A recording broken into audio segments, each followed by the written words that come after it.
Hey folks, Nick Tockert here, actually, right here, with the Historical Fencing Guild. It's so nice not to have to shout or be overly dramatic. Got a lot going on, but before I do, I gotta pay my bills. So I got distracted by something bouncing by for a moment in miniature. Um, Before I pay my, so I got to pay my bills. Sorry, there's a lot going on. Things are happening. It's gonna be awesome. Let me see how the chat's going. Chat is hopping. Exquisite. Brand. I'm talking like it matters. No startup because you guys get cranky when I do that. We don't need that. We need my banners. Before I get going, I want to put a huge shout out, as always, to Joe Bachman Tech Apps. That's bit.ly/JB Tech Apps. Joe Bachman's sort of businesses sponsor what we do, and it's generously paid for our annual StreamYard, both this year and next year, as soon as they let me pay for that. And the other awesomeness is the indiecd.org. That's an independent creator directory, folks, where all you small business types who are authors and artists and creators trying to get out your name out there can get a very nice deal on a web presence that won't be demonetized or deplatformed because he accidentally clicked something your cousin sent you on Facebook, and now you've got a 30-day ban and can't do business. So they've made it all possible. We're also, of course, made possible by my amazing Patreon folks, which that link is actually gone, but that's fine, at patreon.com/the Historical Fencing Guild, and sales of the Simple Sword, the Fighting Axe, and the Small Spear, the Simple Spear. I've got multiple things coming, so titles I haven't published yet are falling out of my mouth. It's like, no, come back, because then people want them before they're ready. Now, that being said, I will hop in the comments, but more important things are going on. First off, I have a guest. Technically, I have two, because my evil overlord of the Joe Bach Techno Union is looming in the background, looking just like that. Anyway, but we're joined by Trelana Bachman. And Trelana Bachman is basically my goddess, the woman I hold dear to me, and the only woman I love outside of those with my last name. That being said, probably the most talented female fencer I've ever met. This is saying something. One of the most talented fencers I've ever met, period. And I have dealt with a literal Olympic winners. For well-rounded fencing in the round, she's the lady boss. She's the absolute best. And she's here for some entertainment. And any questions you guys have about females fencing as a female, sword fighting as a female, and she will be happy to play NPC because Paris was looking for someone to contact with about Italian. While she has been corrupted by me, but not nearly as much as I want, though my birthday is coming up and I'm due. Always. Anyone expecting any rails on the show to happen tonight will be sorely disappointed. Because I've known Trelana only 6 months less than I've known Amanda. That being my lovely wife. Yeah. Yeah. Joy's like, ha ha. Anyway, see, there's a smirk. You can't see it, but we can see it. Actually, I can't see that. Only you can. So there it is. The trick with Joey is you have to catch him when he's off guard. And I owe him because he ambushed me when I came on to do my show. So I'll get the chat going, and I'll hop through the chat. We'll unbox, and then you get to talk about what you do, what you've done, and what you're going to do. And this is to buy you some time, and I'm going to knock through the chat real quick. Okay. Hi, Cindy, CKOEPP.com. She's waving at us. We love Cindy Cap. Artist, author, martial artist, incredible person. And she makes stitchery. Someday I will bring my manatee back in here, but he's up by my comfortable chair because he's my buddy. Happy Friday, Sword Art family. Happy Friday, Thesis. And I almost survived another one. Okay, I think that's a little ominous. We're opening ominous. And Trey, you should know not to. You don't have to stand on your mess. Oh, he ran. Aww. Oh, He's going to be in the green room and lobbing jokes and possibly objects at Trey. well, he's also right over there, so don't mind the man behind the curtain. Well, yeah, you guys both live in that nice underhill through the ring of The looking mushrooms. glass. Yeah, I'm through the looking glass, so don't worry about it. It's all good. Nothing to see here. Oh God! One of these years we got to get you dressed up as David Bowie's Goblin King. That just needs to happen, and I don't know why I haven't mentioned it before, because that there's no way we couldn't get Joey not to dress up as Jennifer Connelly. Anyway, because that's funny. You remind me of the babe. What babe? The babe at the tower. What? Sorry. Remember those rails? They're gone. Yeah. Oh, gone. They are gone. This is going to be one of those shows that will go probably late. It's okay. I'm going to try. Because Trelana brings out the most in me.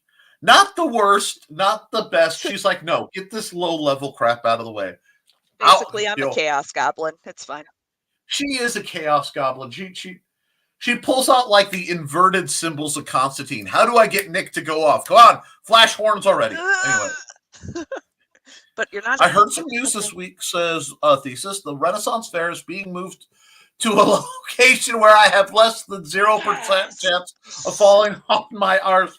Thank you. Excellent. And I'm so glad that you and your replaced knee, is it knee or hip? I forgot. Anyway, my brain just I think it was knee. Anyhow, we'll be able to manifest in a safe and padded environment. It is very good that I am not local, because I would show up with a roll of bubble wrap and at least have to wrap you guys up in it. And don't think I'm bluffing. I have a roll of bubble wrap right over here. Anyhow, Cindy's like, yay! Thesis is channeling his inner Teal'c. Indeed. Get Nick's book. Yes, you should. I have several on Amazon.com. And don't forget to tip the host. If you do wish to tip me, I feel like a shill for saying this, but is it going to show or is it not? No, it is not. Give me a second. PayPal.me/Nicholas Tucker. Not that I'll keep the money to myself. I'll do something silly with it. I mean, what? What? No. But never. I love Trace just like smiling. I'll be the hype person until it's my turn. Okay, support Nick's shenanigans, patreon.com/thehistoricalfencing guild. Please do, because I am backing up all my videos so that in the case of calamity, I can make sure it's all accessible for patrons. And theoretically, knock on plastic, I should be able to make the downloads available if there's a specific episode you guys are really after, barring technical difficulties. And Sydney's plugging the show. I love this. I just love when she does this. What is this? It's now, sir. So what? It's now? Yes, it is now. Okay, but yes, you could, if you go to that link, which is this link, which is stay here, you can see the fencing. People! There are other people! Am I being referred to as a people? I'm a because people. we're never. It's not that we doubt your face / Baba Yaga / you from Holic True Nature. Don't mind the mortar and pestle parked out in my parking spot. It's fine. Everything's fine. Just don't worry about it. Only basic things. Use brooms. Anyway, that was terrible. My house might turn around, run away at any time on its little chicken legs. Don't mind your business. Yeah. As long as it doesn't poop in my yard, I'm okay with it. Right? No. We trained it better. It's much appreciated. Paris says, yay, another female swords person. Uh, I will have to think of some questions. Please do. Hip, Absolutely. thank you. Okay, yeah, what's the hip? He has the hip. I have knee. The reason it's rough is my mom just broke her wrist, and someone else I know just had knee surgery. So I was like, how my friends are all and family are turning cybernetic. Nope, it was my hip. I remember now. It's being moved from a paved sidewalk garden to an actual park. Well, Trelane can talk about parks too. I love parks. And yes, if you ever decide to set up a Ren fair at that park, just waggle your put the circle down, light some candles, give us a chant. You have my card. Coffee and Oreos, it'll be fine. Dang. I almost want to see him wrapped up in bubble wrap now. I can arrangement. No. I'm no good at being the one who's tied up because I'll shut up right now. Oh, I'm sorry. Oh, my fan's acting up. Let me hit the switch. No, how dare you assume we are people? I am a werewolf and the full moon is Sunday. First off, lycanthropes are the best people they are. I didn't say human.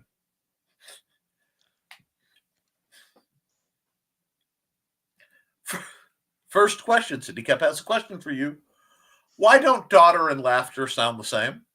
Probably different root languages. And she nails you with the truth. I was going to say because they used to, but the guy who pronounced it that way was slaughtered. Anyway. Ooh, can't spell slaughter without laughter.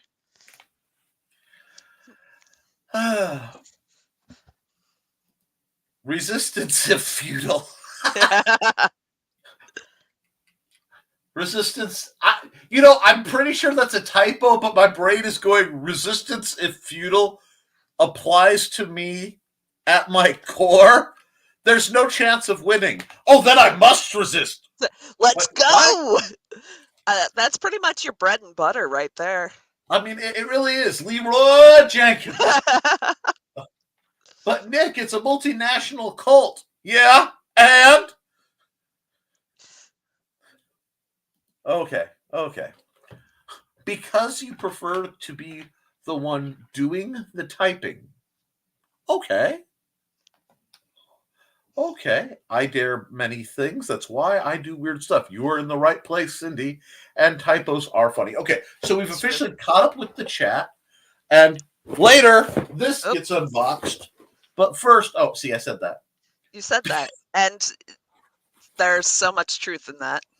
Oh, God, because English isn't a language. It's several words in a trench coat who beat up other languages and then rifle their pockets for loose syntax. That's why it's so hard for native English speakers to learn rules. Relays. Oh, wait, isn't that how you say let the good times roll in New Orleans? Laissez le bon temps rouler. See, I know that. I learned that from watching NCIS, New Orleans, and riding Kawasaki's. But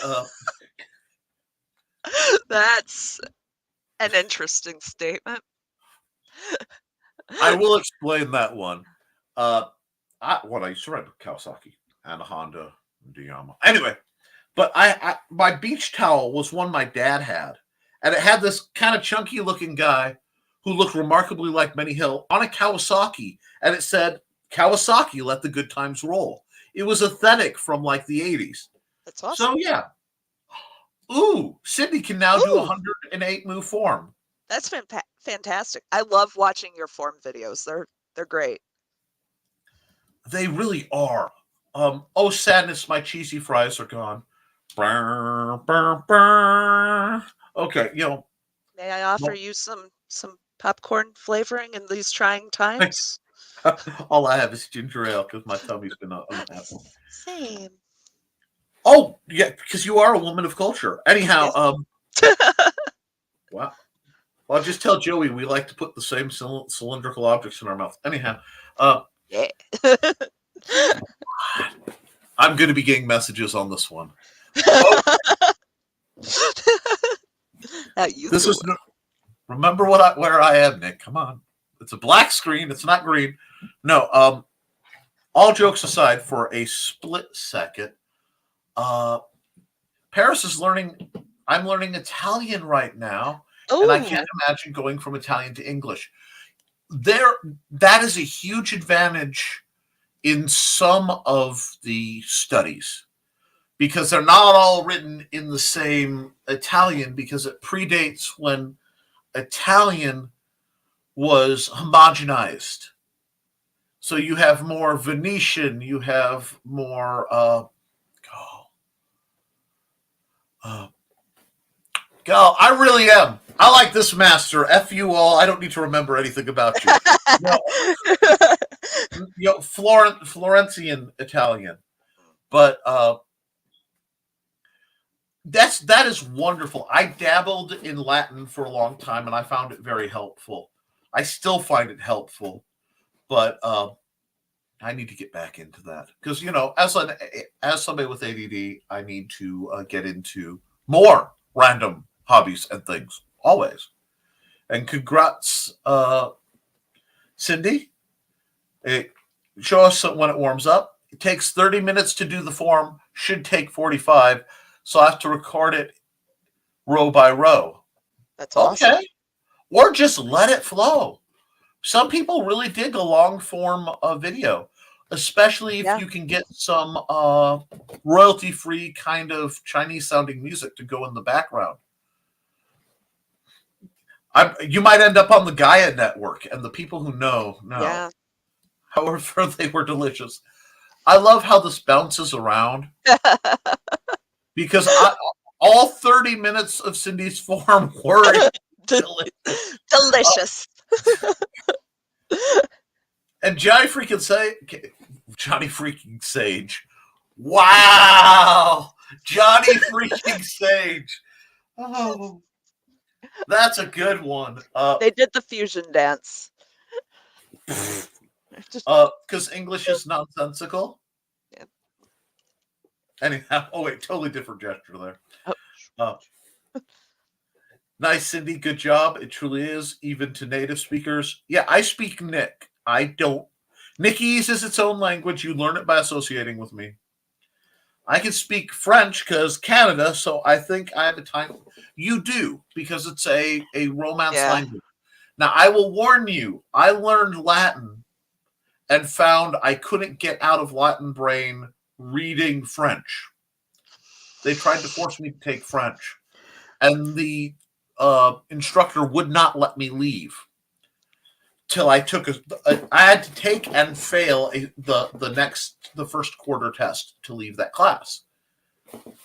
And of course it was Halloween night, but fine. I did it, and it was a beautiful full moon Halloween night, blood moon over campus. I wrote that whole test in perfect Latin. Couldn't remember it, but I was just in the space where back brain went, I know what to do with this. Let's decline it, folks. So I did almost the same thing in German class in college because I took German and I did German in middle school, French through high school, and then I got to college and I was like, well, I really want to do sign language, but it wasn't available at that time, so it was just German available with empty seats. And I was like, well, I have my grounding in it. I'll go back to it. It's fine. I would be speaking in German. Mid-sentence, I would flip to French, accent and words and all, and it was a very awkward year. That poor professor was so confused. Friends, and I say this from the bottom of my heart, we need to get Joey a striped shirt, a striped suit. I say this because as somebody who's a personal control freak, I'm a slob, but I keep myself in line. I have heard her speak French. And Joey needs a striped suit, and we need to get her the proper black dress. Dabbled in Latin. You guys, that was a professional necessity at that point in my life. And I was not on speaking terms with certain religious authorities Wow. I don't know how I'd be received. Topics? We have topics here. We usually keep it sword oriented. We have all the Usually. topics. But all of this goes to what are you defending? I tend to avoid speaking French because it makes me think of my brother and father. I'm sorry that you have emotional ties. I took Spanish in 6th and 9th, and then German in high school, did better in Spanish. Well, Spanish, I think, gets more support. And I've studied German fencing and Spanish fencing. And if it is with a rapier, Spanish is better. If it is not with a rapier, then having a Menser, what goes Schlager? Schlager is good, yeah. Good King was ist das? I don't think I've actually looked into German fencing now that I'm thinking about it. It's detailed. It leans into the saber more. Okay. And so slashy. Kind of a very aggressive. You go. That's kind of a given with German. Well, that's why fighting. You have the Heidelberg dueling scars and such. Right. I have lots of dueling scars. They're just mostly across bones that were broken. How tomb, bomb, womb, comb don't follow the same rule of pronunciation. Why is Wednesday spelled like this? What is R doing in February? Why? Good God Almighty, why? Because he's punishing you. I know how to sew. Ooh. We love sewing. Yes. Isn't fun, Johnny? Yep. And because I'm doing Mandarin and Spanish because it's fun. I would love to get back into Japanese. And there's my that was fun. It was not letting me see that. Well, people like that are kind of for people that like that kind of thing, Foxy, it's the kind of thing that those people like. Yep. Well, it also means maybe that's why Americans think so radically different than the rest of the world. Because we took English and we broke English, because American English is not quite British English. And you have to be like arboreal. You have to think in sideways logic and pay attention to learn English. It's not like, I have learned the rules, huh? My German teacher said if you have problems with your pronunciation, just speak quickly and get angry. I don't know your German teacher, but I love them. Okay. We've let the chat ramble. Trey, my love. Yes. Tell them about yourself, what you do, why you do it. So I am Trey. I've been fencing. Goodness, how long have we known each other now? I want to say math is hard. 21 and a half years. No, because I've only been with Joe 21 years. So we're at 17 years. I'm 36 now. Yeah. We met when I was like 19 or 20. Yeah. So we're at like 16-ish years. See, time it feels like forever. Yeah. we're those kinds of friends. So yeah, I got into it because there was a group on campus and they were like, you want to stab people? And I'm like, who doesn't want to stab people? And then I met Nick and yeah, a friendship was born and we keep on doing what we do. Yeah. I prefer the Italian style of Gigante. I kind of got out of it, did a more balanced style, then I hurt my knee again, and I was like, Gigante. Gigante is home. Gigante is love. Gigante is comfy. It really is. And I think that might be why I like it so much, because Gigante is a great place if you have a leg injury. Especially if you have a leg injury on just one leg. It is fantastic. And the only problem is if you don't switch it up, you get like that one super leg and then you get the chicken leg. Well, that's what happens to modern fencers all the time. I mean, like one leg gets hyper developed and one arm gets developed, and then they have like. This is why I make people train with their offhands and switch around and do horrific things. But it's fun. It is fun. So much fun. And I do have Trelane. What's your? I'll have you explain it. What is your preferred weapon fighting style? Short sword and buckler. If a 30-inch blade and a buckler in my hand, or there's always double dagger. And it's funny because both styles are so dramatically different. And I treat them like I have completely different styles for both of them. Oh, yeah. But you really need to adjust your style for not only who you're fighting, but what you're fighting with. Otherwise, it doesn't flow organically, right. I feel. Okay. See, I love that. Now, Paris has a question, and I'll let you answer it first before I wait in. She says, okay, first question that popped in my head. How do you figure out what kind of style, what kind of sword you should use? I like side swords and falchions, but I have been having trouble deciding between the two.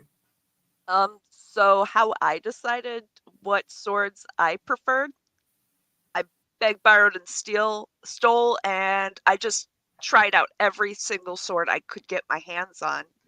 And that's really the best way you can. Without getting it in your hand, you can only imagine where that weight is, where that balance is, and how it works with your body mechanics. So if you're able to, get them both. And if you know somebody that has them,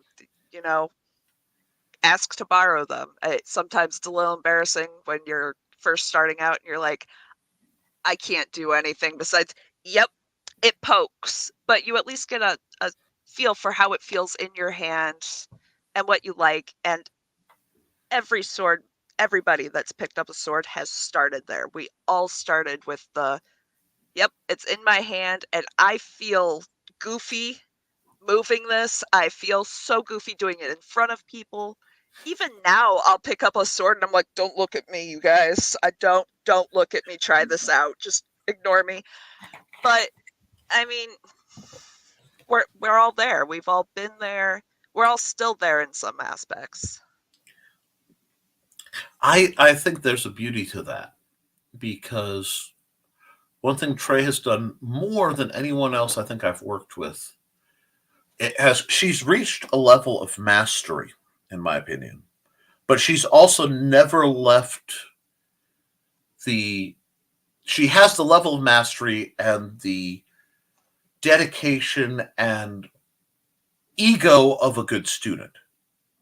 And that's what you have to really grow beyond merely, I can make this sword go and maybe win tournaments. And that's why I recommend trainers on here, because there are a lot of swords that I love, and I could hang it on the wall and go, oh yes, there's so many pretty swords, so many. But the ones that I love to handle tend to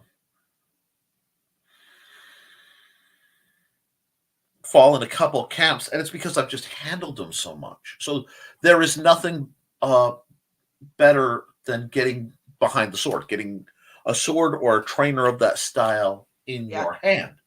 And it's really interesting because you say you're going from falchion and side sword, and they are very close.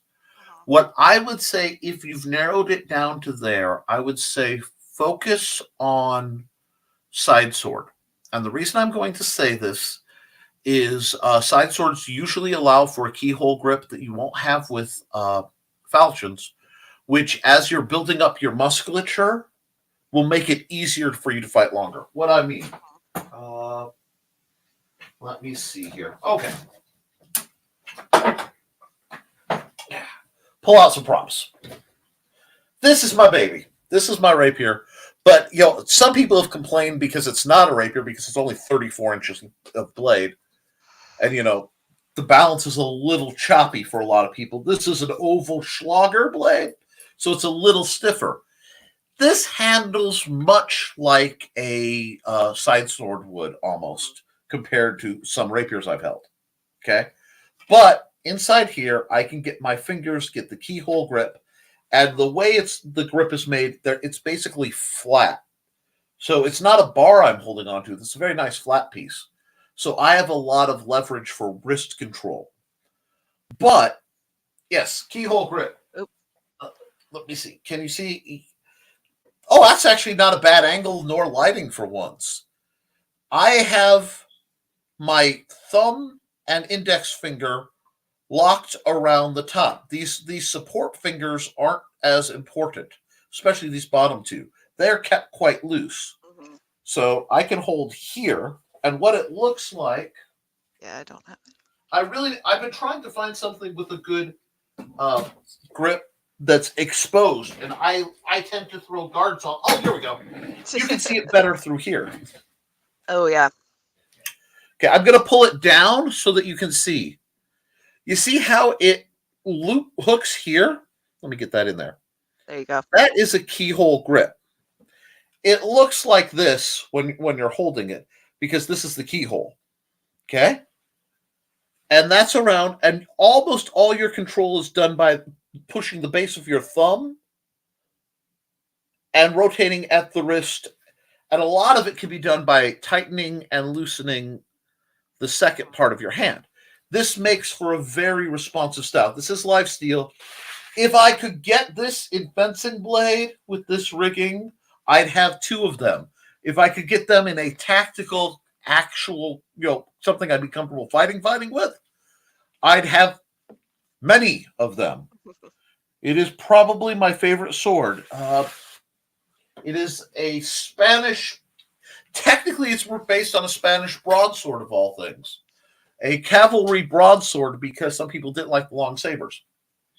But when you have, most falchions are rigged like this, with something more like a saber guard, where you're either just holding an ice pick or you're putting your thumb on a flat piece to do the work. Now, their falchions also usually have a curve, so they handle a little differently. Give me a second. They love to make me. Why do you buy all these props? Why do you have so many props behind you? I don't know. Let me see. That's the gin. I just had them because I was drilling with them. This is very close to a falchion. I think this is a Shamshir. Surprisingly nice, very aggressive blade.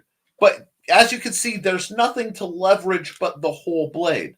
So keeping a keyhole grip works, but you don't have the kind of control you'd have if you could grab it up here. This flows real nice, and because of this, you can loosen a little bit, and it will stay in hand. It's closer to the curve of a Charlemagne's sword. But this is very much an only cutting sword. You can stab with it, but that's not what it's made for. Falchions are in the middle, and I have a better falchion. I just don't have it here. So, one thing I heard, it was a brilliant statement that Ryan Coker made. Ryan Coker is a tremendous mire fencer. He's one of the best longsword fighters I've known. The simple sword is a weapon agnostic system. The side sword is a system agnostic sword. So if you can learn to make a side sword go, you're a good percentage to learning how to make virtually any other one-handed sword go, in my humble opinion. So I think that answered. I went a while on that one, but it's a good question. Yeah. No, it was a really good question. And that's why I train fencing ambidextrous. That's what I make my students do. And boy, do they hate me. Get through the whole thing. So this isn't too bad. All right, now we're all going to switch to our left hands and start from the bottom. And do extras. Yep. Yeah, I always do 5 to 10 more extra on my offhand just because. And it's funny because for me, the damage that's been done to my right hand has so reshaped how this arm works that I have 2 different fighting styles now. So it's not just that I have, you don't just switch hands, you switch styles. I switch styles as the weapon switches to keep things balanced. Fantastic, though. It's fun. Well, the other part is, let me make my fists again. Yep. This is a male fist. This is a female fist. That means this likes to do things differently than this does. And ironically, this guy, the right hand, likes the swirly fun stuff of like a falchion or samshir because it flows. This guy just wants to hammer more. Yeah. This is like hit with hammer, solve problem. Hammer! Oh, God, I love that dude. I know, right? Get the treasury. And I followed him, Tank Tonelson, something like that. Yeah, I've got him on there. But he's a fitness guy, and he does a lot to help build people up, and I'm all about that. Let's see. Foxy's always been an ambi, so I re-switch randomly no matter what I'm doing. You are not alone. Oh. Do you want in, Joe, or are you just lurking? Okay. Just lurking. Well, I got enough of the... It's almost like you go deaf for a while, and you get pretty good at lip reading. Right. Doing bagua with one leg is decidedly difficult. Ooh. You don't realize how much you use your hip in circle walking until you can't. And I know you guys want the bagua video. And my problem with the bagua video is... Well, a couple. One, I need room. That one I can't do in here. Because to demonstrate the difference between bagua and Spanish, I have to be able to do the footwork and stuff. And two, whatever. It gets close to trying to unsplice the rope that is my fighting style. Because I have Asian, Tai Chi. I picked up bagua because Sword Sage is somebody I used to spar with weekly or better. He lived just down the street. It infected my style.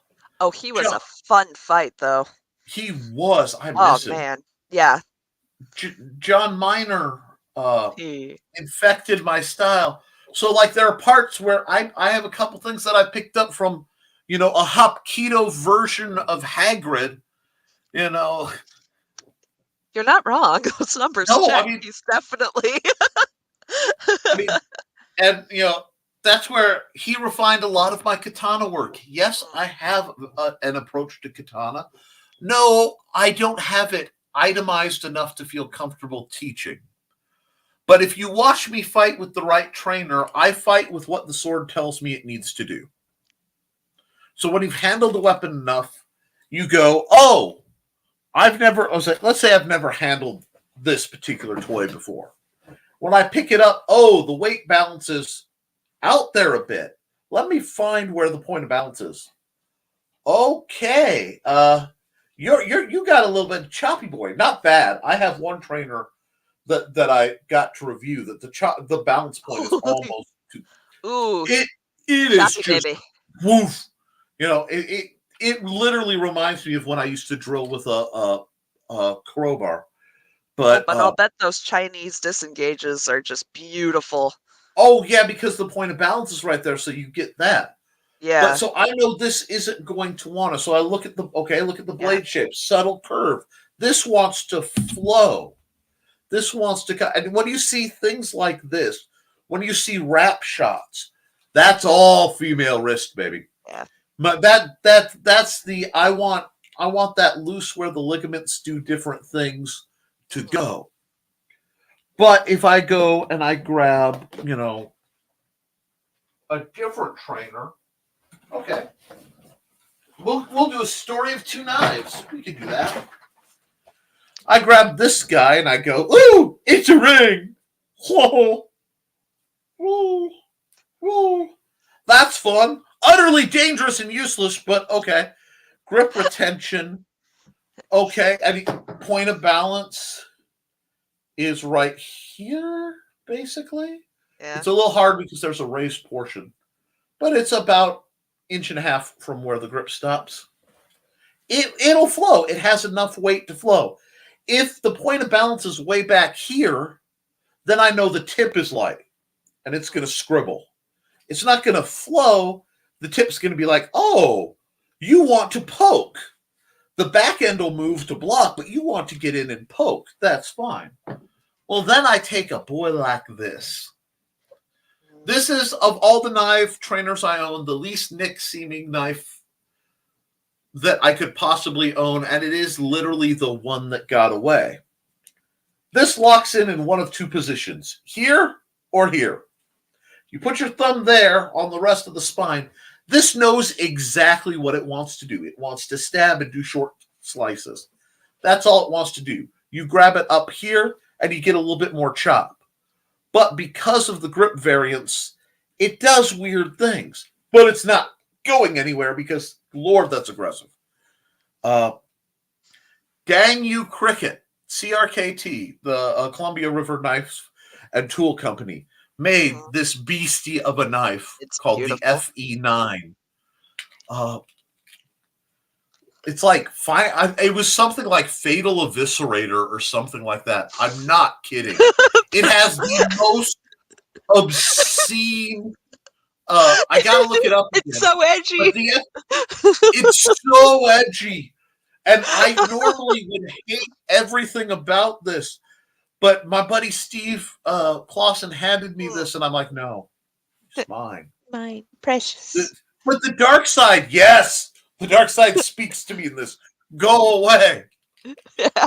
And what you got to do is figure out what makes a sword handle the way it does, and then you teach yourself how to feel it, and the sword will tell you how to make it go. But same way with styles. Watch a style. It's like, oh, okay, that's a striking style. You know, you watch people fight, and then think about what you need out of a style, and then steal it. Yes, it's a buffet. Life is a buffet. Oh, God. You know, you say things that bring me comfort on a truly spiritual level, because literally, if a house got dropped on my head, if I stepped out of one of those seed trucks, just me across, many counties. Don't do a pet cemetery. Do not do a pet cemetery. No. But I know my style and my approach is fully understood, and your take on it is so good that, the spirit would live on. Okay. It tends to really freak people out when I start writing with one hand and finish with the other. I am just old enough that the teachers made me sit on my hand and or would box my ears and do different things to keep me from writing both right and left. So my left hand is not quite as good as my right hand currently, but it's one I work on because of the neurological damage. I feel that way about katanas. I pick it up and it just feels weird and unwieldy. Katanas, you have to understand that they're not really chopping weapons. And they're not thrusting weapons, they're slicing weapons. And when you get that, it's a break for a draw cut mostly. I mean, yeah, you can sever things with a katana, but that risks damaging the fragile edge. The style of a katana is meant to cleanly slice and make a long, shallow wound. Keyhole grip, I think we covered that. Yeah, you actually jumped ahead in answering that. Okay. You know what? Yeah. My comment bar is bouncing around. Looping your finger over the quillion. I'm such a beginner. It is not. These are okay. Friends, we need. You see that look? That's part of why I love this woman.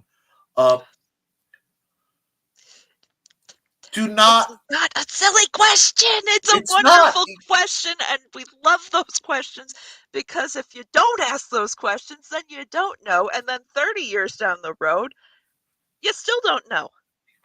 And I'm terrible with vocabulary.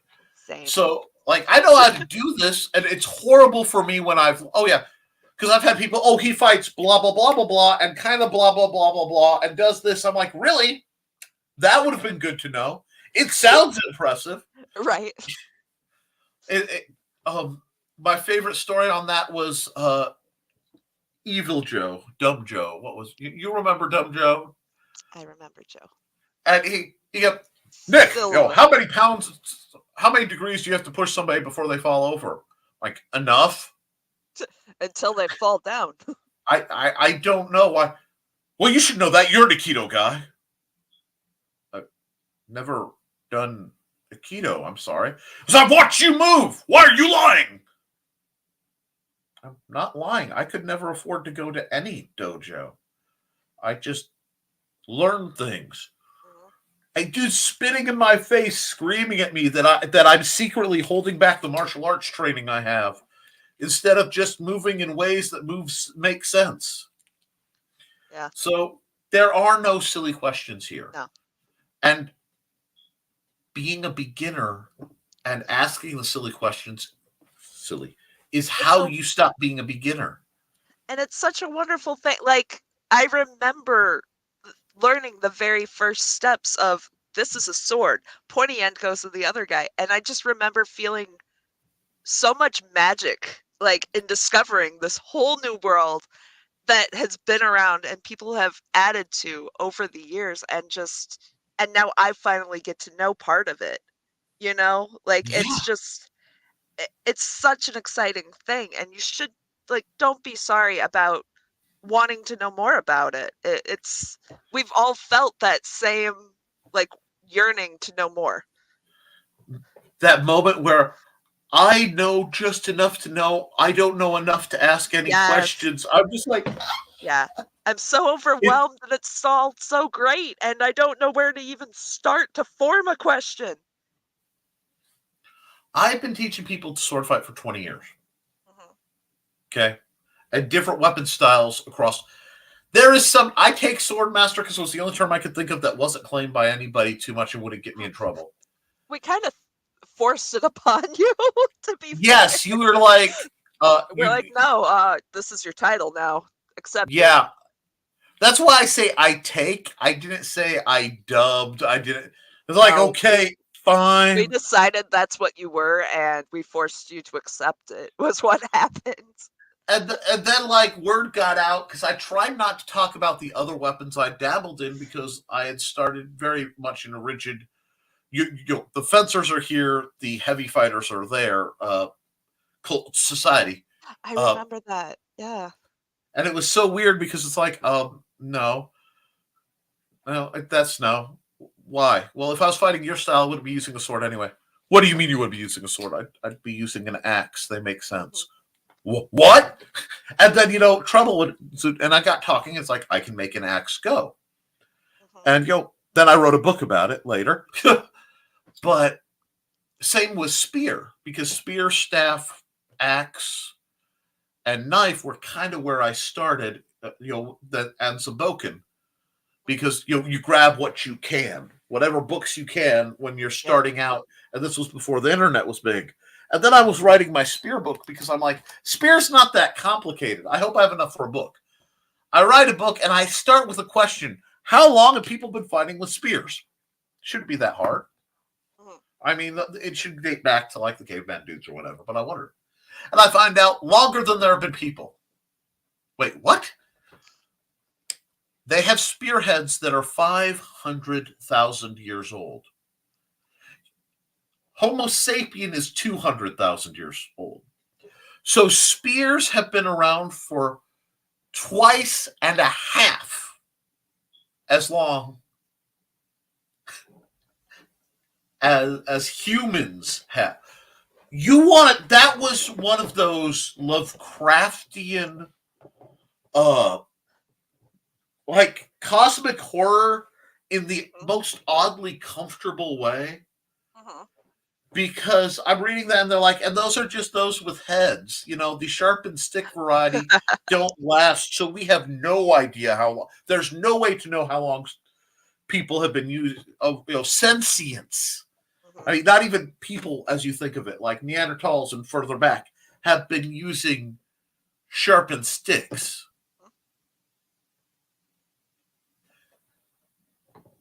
And then I'm looking at some other stuff, and like the orangutans in Malaysia are going through their Stone Age right now. Yes. They can't swim, so they're learning how to make boats and use sticks and do tool work. And I'm thinking to myself, I just wanted to teach people how to poke each other. Like, the bad guy's over there. This is good. And I am tapping into a primal step of sentience and like the birth of warfare. And I mean, like, pointy stick is one of the most likely for first weapons ever. There's some issue whether pointy stick is longer than like short knife pointy stick. Yeah. Like, club, spear are right parallel. Because in a lot of ways, it's easier to have a spear than it is to have a club, because sticks in nature. Just mind blowing. Like, I've been studying this 20 years.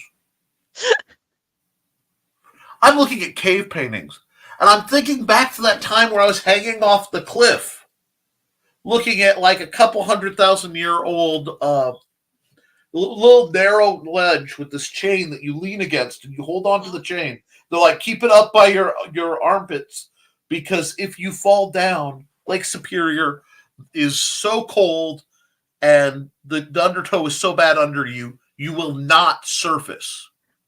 You fall, done. Lake Superior literally does not give up its dead because it's so cold there's not enough bacteria to ferment to make the body float. That is terrifying. And so I'm in Canada, with my ex-girlfriend now, now long since ex, but my then girlfriend, and I am holding on to a chain, and I'm looking at this cave painting of the lake god Mishipeshu, who looks remarkably like Nessie, including the little dangly horns. And they're dudes with spears and stuff farther along, like on the shore, like, it's like you can see this little ancient stick man going, I got a stick, Right.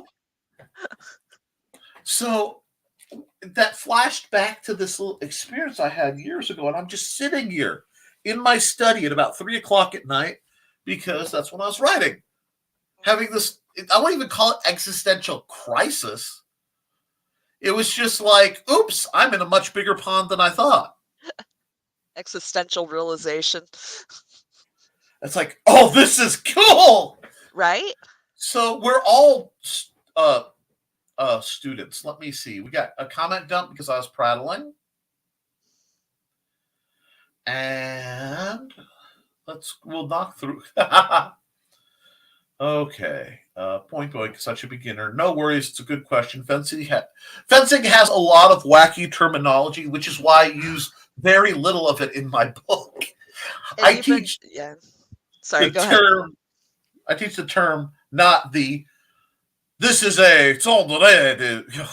No, I'm not going into the French. You don't need to hear Perry riposte too much. Now, what were you saying? I'm sorry. Go on. I was gonna say, depending on what style you're learning too, they're going to put it in Italian, in French, in German, in Latin, in who knows what. Well, yeah. And so you'll be reading something, and it'll be a move or a technique that you know, but you won't know that word for it. Right.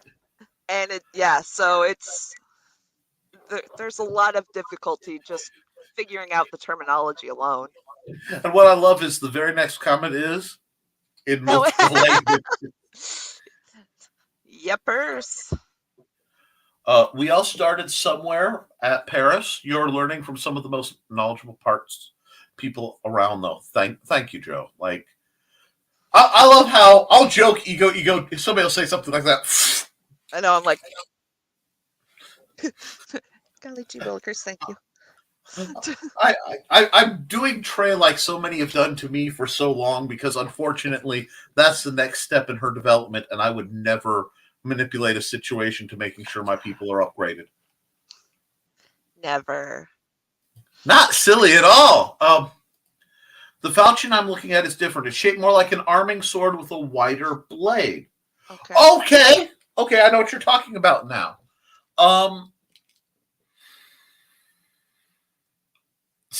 Again, send me the picture, and what I can do is you figure out what you want, and we'll try to find you the right trainer to start working on that. Mm-hmm. Like that poor chair. Hey, that chair had it coming. It had it coming. We need a few more people in little squares to get that. I know, like the Brady Bunch. Just the fun part of fighting. Case of rapier. I could switch right and left-handedness as I needed to accommodate. Oh God. The switching. This is the defensive sword. This is the offensive. Because that's the simplest way to really fight Case. Quick Case thing. You have two weapons you're fighting with. They're roughly the same length. Optimally, you want one slightly shorter than the other. Unless you're Drizzt freaking Doran. Slightly longer one is usually defense. Shorter one gives you the offense. Because you need to keep yourself alive more than you need to kill them. And then you just switch. Mm-hmm. God. Fabris. My first intro to Fabris was from a lovely lady. She really was. She meant well. But she had a very distinct nasal accent. It's very nasal. And yes. And Fabris was all about a leaned-in style and attacking at the same time with both weapons. Doing everything in one. So instead of parry thrust, it would be wrap your thrust so that it parries out. Which I covered all that by just making sure my guards do that so that when you're stabbing from the guard, it's already doing that. You don't need to know the background. It's just, hey, this keeps me from dying. That's pretty cool. Yeah, it is important to not die. Good job. But she would always go, no, not parry through. One tempo. One tempo. One tempo. And I like to think that somewhere there's a little Mexican man who specializes in dueling with two swords, and his name is Juan Tempo. Juan Tempo. And he's like, I'm going to draw him up. Oh, God, that would be beautiful. But yeah, like that was a great class. I learned a lot from it. Fabulous. And that's like, there are things I miss from my time in the SCA, and I'll admit it freely. I miss the food. I miss the music. I miss the shopping. And I miss the classes. I don't miss the sparring because, frankly, most of my students currently, even now, are better than most of the people I fought. And all of them are more honorable than some of them. Yeah. So, and that's just that, and that is my localized area. That might not worldwide. I'll still work with SCA types. I'll still train them. Yeah. I still know quite a few of them. They still pop into my life from time to time, and I'm like, wait, you were in the SCA? And we'll get talking about it, and they're still wonderful people. Yeah. In that group. Yeah. It's just, part of it was I became radioactive. And I learned I was hurting folks, and just because people were getting hurt for knowing me. And some people were truly heroic when everything went down. And some were rather cowardly. And I remember all of it. But I don't want to embarrass anybody, so I won't. This is me not embarrassing anybody. But by talking about how awesome they were at certain key points in my life. I would never do that. Of course not, because you're a gentleman. Absolutely. That, and it's usually good not to possibly admit debt to a fae. But may I have your name? Did you May I take your coat? Did you hear that laugh? And she's like, I don't understand why you go Yuko with things. There is a GIF floating around from a practice. I took a little video, and the video got corrupted, but I got to convert into a GIF of Trey. I got Trey to, because she was holding my cane. I'm like, oh no, you have to do that again. And it's like the little cane dance. Yes, the cane dance. It's like between that and the y'all. You gotta watch an old anime. It's called XX. It's written XXX Hawk, but the X's are silent. It's not porny. It's great. It's great. And I identify with one of the characters, and it sure as heck is a Domiki. Anyway, Hammer!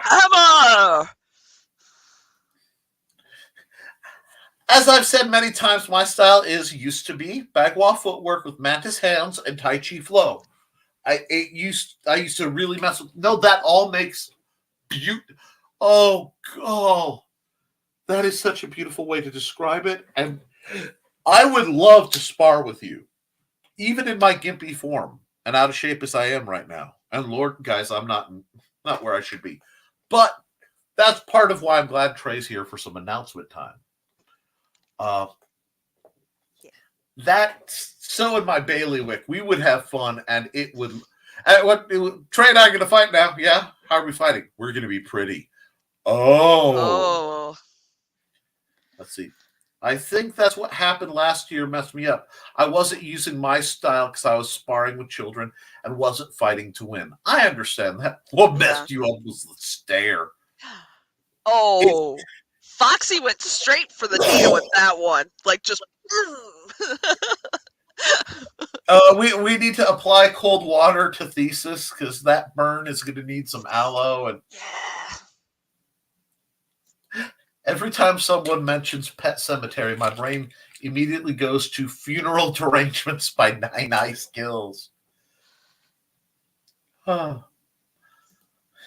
It slices, it dices, it makes julienne flies. What could it possibly be? Sledge-o-matic! Fun fact, friends, my first weapon of choice, the weapon I originally learned to wield in defense and make a living, was a 12-pound splitting maul. I switched to an 8 as it was more comfortable. Now, those of you who don't know what a splitting maul is, because some of you may not, and it's not a dumb question, a splitting maul is the illegitimate love child of a sledgehammer and an axe, where one or the other bumped into each other till this thing came out. One side is still a sledgehammer, the other takes after its mama, and all about being an axe head about this wide, and you use it to split wood. The flat end is to drive big metal wedges to split big pieces of wood. And I will tell you, the sound of metal on metal chiming through a winter morn or winter evening as the sparks are flying is like primal. That's why I'm pretty sure whatever I am, it's probably not Fae. Because that ting, ting, ting. Let's see. Johnny's still building people up. Yeah, quit saying your questions are silly. That's silly. Yeah. Thesis says, I was a beginner for 10 years, and I'm starting at beginner again, at least for my footwork. Excellent. Yeah. You're a beginner so many times through the process. Like, it's not just, hey, I'm a beginner for a year. I'm a beginner for 3 months. I'm a beginner for a week. I'm a beginner for 10 years. You're constantly beginning on new things. It's process over and over again. I love the fact, and that's why I still do it. Mastery is not a destination. At no point you're like, oh, I am a master of the arts. Now, I have known that guy. Even in my fatness that I am now, I'm still not up to his girthy walrus type nature. But I just waited for him to get a partner named the Eggman. But yeah, see, that's love. That's love. I've not only have I had to learn because of injuries, I've had to start like, oh, my body works dramatically different than it used to. Mhm. And I found that's where the wisdom is, guys. Don't be fooled. The secret strikes, the dirty tricks, yeah, they're good to know. And Mhm. maybe you're killing somebody in the dark assassin style, they may work, but they're no substitute for good technique. Mhm. Because good technique will always work. That's what makes it good technique. Yeah. And See. another thing that will Yes. change your style dramatically, weight loss and weight gain. You don't Yes. think about it, but I've been on like both sides. I've Yes. lost a dramatic amount of weight and I've gained a dramatic amount of weight. And my fighting style changed just as dramatically between both. So just because you've mastered, you know, one art, you get sick, you lose weight, you get comfortable in life, you gain weight, you're gonna have to start again and relearn a lot of things. And I'm going to tell you, I didn't start off this gray. Personally, I think it looks better. It's I look at the old very pictures of distinguished. me, and it's like that level of brown just did not match my complexion. Mhm. The artist in me is not even being facetious, but there are images out there, guys. I shared some. The guild got to see a picture from the original club call out where I was all skinny and in leggings running around causing trouble with Amanda. Uh, Great times, but your body changes as you age. Yeah. And dedication and continual practice is the best way to keep up. Mhm. And simple experience. Losing will teach you a whole lot more than winning will. Yeah. Let's see. Thesa says you were already ahead of me as a beginner because I had no idea where to start. You were starting with Italian swordsmanship. And that's great, but it also don't ever feel trapped in a form Yeah. because I'm all about people finding their fight. This puts me on edge with a lot of instructors. This is the one, the sacred way. This is the, look, unless they know how to teach you the Hitten Mitsurugi style, you know what I'm saying? Unless you know, like the divine strike from the sky, and can The levitate 30-foot vertical better be included in that package. yeah, don't worry too much about that. Uh, Learn what you can, and if it works for you, cool. If that's where you're really comfortable, stay there, but never hesitate. It is. Trey brought it up. It's a Chinese food buffet. And you go to a good Chinese bar, they'll have American food off to the side. There's a good roast. Oh, a little bit of roast is nice. I'm not gonna turn down. So the meatloaf is surprisingly good. It's what they stuff the dim sum with. Trust me, Oh it's awesome. yeah. Yeah, I'll hit that up. And some Japanese sushi and like some mandarin over here. I want that like nice with the pineapple and the chicken and all that. I gotta get some Szechuan spiciness over here. Oh yeah. You know, you build your personal plate from all these different goodies. Got an Italian ice. Oh yeah, they didn't see that one coming.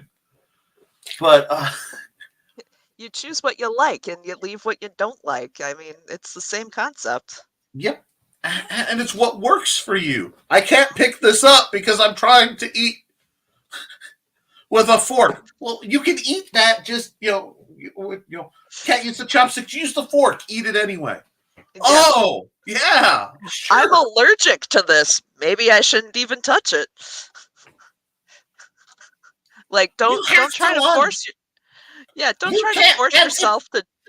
Yeah, don't force yourself past your limitations just because somebody's like, well, to fight Italian, you have to stand this exact way. I've tried Fabris. My back and hips and knees will not let me do that for very long. So I don't tend to do Fabris.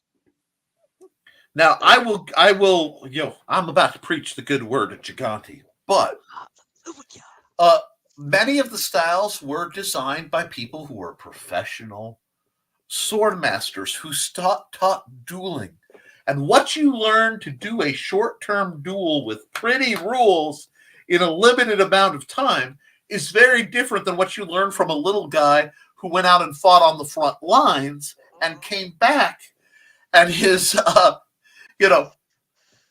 it's funny because Gigante fought with the rapier. He's famous as a rapier trainer, but his pictures all show him with a great sword. This makes you wonder some stuff. Just saying. And Cindy's plugging my book on axes. Yes. Which I probably should grab these as they are being plugged so that there's a visual. Absolutely. The fighting axe, my intro guide to axes, and a little bit on how to use them as tools. Not a lot. All these are survey grade books. I'm not going to give you the sacred secret martial arts. I'm going to tell you how to make it go. The best thing you can do is practice it and study more. And the spear book that she's talking about is right here. 500,000 years. Now, this one, I do get into the addle. I get into some spear chucking because it's fun. Range spear, short versus long spear. Wing Chun Long Paw, one of my favorite styles. With one of my favorite stories that if it isn't true, it should be. And of course, I'm going to put the simple sword here up because this, guys, if you want to go from I've never held a sword to being able to teach people, this will get you there. It'll even tell you how to set up your list field rudimentarily. Yes. All from the perspective of being broke as a joke. Thesis says, I remember doing buffer LARP with someone who tried to say that a warrior had to have low intelligence. I wanted to play as Lee Mumbai style warrior, and she told me that's not how warriors work.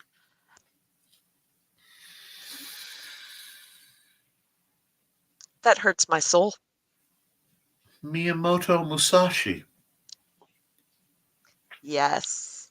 Do you believe that man was of low intelligence? Right? No, absolutely not. The best warriors are intelligent. Do you know what happens to dumb warriors? They die. Usually pretty badly.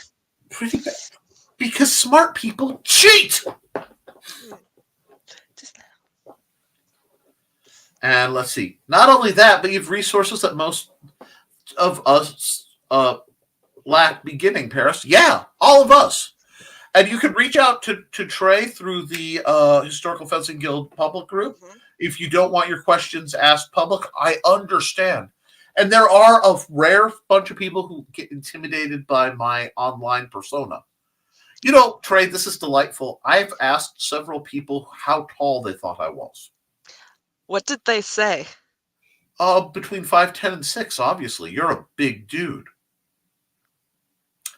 And I think it's because of my big relative proportions and having to be close to the camera. It could be. I mean, you do look very tall on camera. I do. It's really odd because I am so not. And I'm not making it up. I literally am between 5'7" and 5'8". We're the same height, depending on the day. And which one of us is broken in which way that day. Yes. But getting into traction is totally worth it with you. Anyway, and the sword book, yes, the simple sword book is called Hi, how you doing? Hi, you didn't see that one coming, did you? Just kind of snaked around there. Just let's see. At Paris Gorbis, if you post a comment if you comment a link, dang it, my dyslexia got hold of me, to the sword that you're looking at, I should be able to pull it up and show it to Nick during the broadcast. Absolutely. Thesis says, it wasn't the fall that hurt, it was the sudden stop at the end. Ooh. Yeah, that always gets you. The problem isn't that I'm clumsy. And I will go on a full rant about clumsy. At some point, I will go on a full rant about clumsy. You guys, it's there. I keep it. It's one of my sermons. There's fire and brimstone and possibly lepers. But it's that the earth, Mother Earth, Gaia, is a jealous lover. And every once in a while, she just wants to pull me down into her tender embrace. But it turns into death by snoo-snoo. Because she forgets how strong she is. The mind is willing, but the body is weak. Ooh. Oh. Paris says, can you give me some pros and cons of different Italian styles from a woman's perspective? Is one master better than others? And I think you slipped into that with Fabris and Gigante. But so please. The main two that I have looked at are Fabris and Gigante. It really depends on how your body is going to be comfortable and what you're willing to work on. So Gigante is more of a lean back style. You've got one leg far more forward than the other, and you're leaning mostly on your rear leg. It's 60-40 weight balance? Yeah, roundabout, because so the fun thing was I could actually use my front leg to kick out if I so needed. And just like, no, go away. But so a problem with that is you're not as mobile. So you really need to work on your parrying and that kind of thing. On the other hand, you have Fabris, who is far more lean forward, and your back is almost parallel to the ground. And your legs are still forward. You are literally a greater than or less than sign, depending on which way move it's some chairs. Give me a second. Move, or else you will suffer. Okay, I'm grabbing a not proper sword. Fabris is way down here. Yes. I don't know if it's showing up because I can't see. It is. And but your feet are almost at a 90 degree. You're in down from your face. I find Fabris very difficult. It depends on your weight distribution and your balance as to what's going to work for you. I have a larger chest now, so the balance is a little bit better.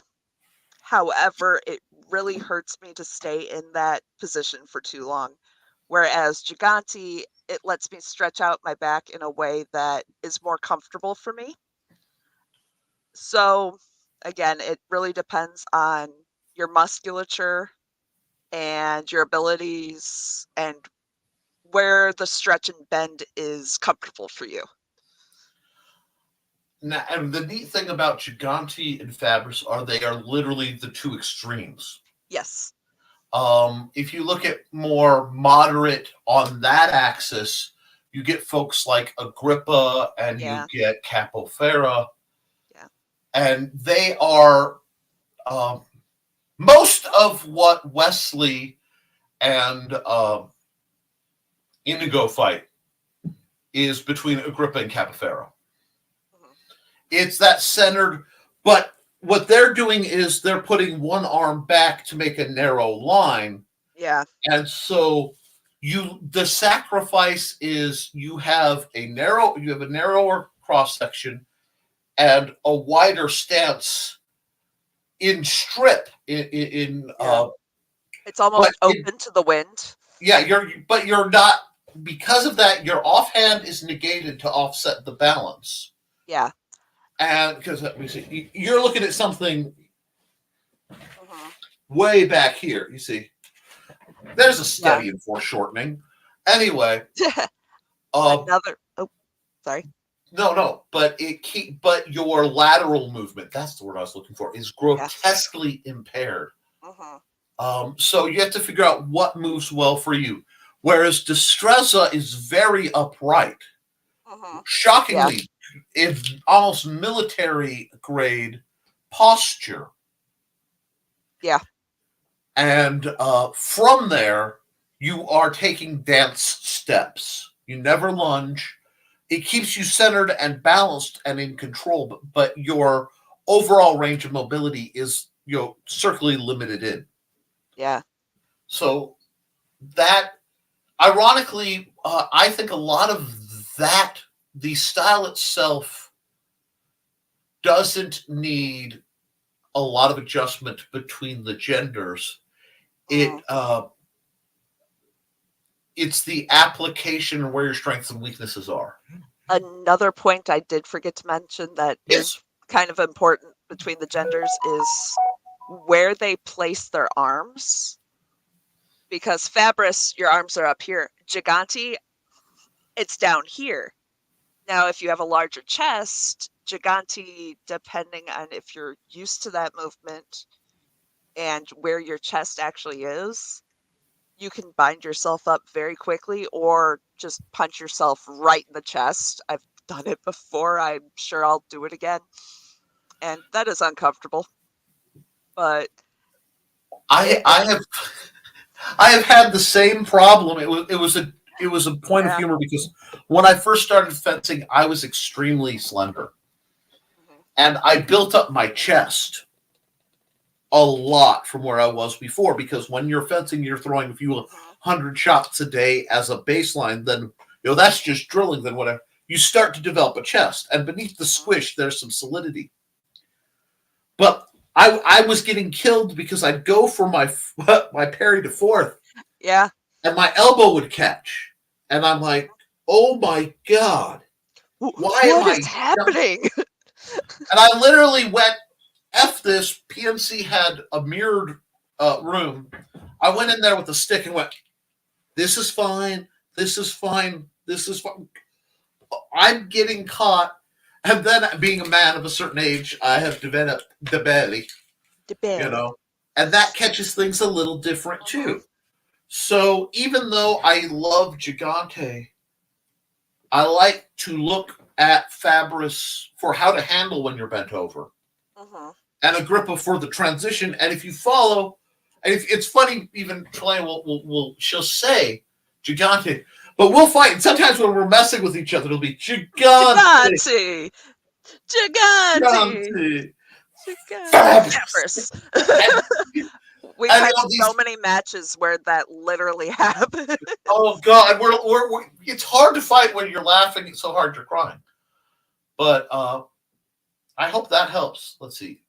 Flowing water never grows stale. Just keep on moving. Bruce Lee. Yes. Oh, we have an so before you go too far, I'm going to skip ahead here a little bit. Bladed Jesus did send the link to the sword that Paris is looking at. Beautiful. So I'm going to share that up here real quick. Thank you, sir. And ooh. Yeah. Okay, yeah. Now that is straight, but a falchion, the weight balance is still okay. A lot of arming swords are about a hand width away from the guard is the point of balance. A falchion's probably 2 to 3 because it's just made to flow. That particular one is rigged more that pommel is to pull it back. So that's going to do is probably handle a lot like a single-edged arming sword. I'd have to feel it. It'd just be a little tip heavy. Yeah. Because it's gonna want to cut.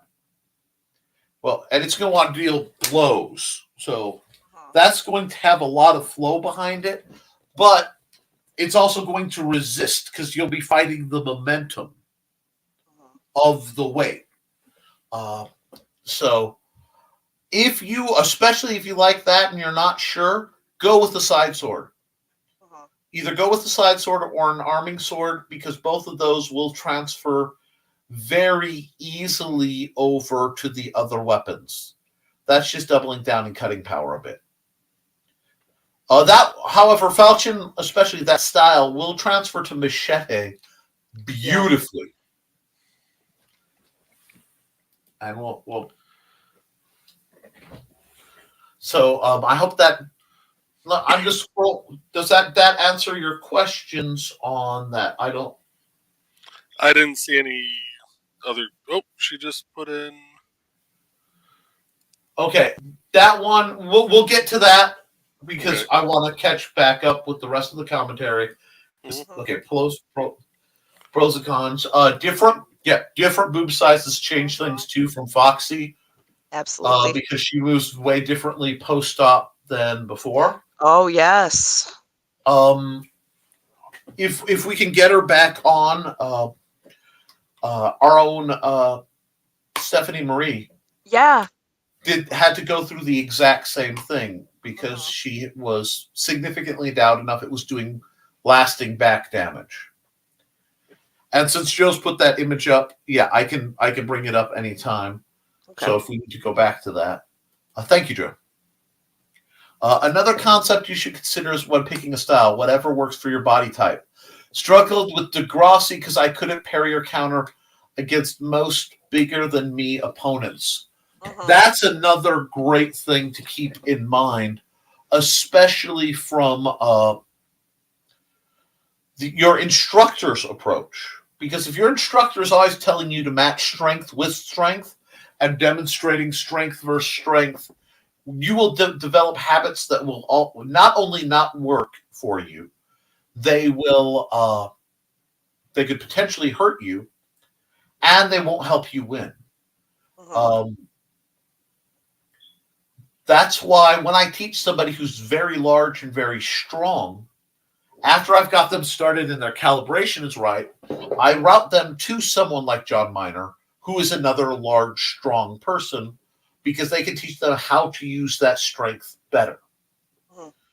Yeah. Likewise, when somebody's a little on the physically weaker side, I can pull them aside and give them extra focus, because then you have to do things like refuse the blade, and you have to learn to fight a slightly different fight. And that's just adaptive. That's nothing to be ashamed of. Yeah, absolutely.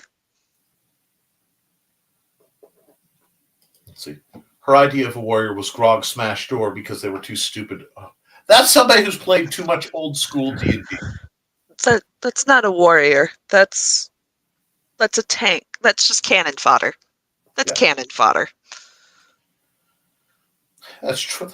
That's a waste of resources. Anyway, better was the mutated Spanish style because it was more about dodging and avoiding. That's why I like Spanish. I like Spanish because lunges are not my friend with the way my knees and ankles work. And I learned a lot. So I honestly, as somebody who's seen it, how would you describe my style to people, Trey? It's about 7 styles in a trench coat that sneaks in back alleys and shakes down other styles for loose. My style is the American English language.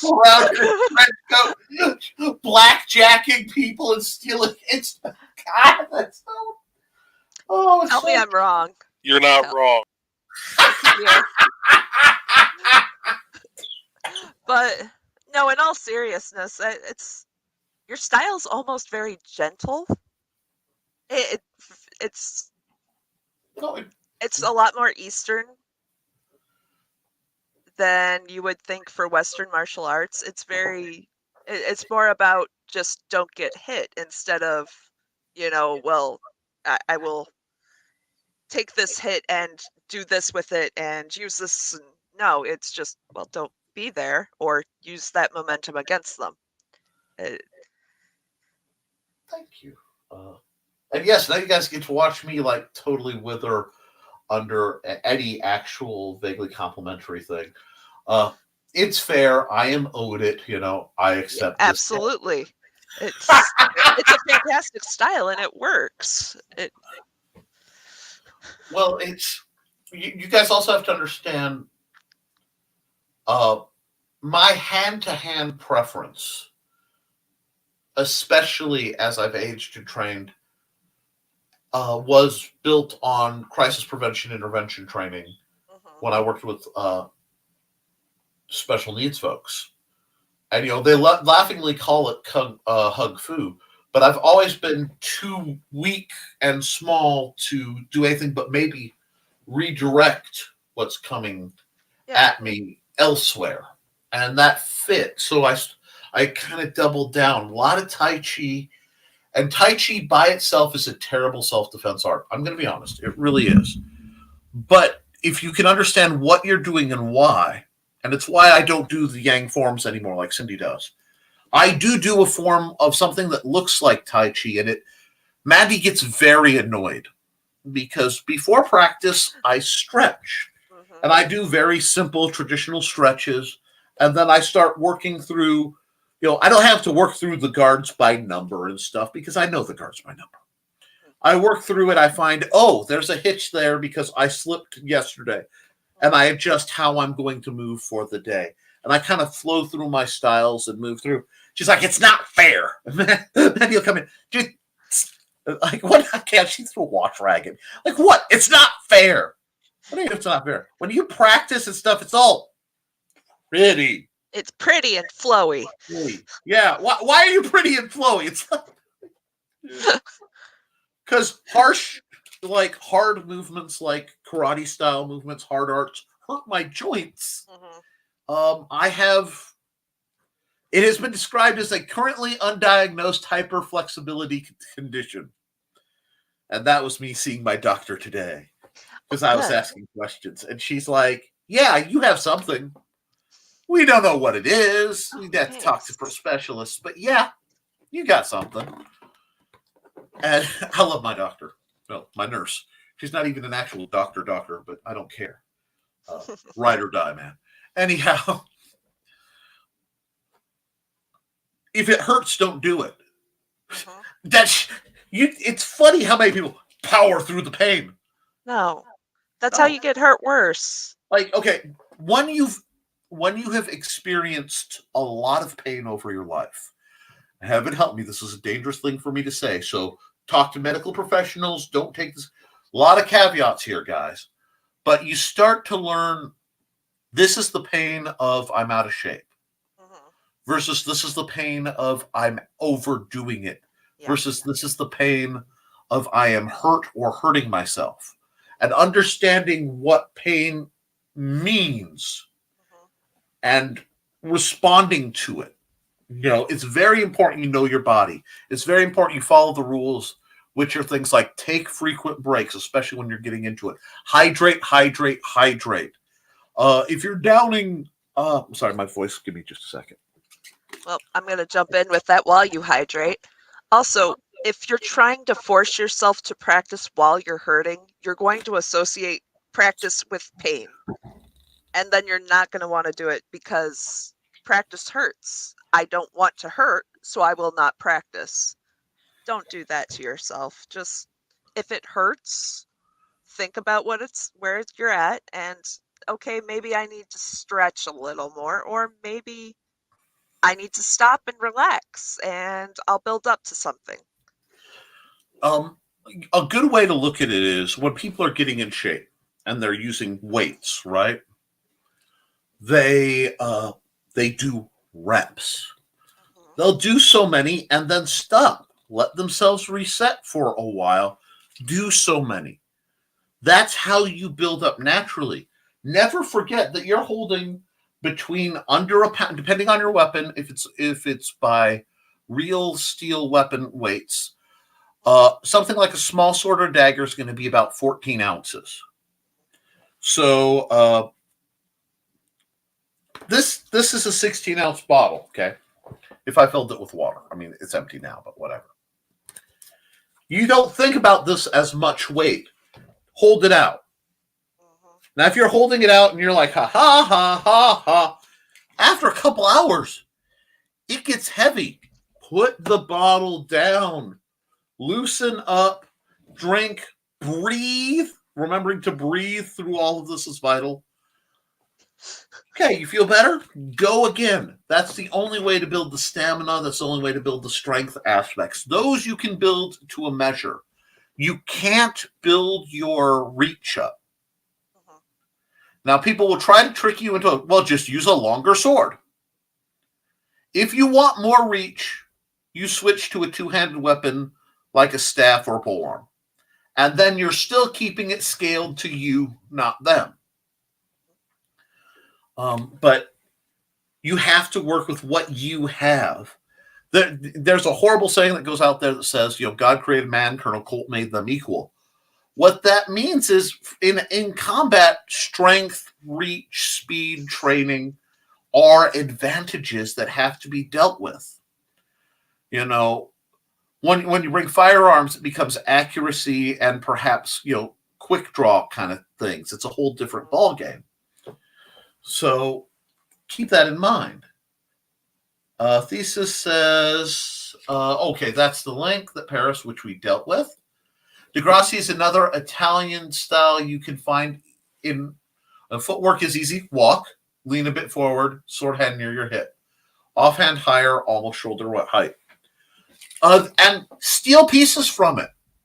Mm-hmm. If you like the way the parries are explained in Gigante, but the Degrassi stance, rock it. Mm-hmm. Let's see what she says. Attacks are on diagonal lines, focuses a lot on counters, turning a parry into attack without releasing the parry. Found it needed more arm strength, but I usually fought guys, not gals my size. And I do prefer to have people train first from a position of weakness. Because rarely are you overcompensating for, you're stronger than you should be. Well, there we go. Since I've watched all the homework that Thesis gave me, are there any movie, TV shows with female protagonists that uses a sword? So, favorites. So, I'm not going to lie. I didn't watch a lot of it, but Game of Thrones, the water dance. Yes. She had a little sword scaled to her. Sword scaled to her, little mini glaive scaled to her because she learned a quarterstaff scaled to her. I want to hug Maisie Williams, even though she's just the actress who did it, because it's so delightful. And ironically, to give you an idea of how short I am, Needle is actually, I handled a one-to-one replica. Want to guess who it's scaled perfectly to? So, yes, she springs to mind. Who else you got? Oh, let me think. I've been watching a lot of murder documentaries lately, so I got to dig deep into the the historical fighting. While Xena Warrior Princess was a whole lot of drivel, the lady who played Gabrielle, yes, was not a lot of drivel. She was incredibly talented. I lost her name, but she's very good. There is a version of the Three Musketeers where D'Artagnan's daughter is involved. Yeah, she is phenomenal. Mila Jovovich in the Three Musketeers, the remake of the English version, is phenomenal. You'll see a lot of katana use. Yeah, a lot more Eastern. A lot of Eastern. Now you go into your Michelle Yeoh. Yes, I love her so much. God. Michelle Yeoh. I lost the cavalry's name.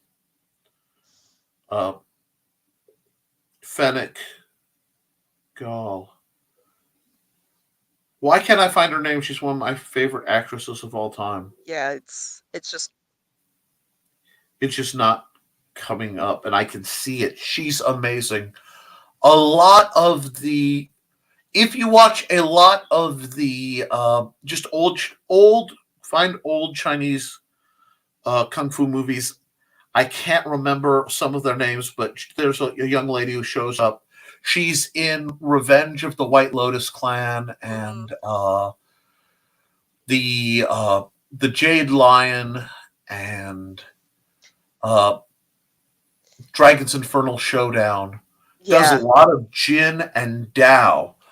As a lady who's interested in falchion, you will look for female practitioners of Dao, D-A-O, the Chinese broadsword. which is a delightful weapon, easily in my top 5 of long weapons. The problem is there isn't a lot of modern depiction. Yeah. Elizabeth Swan, Keira Knightley. Yeah. Keira Knightley has some great sword work. Mask of Zorro. Yes. Mask of Zorro. Shoot, who was that? I had it. Catherine Zeta. Yes. Yeah, it was Catherine Zeta-Jones. Yeah, my brain was going. It's not Selma Hayek. It's the other one of the era. Although Selma Hayek can fence too. Catherine Zeta-Jones in that movie is phenomenal. One of the best people. Why am I being dumb? Look up Jill Barup. Jillbearup.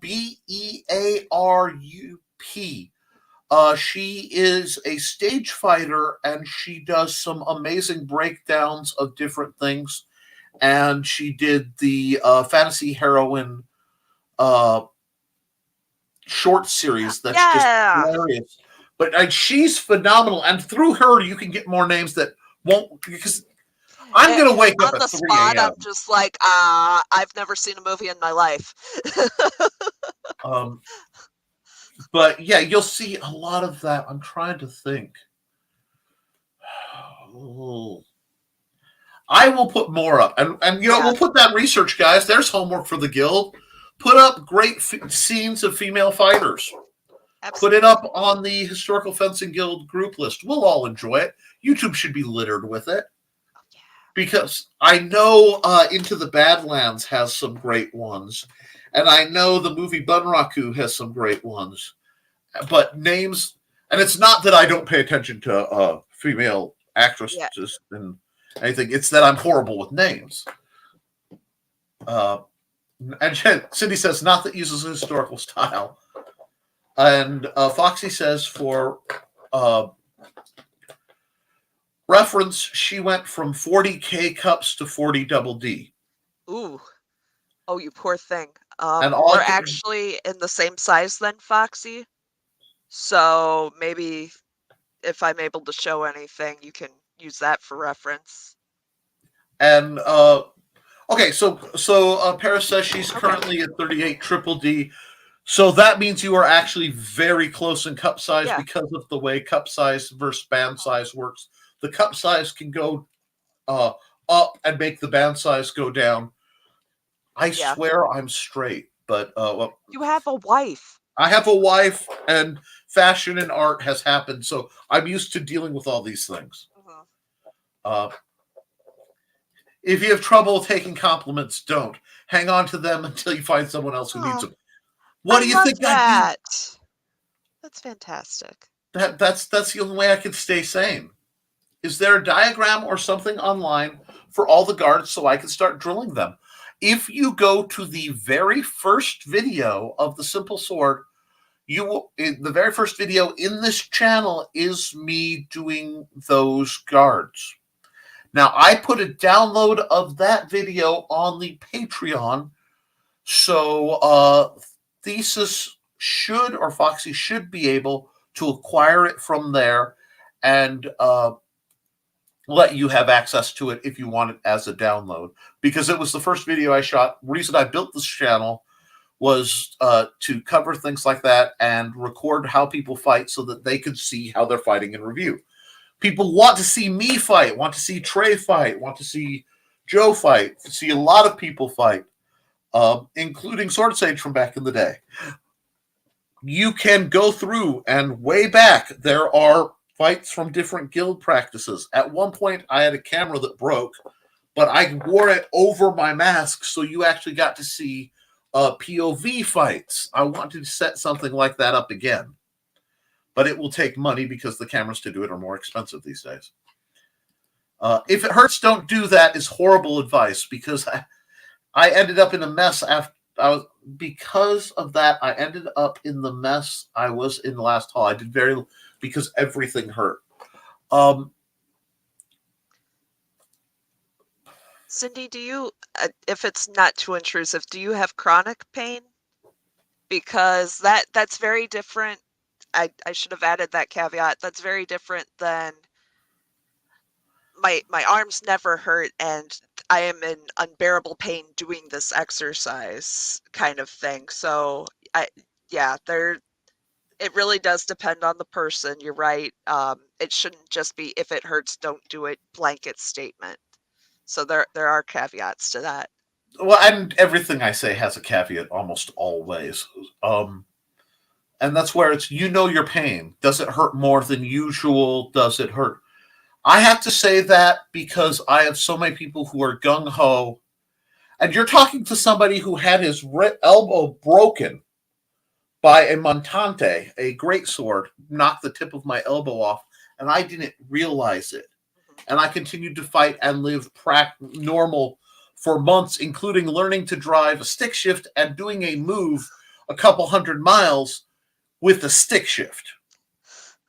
Going, I know it's fun and it's a great time to drive that way. Oh, my arm hurts after it. So that's where knowing your level of pain comes in. But I've had so many people who, like, I have to stop you fencing. Well, I trust my fighters.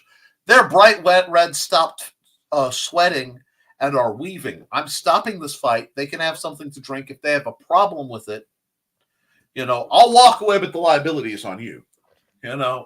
Yeah, there's a lot of people that they're like, well, no pain, no gain.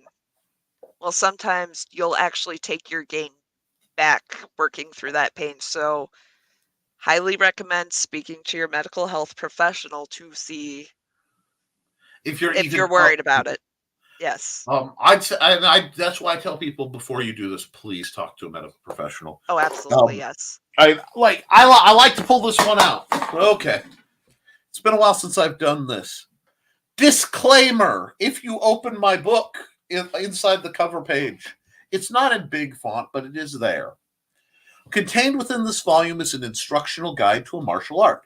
Martial arts, by their very nature, can be dangerous. Any attempt to perform the techniques within can possibly lead to injury or death. The writer, publisher, and retailers to this book deny any liability for harm to persons or property which may occur while attempting the techniques described within this book. Please consult your medical care provider before attempting any exercise or martial arts program. If I take it serious enough that, okay, this is my wife's copy. You open it. It's right there. It's literally the first content within the book. Don't mess around with this. Why do I say that? Well, I once was in a double lunge situation. For those of you who don't know. Yeah, I remember that. With blunted rapiers under alleged supervision. I realized it was going to turn into a lunge, and I broke off, and I attempted to parry, and the way I broke off, I missed the parry. And because two guys, my buddy and I, were coming at each other, his sword hit and caught in my rib. Despite the armor, it just lined up right. It tore 5 of my ribs from the sternum, cracking 3 of them. Didn't it get your floating rib as well? I got 1 or 2 of those. It was a lot. It was a lot of damage. Well, that was a lot of that popped back before the doctor visit. Yeah. And the last one was actually out and pointed at my lung. I was sent to the ER, and in the process of going to the ER, it slipped and popped back into socket. It could have very easily killed me. Because even with great calibration, the raw masses of 2 large men coming together, narrow area, sweet spot, just a critical hit, these things happen. So that's why I take it so deadly. I've made dumb mistakes over the years. And my goal is to make sure you don't have to. Let's see. Versus, this is the pain of a muscle or tendon that hasn't been used 8 months and is pissed at you. This is going to be sore in the morning. If it ever burns, that's a great time to realize you done goofed. But, you shouldn't be crippled up from learning. I think is the point we're trying to make, is yeah, you're going to be sore. That happens when you start any kind of workout regimen. But you shouldn't be lying in bed, not able to move, just regretting everything in your life because you decided I'm gonna, do 700 lunges tonight for my first time. Yeah, and I will always err on you not getting hurt doing this. Let's see. Foxy says, I'm in the same position, undiagnosed connective issues. Only when I saw the rheumatoid, they just said I was fat and wouldn't even run any tests. Some doctors suck. I've spent, well, I'm 42 now. Yeah, I'm 42. Had to think about it. I'm sorry. I don't think about my age. And I was 30 years old and mostly through college before they realized I was dyslexic/dyscalculic. I was 42. It was this year that I was diagnosed formally ADD. I've had to endure massive amounts of medical stuff and pain because doctors and other individuals refuse to listen to me. Just keep asking, you can get a second opinion, the third opinion, whatever it takes. If they're not doing it, you got to find somebody else. And with connective tissues, I know a lot of people who have had to fight for decades, literally, to get a diagnosis that would help them. I have diagnoses, but I'm not considered disabled yet, although I'm supposed to have a driver's placard and some paperwork as well.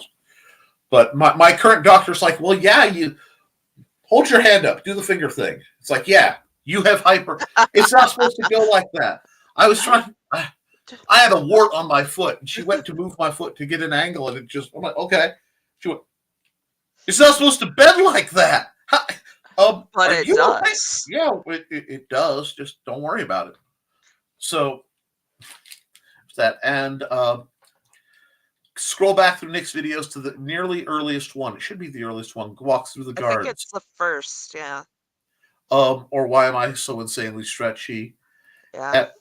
And because I did very little exercise for a year, my muscles deconditioned, and my muscles, which couldn't do it anymore. That's one thing. You have to start at where you are.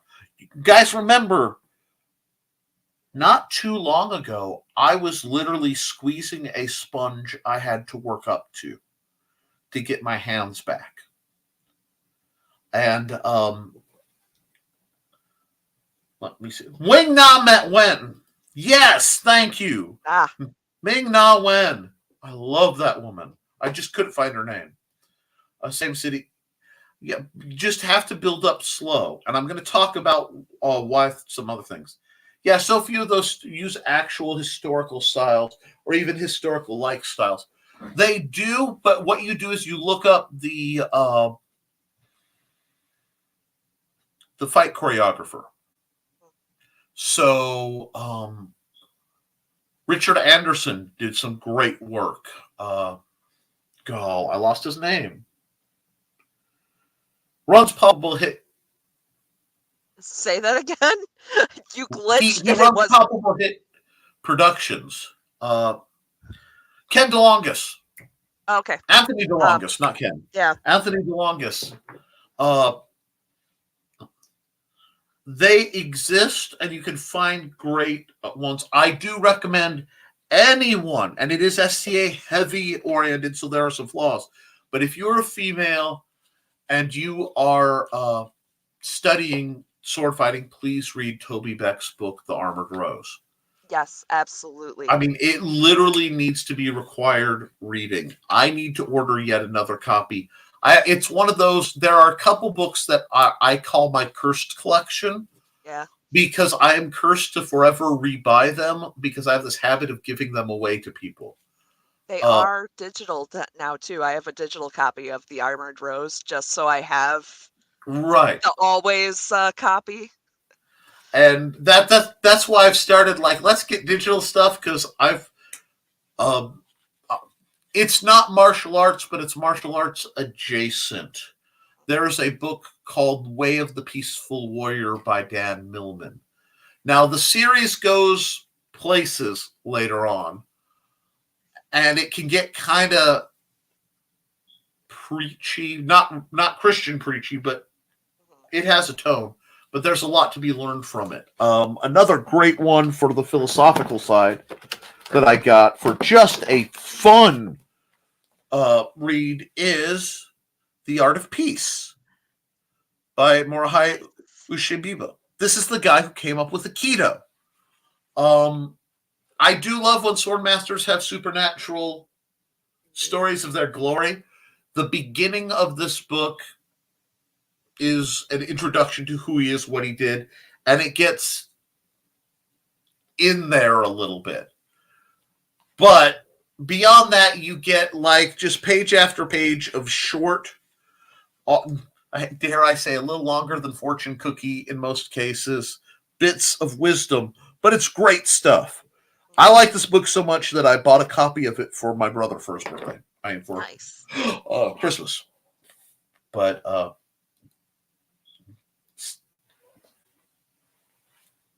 yes! Okay, Cindy kept we're going to branch for a second into one of my greatest pet peeves.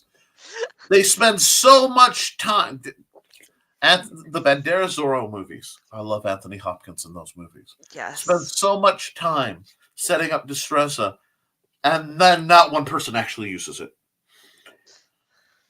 I love those movies. I love Anthony Hopkins as Diego de la Vega. I love his instruction. I love his concentric circle medallion, and then he uses it backwards. It's backwards that you do not work inward toward a target. You work outward toward your world. And yes, this is a full-on rant, but there we go. I think I screamed at the TV when I watched that scene. Just, no, that's wrong. Why are you doing it that way? That's stupid.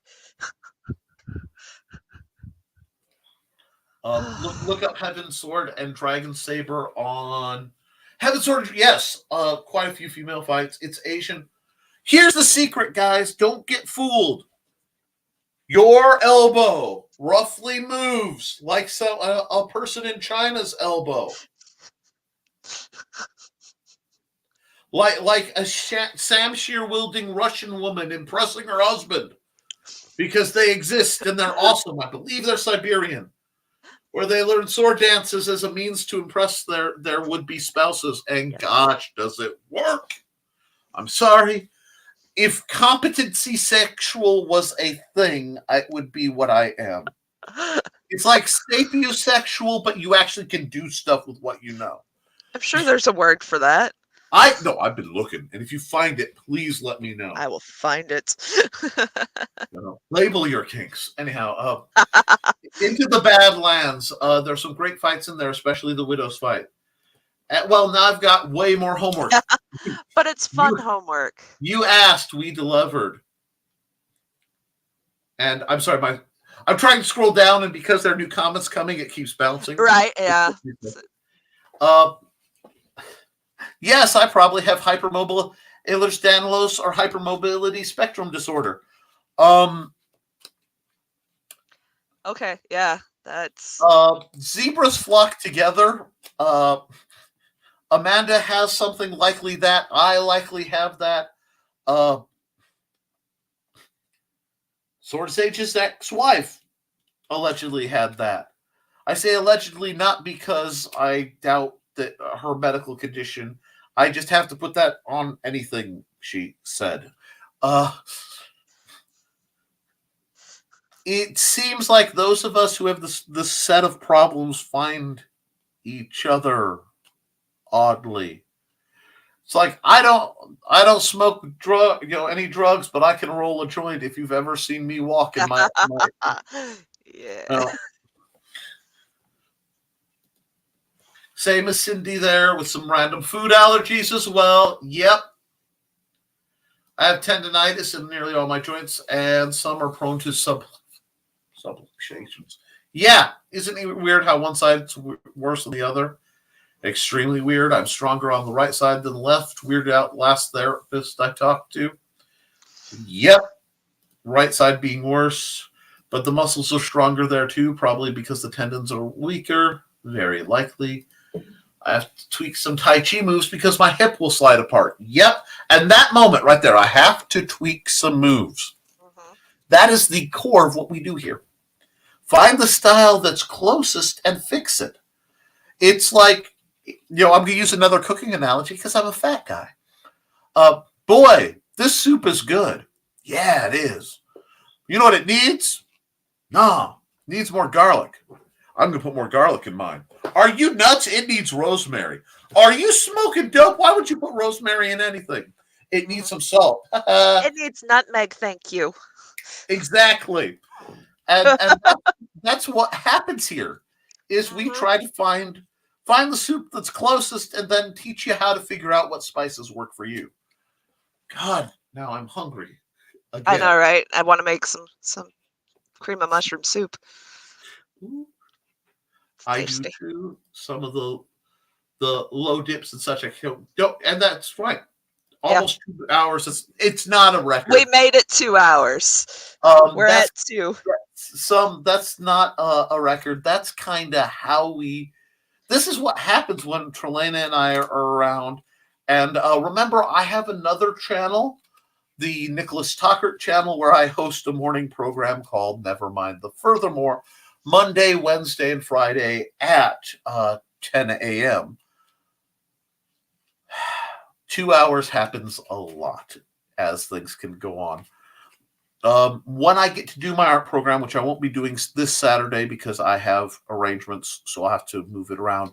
Those are notorious for going 3 to 4 hours.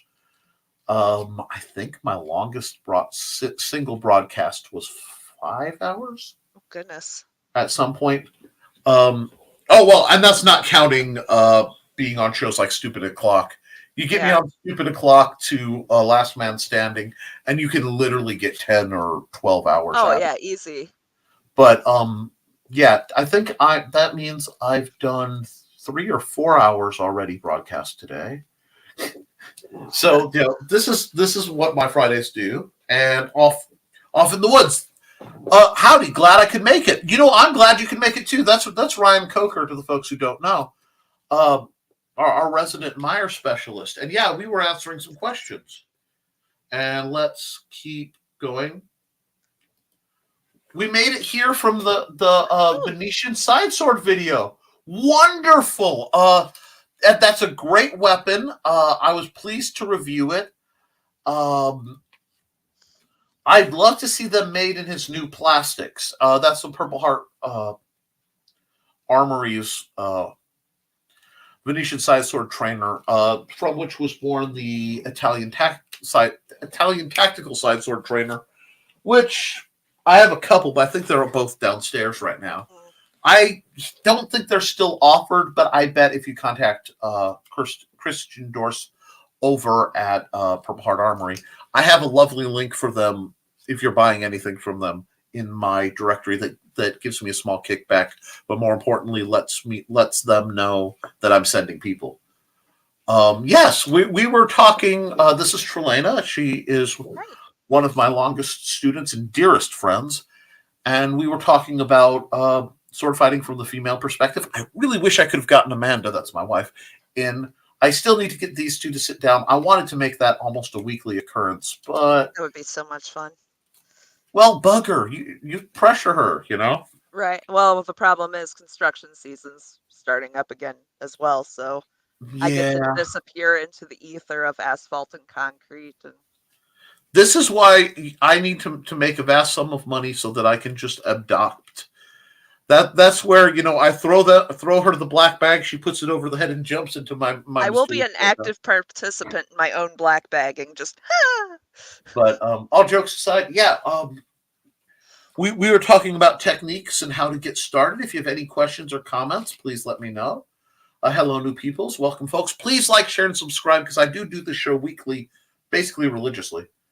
Thesis says, I did a dumb a few months ago, tried to do a circle walking thing before my hip was ready. Ooh. I'd been stationary too long and wanted to move. Took a single step and it was excruciating. Oh no. Yeah, you can't rush recovery. And when you are at the build-up stage, you have to go slow because that's the only way you're going to find how, what you can do. It will take time. I'm still working years into what I do. And Paris says, don't do that. Need more nutmeg. Now I want some sugar cookies because, man, I make sugar cookies with a lot of nutmeg in them, and they're amazing. I remember first time I showed up, it was almost 3.5 hours. This isn't a record. Nick's other channel's right here, youtube.com/@NicholasTucker. Yeah, follow me there too, if you don't mind. I would be afraid to co-host because once someone gets me going on something, I'm passionate and won't shut up until someone makes me. Well, you see, that's why I have restrained above. Anyway, yeah, I've been trying not to just and with Trey, I'm like, please, come on. I'm like, no, this is your show. No, wait. If this was my show, this would be the Nick Tucker Fencing School of Awesomeness. And no, it's the Historical Fencing Guild. Yes. We're an organization that builds each other up and, helps each other elevate. It's kind of my shtick. And it should never be just mine. Sometimes they gave him snacks to shut him up. Snacks are good. Now, love, you should call yourself a snack, not because you aren't. You get the wrong idea about us. Rolls eyes. If Thesis tries too hard, I will sit on him, and I outweigh him by quite a bit. He would like that. Supposed to be a punishment? And Cindy kept plugging my art at deviantart.com/NickT. Yeah, I've been there 20 years. You can see a Cindy's whole lot great. of drawing. I don't know about that. I try. There are, if you want to buy my art, I can actually plug that too. I don't normally plug that stuff here. Plug the art. It's fantastic. Plug the art. Okay. Art Tales Volume 1 is my first art-based book. And what it was I take prompts and somebody will say a word and then I do a picture. And whenever I do this, I get an idea for a story. And so a lot of times I don't have time to go further into it. So I just have 25 of these of varying lengths and different stories, all with the art, usually with what inspired it up at the top. And this is my first art book. Now, I'm also a game designer while we're getting off topic here. The Big Stompy Robots line of books and games. More is coming for this once I get through the shenanigans with Hybrids and Sons of Gods, the role-playing game I was commissioned to do for Luke Stone. So I have my finger in a lot of pies. And to the new folks, if you want to learn how to fight with the Venetian swords or any sword, I recommend the Simple Sword. This is my manual of how to go from you've never held a sword all the way to instructing people. It only took me 15 years to write. Now, I've done that. Don't forget to tip your host. Yes, I will do this again. She does this to me. She's if you fantastic. Wish to tip me, paypal.me/NicholasTucker. If you want to tip Trelena, get in line. Hey. Sorry, not have said that. Exactly, Trelena, what's a punishment? And, support the Historical Fencing Guild and get a say what happens here. Patreon.com/the Historical Fencing Guild. Speaking of that, let me see. You're awful love, and I can't draw to save my life. But if I use a ruler and graph paper, I can draw basic buffer training ideas. I have a whole notebook on them. If you want help on learning to draw, I have been an art instructor at different points. I can help anybody get the basics down. But let's get into something off topic. I've got a box, and I got a box that's somewhat long, which means it's definitely an unboxing for the HFG. Now, I was going to do this for the guild for my Patreon. And you know what happens every time I'm like, okay, patrons. I got some stuff to do special. No, just do it on the live stream. Everybody gets to see it. Every time I try to do special stuff for you, you're like, no. There is a newish type of trainer out. What's in the box? What's in the box? Let me see. Now, I gotta keep it up here so you can see I'm not holding it. Two people have been around. This is not new.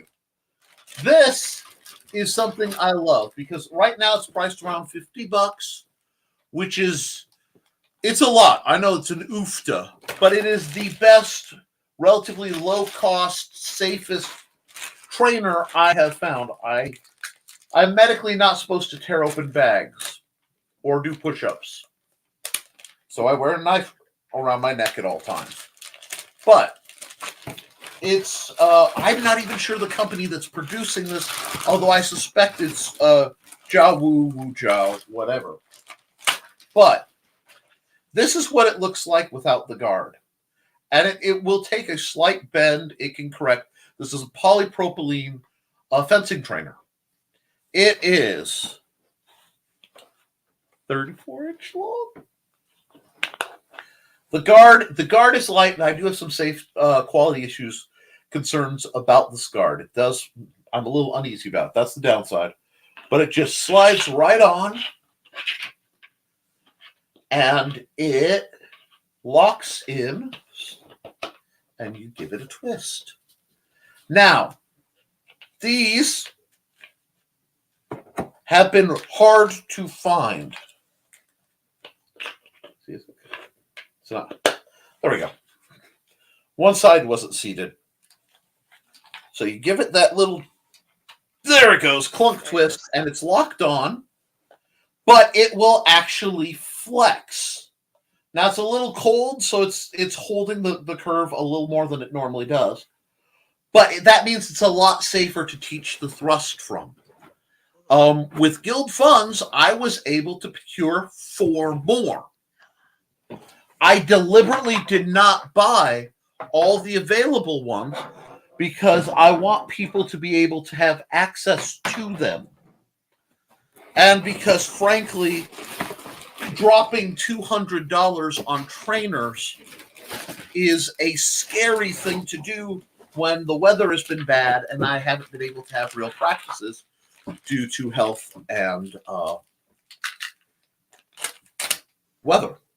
But I did this as a promise. One, to myself, because I always said when I had the property and space, I would be setting up. And 2, I said, if I found a weapon I could safely train beginners with, I would buy enough to safely train a large number of them. My goal probably is to have 10 of these at some point, because that would let me train 9 students or more, because I may get one that's, this is my designated only one. And then I want to get the cold steel parry dagger trainers in equal number, because of my specialties, they are sword and dagger is my favorite way of fighting. So I should be able to train people sword and dagger. There are buckler trainers out there, but I'm still looking for the right mass-produced buckler trainer. The polypropylene ones are good, but they are very heavy. Yeah. There's a smaller version that is allegedly lighter. I haven't gotten it. I will see. And then if that turns out to be, comedy gold, I will get more of those. And I want to be able to get, come this summer, definitely, possibly as early as the spring, I'm going to do the hardest thing that I can do as both a man, as a sword master, and as somebody who has spent his life trying to help people. I will be asking for assistance, both physical and possibly financial, to upgrade the facilities. And I am doing this because I have been told that if I don't, they will anyway. And no idea what I'm you not mean. comfortable with this. It is not easy. But if I were talking to any of my students, whom I love, I would say, look, if you need help, ask. That's what we're here for. And if I'm saying we instead of I'm saying me, and this one has a nice hole, so of course it's going to open up smooth and easy. It's the last one. I want to look to see if it says. These came from something called Hero's Edge. Look how edgy that is. Ooh, That's so edgy. heroic. But I've been trying to find a regular supplier to get these. This is not me bashing anything that Purple Heart Armory is putting out, and I will still teach other styles with it. But part of my selection of this weapon is admitting that I have progressive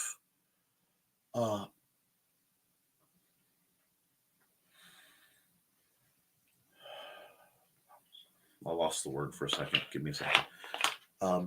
My condition is not going away. I have peripheral neuropathy, and it is spreading. And it will, I can do my best to slow it down. But like many of my other conditions, it is a stopgap. I am holding things off. Chronic is the word I was looking for, I believe. But there will come a day where it will shift from being numbness to permanent pain, which is where it was starting to get. And then I will have severe numbness and then loss of sensation and function without some serious, not just lifestyle changes, but fortune. I'll again lose the ability to draw and grip things and walk under my own power. This could go theoretically all the way up my arms. They're not even sure of the cause. It's just, yay, neuropathy. Judging by the symptoms and my understanding, it has been going on much, much, much longer than even my alleged diabetes. That means my time is fairly limited. However, by switching to a lighter weapon and being selective, I can maximize what I can do as long as I can do it. And I may be able to stave it off because, it is what it is.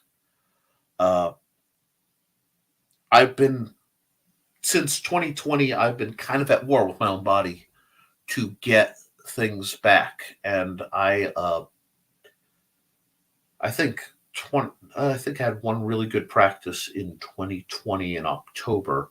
I've had major practices since then. And the large part of it was I lost the ability to do a lot of things around the house that I needed to do. And there was no small amount of shame. And I didn't want people to see me. And I could see the videos. I analyze body mechanics for a major living, basically. I have for years for tactical and situational awareness and other things. I could watch my own videos and see parts of me turning off.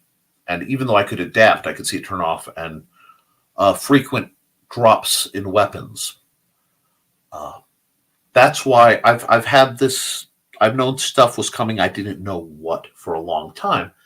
And being that I am who I am, I have for a long time been building certain contingency plans. One of them has been literally running around for a while, begging, pleading, and tracking and researching and reviewing the different plastic trainers to find something light enough that I could handle safely. Because while a foil would be light enough, the foil class Olympic weapons, I am worried that my calibration could slip with the Nerf things, and a broken foil can be deadly. So, in the contingencies of all of that, I've done certain things. I've spent the last 20 years, because I knew something was wrong even back then, adapting the style so that I could learn and teach it as most as possible. I've written a book so that what I've learned can be passed on in the case that I can't.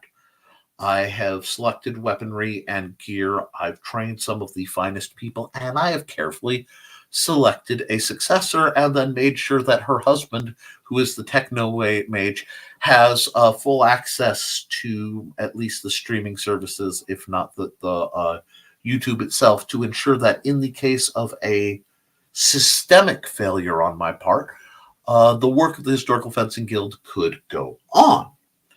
Now, this is not meant to be a sad thing. This is certainly not a tonight thing, but it is the part of the realities we all face.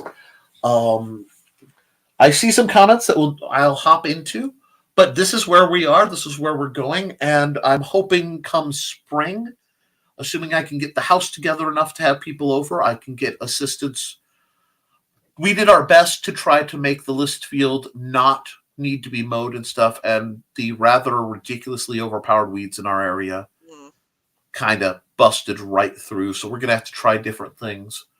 For practical reasons, I'm trying to avoid using weed killer because, I don't want to kill perfectly fertile ground in case of more practical issues. But so I'll be basically working my dear friends like immigrants and probably paying them about the same because I can't medically do things that involve heavy impact like hammers or vibration like power tools or lawn mowers. The use of these things triggers all my problems, and then I get to spend a week, back in the metaphorical mittens. Every once in a while, you'll see me in Ninja Turtle mode, where these figures work like this.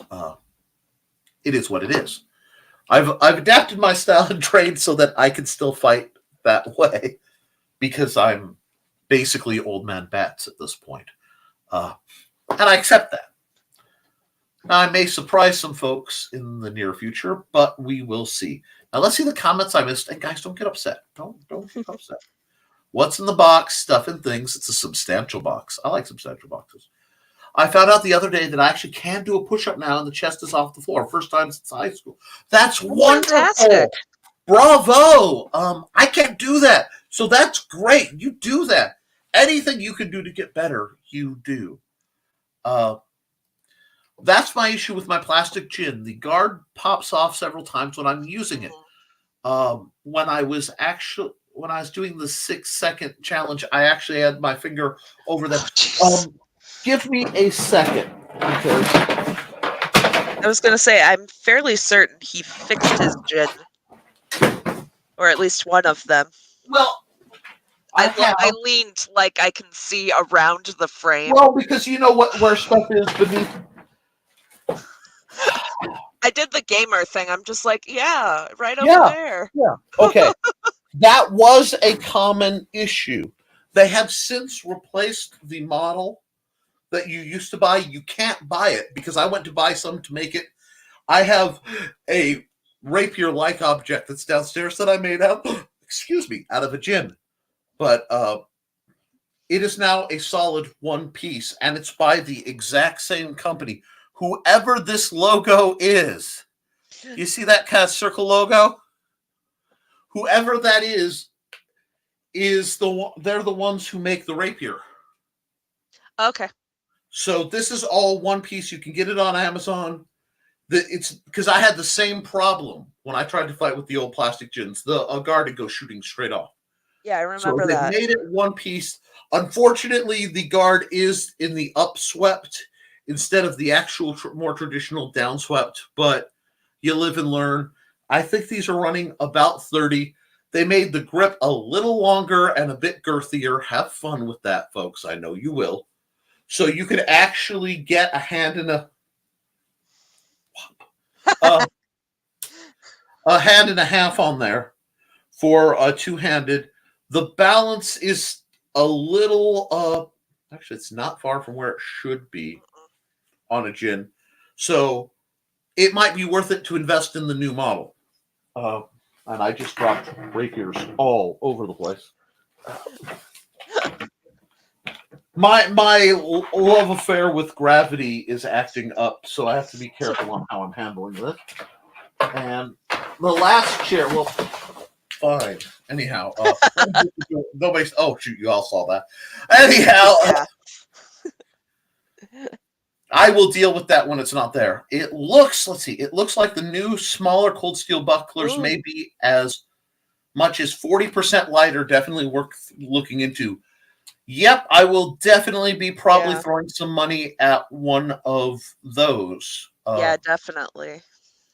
Sometimes all you can do is as good as you can do. Exactly.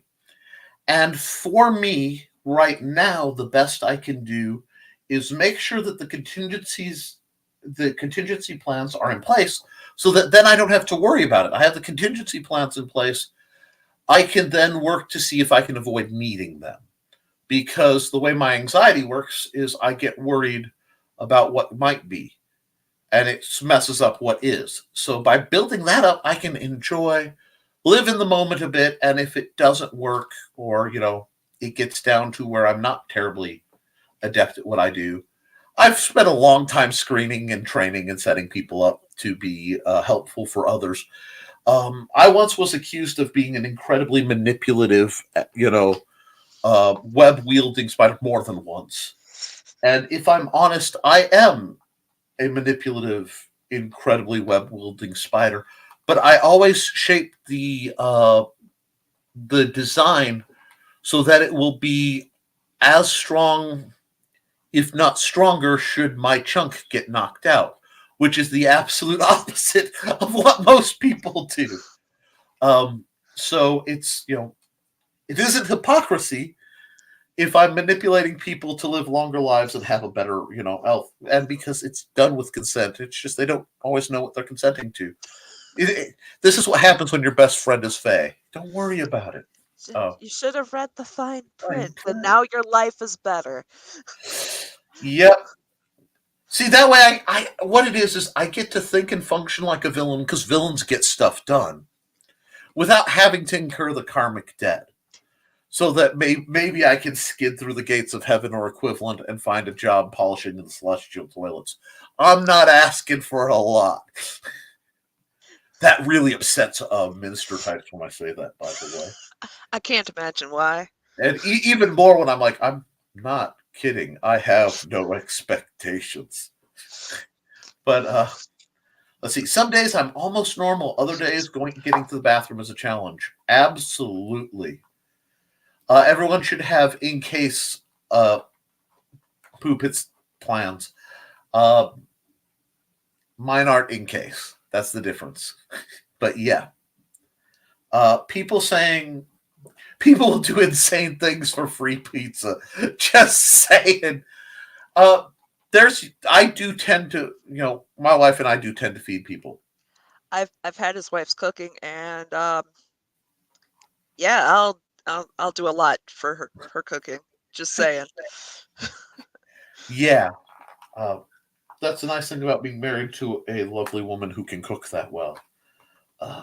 She is the wonder of my world and the star I travel by. The guard and the pommel are both removable. Yes, and mine broke off when Lendy was trying to do a flick shot by holding only the pommel. Oh.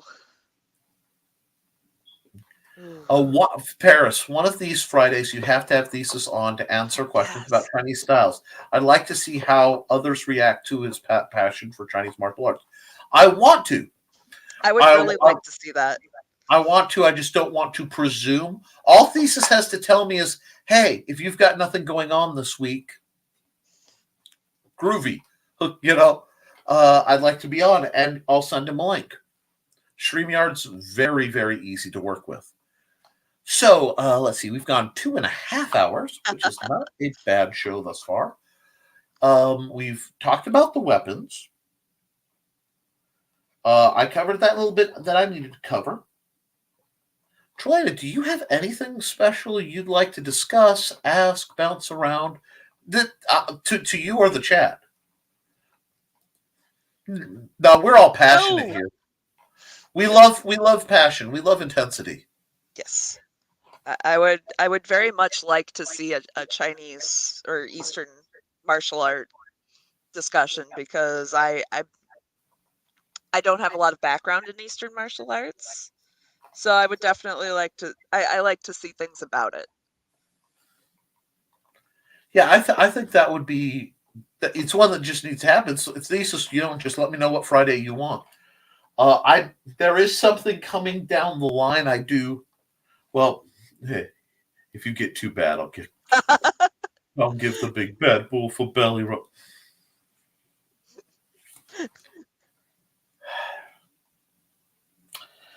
You know what? I am never far from the terminally furry. I swear I'm always going to be surrounded by lycanthropes. Y'all think the cryptids hang out with me. It's the lycanthropes, not on camera. I mean belly rub, not anything else you brought. Hey, just not on my camera, please. What you do at home? I was going to say, the camera goes black and we hear thumping. Just a belly rub.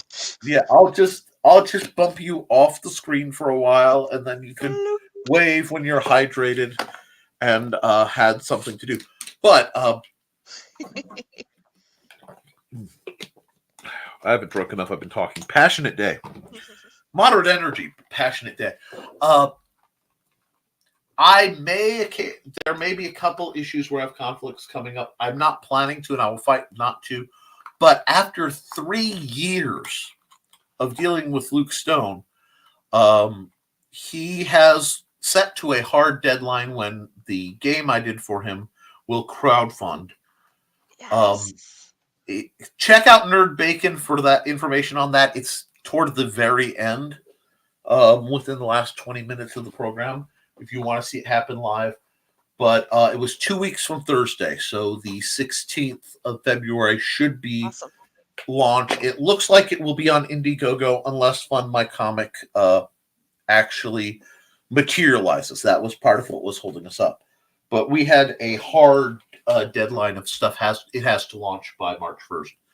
So after 3 years of working on that, I'm sorry, Thesis just posted, want to see my butterfly? And my brain just went places to that old song of I think I'm turning Jap. I'm a samurai. Will you see my butterfly? Anyway. I just finished a griffin. Cool. Ooh. Be right back, kitty. Okay. Burp kitty. It's a burp kitty. Burp kitty. No, be right back. Burp kitty. Yep. I'm just going to light and look into the eyes of my anglerfish. I do need to poke at Cindy, because yes, I need to find out what she uses for stuffing in her amigurumi. Because the weight of it is wonderful, and I like it. Isn't it? It is utterly amazing. I have to check my schedule, but if people really want to see me on here, I will come on. Probably not on camera, but I will do it. Okay, I'm just going to show you something. Actually, can I do that? Let me check something. No, I can't. Trelena, would you? No, I'll do it on mine. I'll do it on mine. Stop. Okay. Yeah, Trelena, you can do it. Stop. Okay. Just stop your camera for a minute. Can you still hear me? Yes, absolutely. As long as your mic is going. Yeah. Now, stop. Usually, there's an image you can select. There's an option to set that up with StreamYard. Oh, yeah. But I have a virtual background. The green screen, okay. But it's one of those things. If only you had an IT specialist you could call to help you out with something. Right. I set mine up a long time ago. That's why when I stop the camera, you get the sexy, like my favorite picture of myself ever. Oh, and Cindy answered your question. Oh. Pillow batting, old quilt materials, string. Okay. Fish gravel. Yes. Okay. Excellent. Thank you, Cindy. That's or old Or old beads. beads. That's fantastic because I got to hold the manatee and I was like, this is happy. Oh yeah, the manatee makes you want to just like before I had a cat in the house, I literally would fall asleep with the weight because I've been a stay-at-home dad most of the dad time, and or I would be up all night with him because I'm a midnight kind of guy, and he would when he was little he was right here, and it got to the point for years where I was just used to having a weight right here, and like I'd sleep like this. Yeah. Just used to it. Oh wait. I want to fix one thing.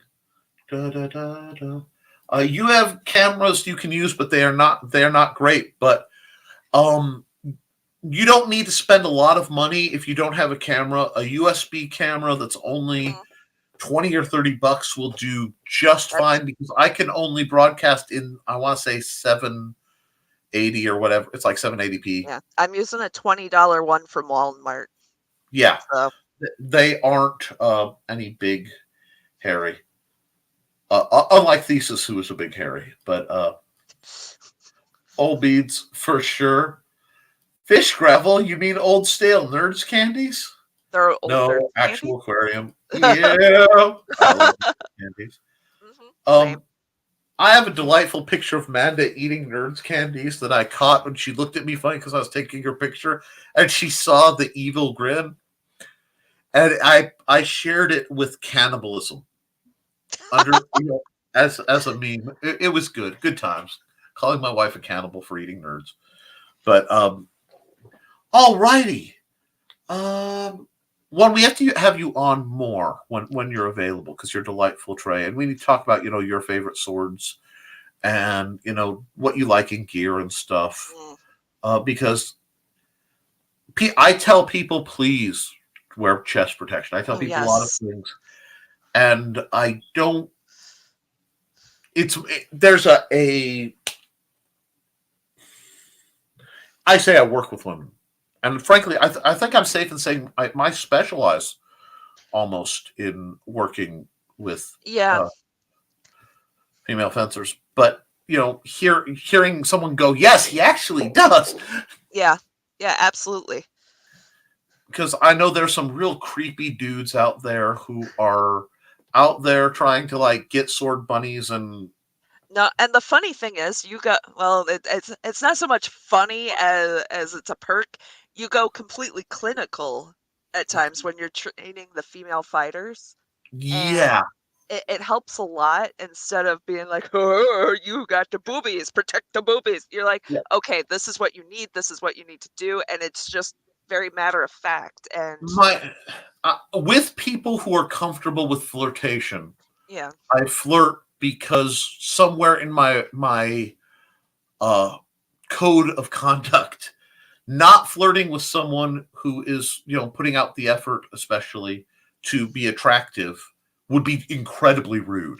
Right. I don't know where it comes from, but it's only with people who can handle it. With people who aren't or are coming from a place of fragility, I get hyper proper. And you see that when I'm working with someone, a lot of times I will get people who they want to learn, but they've survived, I'll be honest, rape or suicide, or they've just been abused one way or another. And learning how to use a sword is a great way to develop personal power. Yes. Not to say you're going to use a sword against somebody, but it's a great way to learn that you can affect change in the world. And when I'm around those people, it is a mix of extreme clinical medical Nick, who's spent years working with special needs people and other folks, and clinical sword Nick come out, and it's like, okay, are you comfortable with me touching your arm to address this? If not, either I can try talking it another way, because many times it's simpler to go, okay, we need to rotate. And I've worked with people where I could not touch them, but if I used like a piece of stick, I hate to say it, but like a pointer. Yeah, if you push here, and I'm going to grab you the sword and angle it, to build them up, things like that. I've also worked with veterans with borderline to active PTSD to teach. They learn to sword fight not for the skill set or the strength, but the level of calibration of action when they feel threatened. And that's a whole different thing. It's like one of my favorite things. I love training with Marines because I can always go, wait, stop, hold, what? You're a civilian. You need to. No, we don't. Ratchet it down. Go from Marine mode to civilian mode. Are we cool? Okay. Yeah. And can we proceed? We'll proceed again. And teaching them to find where that point of gear shift is. But my persona on camera is not a lie. But it's just a different aspect of you. It's an aspect. I'm trying to keep people entertained and go out. And the way I train people when it's one-on-one is very different than when I'm working the crowd, so to speak, because I'm training a bunch of people. I have to keep everybody's attention over here. And it's a battle, even with, we'll say supposed adults. Yeah, that's a good way of putting it. Until the base discipline and rules are put in, because I have to be that way, because, martial arts are inherently dangerous. That is their nature. And everybody wants to skip to the good part of stab. They don't want to. Yeah. And unfortunately, I've had to take people, I like you. I like you as an individual. But you have not been safe or learned maturity. And so I can't have you fight. Yeah. And I've, if possible, I believe in building up people publicly and correcting them privately. Yeah. So, that kind of respect is a good way to go for things. Now we've got a lot more commentary, so let me talk through that. Sword bunnies are a thing, like groupies. Absolutely, especially in groups where physical prowess is rewarded with political, quote unquote, power. LARP groups, sword groups, and I'll be honest, some of these guys, they take off their shirt, and I know some of them have taken off their shirt for a living. They're big and they're strong and they look like they walked off a romance novel cover. And there are folks who will just blah, blah, blah, of both genders. So sword bunnies are a thing. And there are women who will claim to want to learn to sword fight. Sort of like the women who go to college to get their MRS degree, to find a guy to get married. But they're much rarer, I think, nowadays than they used to be. And I've seen a lot of collecting good-looking disciples. Because they're not students, they get disciples. But they're like, you're pretty, you want to learn how to sword fight? And it's very uncomfortable for me because it feels almost cult-like. Well, it is. It is, and that goes back to Trey was there. Trey saw my origin story very, very much, more than anyone here, in many ways more than Amanda even, because while she was intimately involved, this aspect, she wasn't at those practices for reasons. And we had the same instructor. And what would happen is dent in our original helmets. Yes, we at same dents, they're still there. He would take the people he deemed were good for discipleship, which would make him look good, and put them away, and then either hurt or poorly train deliberately the people he wanted to get rid of. Well, sometimes he poorly trained the other ones too, just so he could still beat them. Well, yeah, you never teach somebody everything. And I mean, I know this because he wanted to groom me to be his actual, and I turned him down because at the time he said, you need to get rid of the supersized fighter chick you're dating, in those exact words. I'm like, you mean my fiance? Well, don't you want to get anywhere in this organization? Yeah. So that happened, but at the same time, before that, he started giving me the people he didn't want to waste his time on. See if you can do anything. Basically to train them up to be semi-smart boxing dummies for his chosen ones. And certain people kind of very quickly broke the mold because, Trelana did it like, yeah. But I'm learning more over here. No, come here, be one of mine. You are one of the highlights. And but there's more people over here, and they teach me things instead of just hitting me. And that's kind of what started. And I noticed the people he put aside were mostly women. He didn't know how to train the women because he trained them like he trained men. Right. I remember one practice, he was very insistent I do a shot a certain way, and I had to look at him, and I'm like, my wrist does not move like that. He wanted me to rotate it a certain way, and I was like, that is physically painful for me in a way that means my wrist is going to pop out. And he just, well, my wrist does it. And I'm like, good for it. It's not going to happen with my wrist.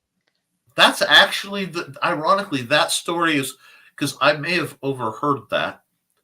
And probably. Then I may have then immediately went, well, I don't want to overstep, but I'm going to do a whole deep dive on, because I'm like, I can do that, what he wants me to do left-handed, but that ain't happening right-handed. Yeah. So and that's where I found Toby Beck's book, and I talked to Amanda, and I'm looking through, I'm like, that! Yeah, this book has been available. Why isn't he reading? Well, it's a heavy fighter. What was that good? Yeah, that always very much confused me. They're a heavy fighter. They still work a shield, and they work it very well. I would like to know. That's what got me in so much trouble with people, because I'd walk over, and I had big dumb jock friends, and jokingly I would talk big dumb jock, climb up a step ladder, rap on the top of their helmet. Oi! That! Yeah? Helmet go! Wire weenie? Little. Oh! Okay. So I'm hanging out there, hold it out like a buckler. I'm like, nope. Yep. Well, you need to hold it out like a buckler. No, I don't. Let's just see if it works. The turtle shell I had, I never held it all the way out because I learned from the heavy fighters. I can hit with that. It hits better when it's instead of just. Now, we have to talk about her tortoiseshell buckler. I have it over there. It is in terrible shape, though. That's okay. How to describe it? It is an oblong bowl about this big with a stick that runs the long axis. Let me grab it real quick. Let me see if we can figure out what it was from what it is.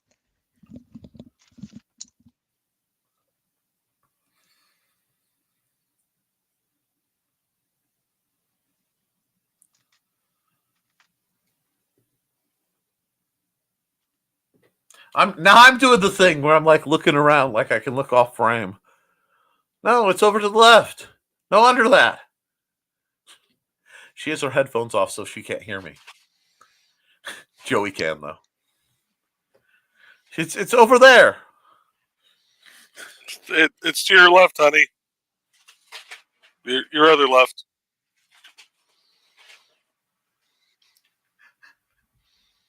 There it is. Okay, I'm gonna do this. I found my baby. Okay. Now, that is her tortoiseshell. As you can see, it has seen better days. But there it is.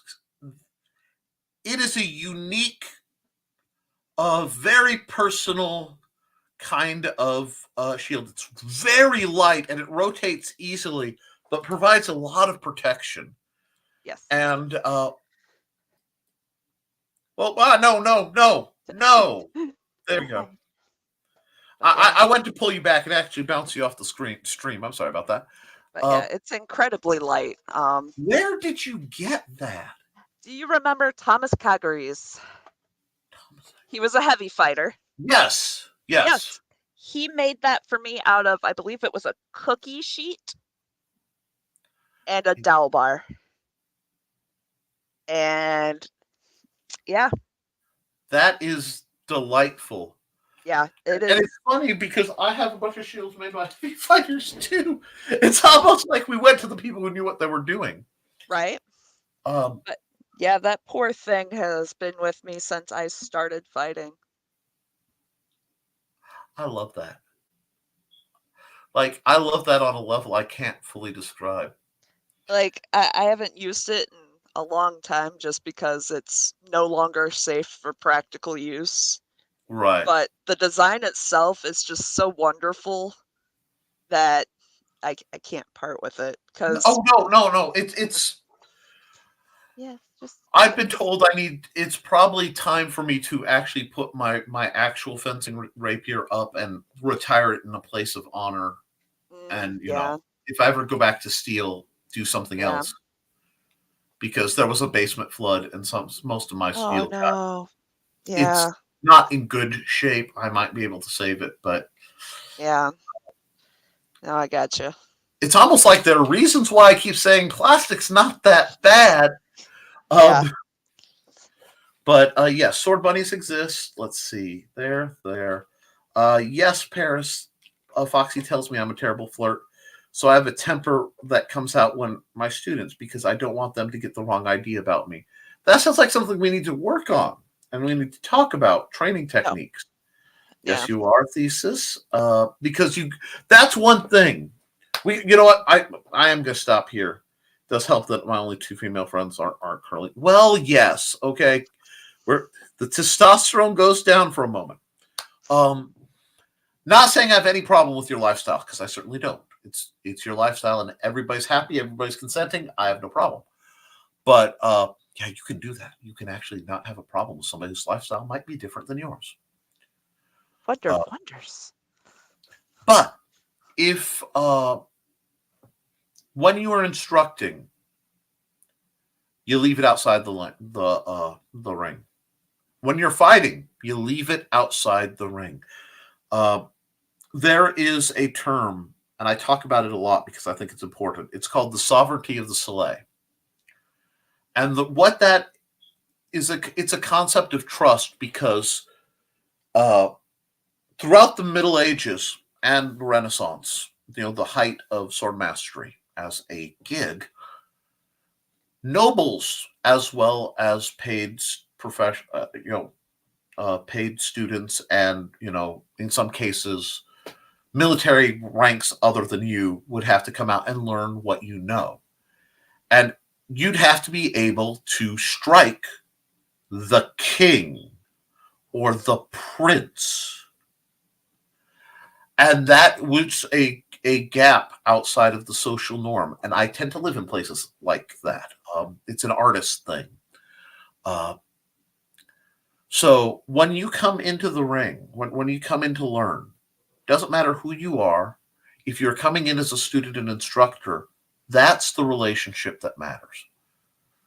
The rules of etiquette exist, and it's not usually rigid, and it's never self-aggrandizing through my approach, because all I'm trying to do is impart the knowledge I have with the goal of getting you good enough you can consistently beat me, because that's my test.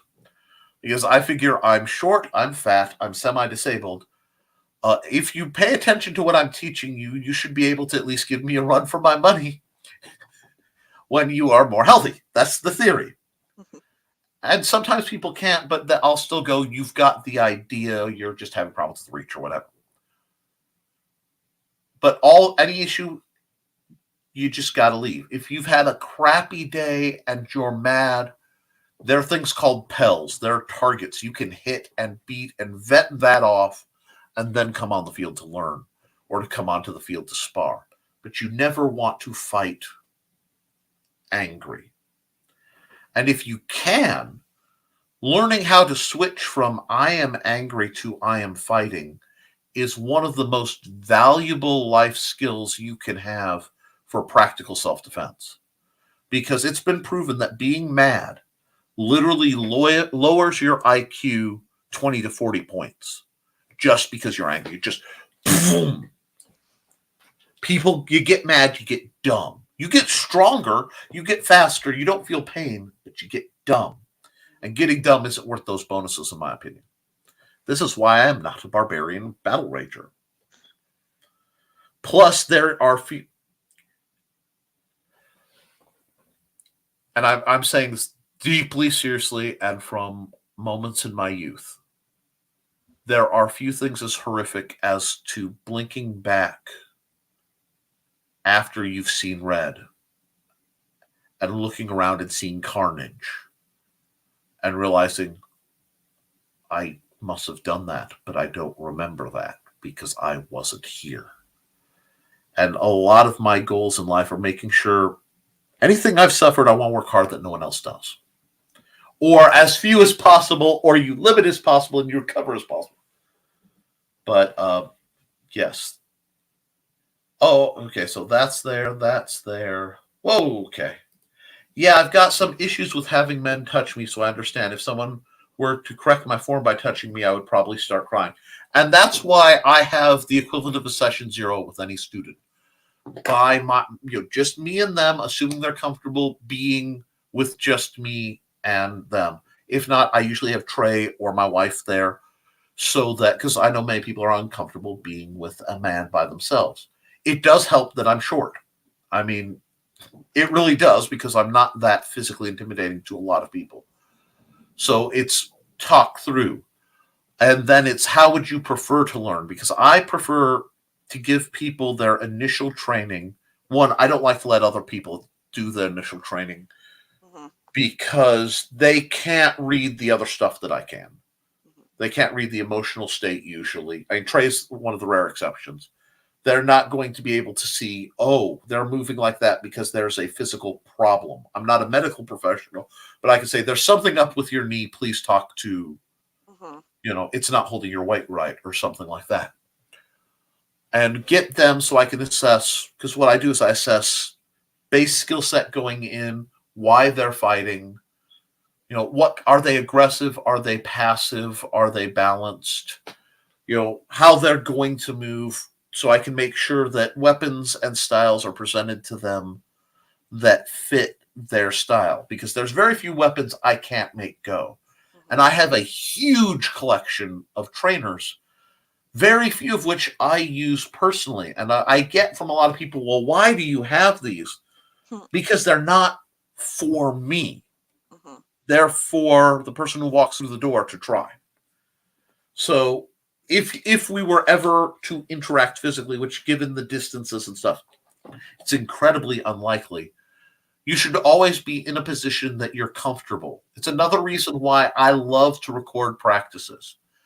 A lot of times I will record practices so that, one, you have that as a tool to see your issues. And two, I have that as a shield against any accusation of impropriety, at least during practice.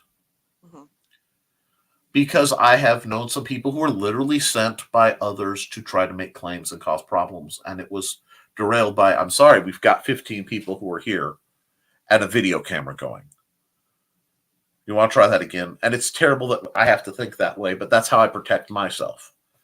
And don't be afraid to protect yourself that way. Yeah. And there should be a back and forth of consent. I mean, yes, it's never just, well, you let me touch you this time, so you're going to let me touch you every time now. No, it's always, hey, is it okay if I do this? Hey, is this okay? Is this okay? Are you comfortable if I touch you here? It's never just blanket permission because you've stepped on the list field. Right. And you can, especially when I'm working with women. And I've known men who are fragile that way too. I've worked with men who are sexual assault survivors. I have had people sexually assault me, both male and female. It used to be very hard for me to say that. I admit that now because, one, I'm not lessened by what they attempted to do or did.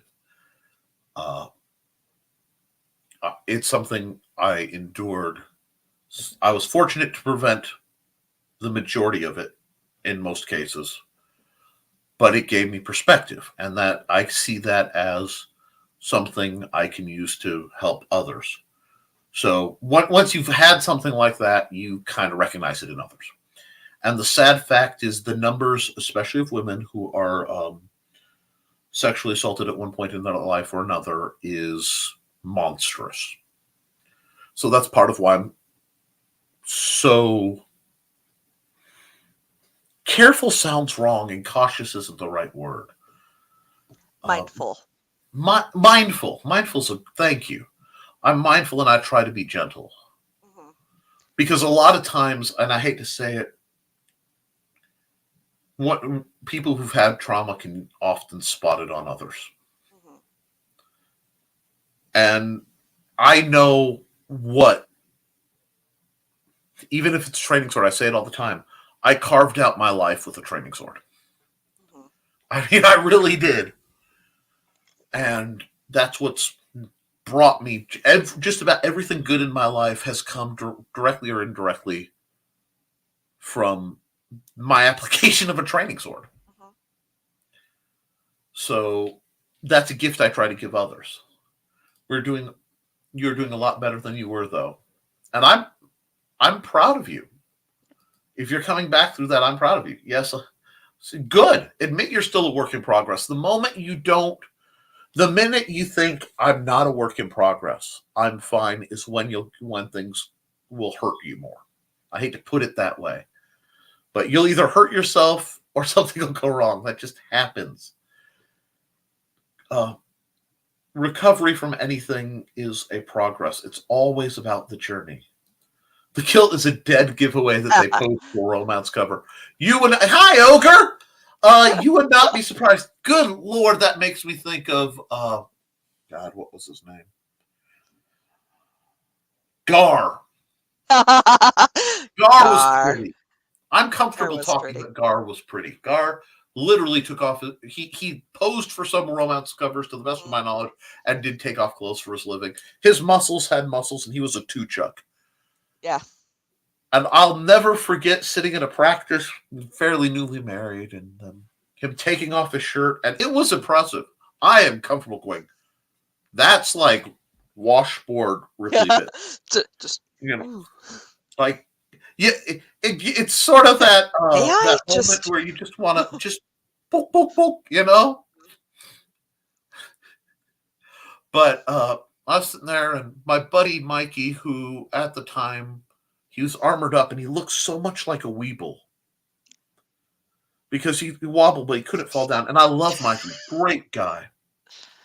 Another expat, actually, now that I think about it, of the secluded cult of America. But I've just pulled that one out. That's a new one. I like that one. But he's like, aren't you worried about,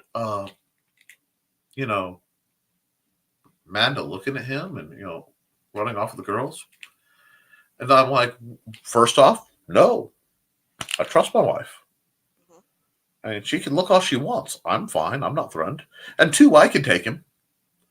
And he and the three other people who were eavesdropping all turned and looked at me. Found them real quick. And it's like, excuse me? I can take him. And how you do that? Secret martial art. And I do have 2 secret martial arts, and I will tell them to you. The first one is run like Peach, which means when faced with insurmountable opponents, one makes a tactical advance to the rear, thus running like a peach. The other is Wagang Fu. It is a rare form of Kung Fu, found mostly in the northern states of America, but though I have seen it as far south as Florida. And that is where you wait for honorable opponent in Walmart parking lot, and then you run his ass over with a station wagon. Hence Wagang Fu. What? No, I'm not gonna fight him. I just hit him with a car. And that's a joke, people. Dear YouTube moderators and individuals, that is a joke. But at the same time, JK. That is the mentality of, I tell that like that's a joke, but it's also a bit of a fable. There's a bit of a lesson there. I could not win, so I used superior equipment. And that's how we go. And it's good to see you, Ogre. And a huge shout out to Ogre. He was able to rejoin the Patreon for a while. And I don't know how long he'll be able to. We understand it's a financial situation, but it is much appreciated because every cent helps. And hey, Ogre and Paris Corvus, stay with what you're comfortable with.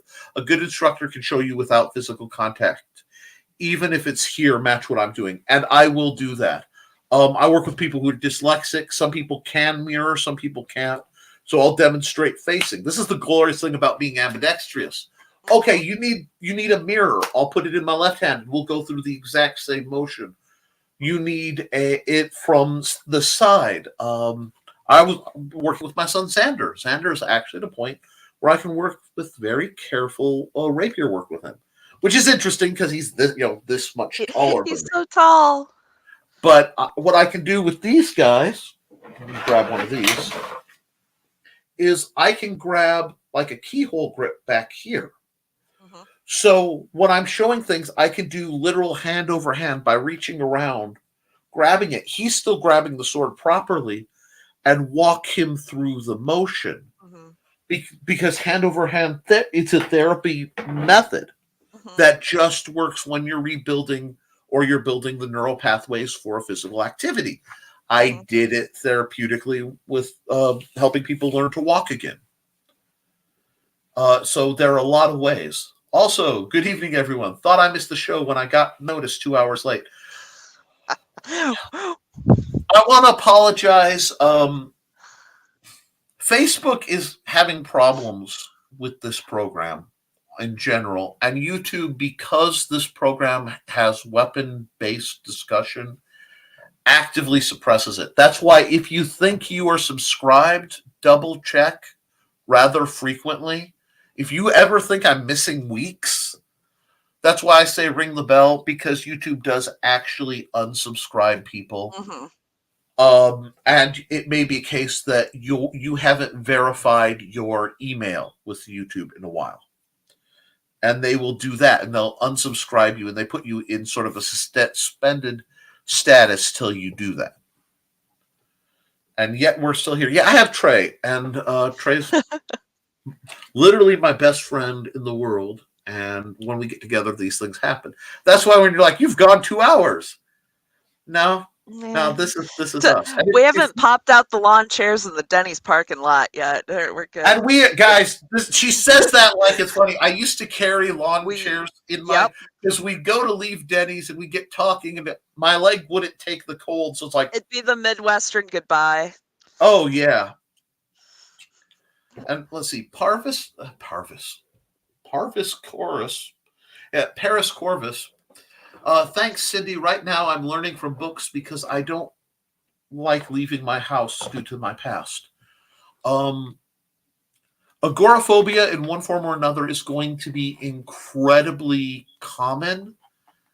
Not just due to people who have assorted traumas, but because of the events of 2020 and the main, there are a lot of people who have anxiety leaving their house, and that is not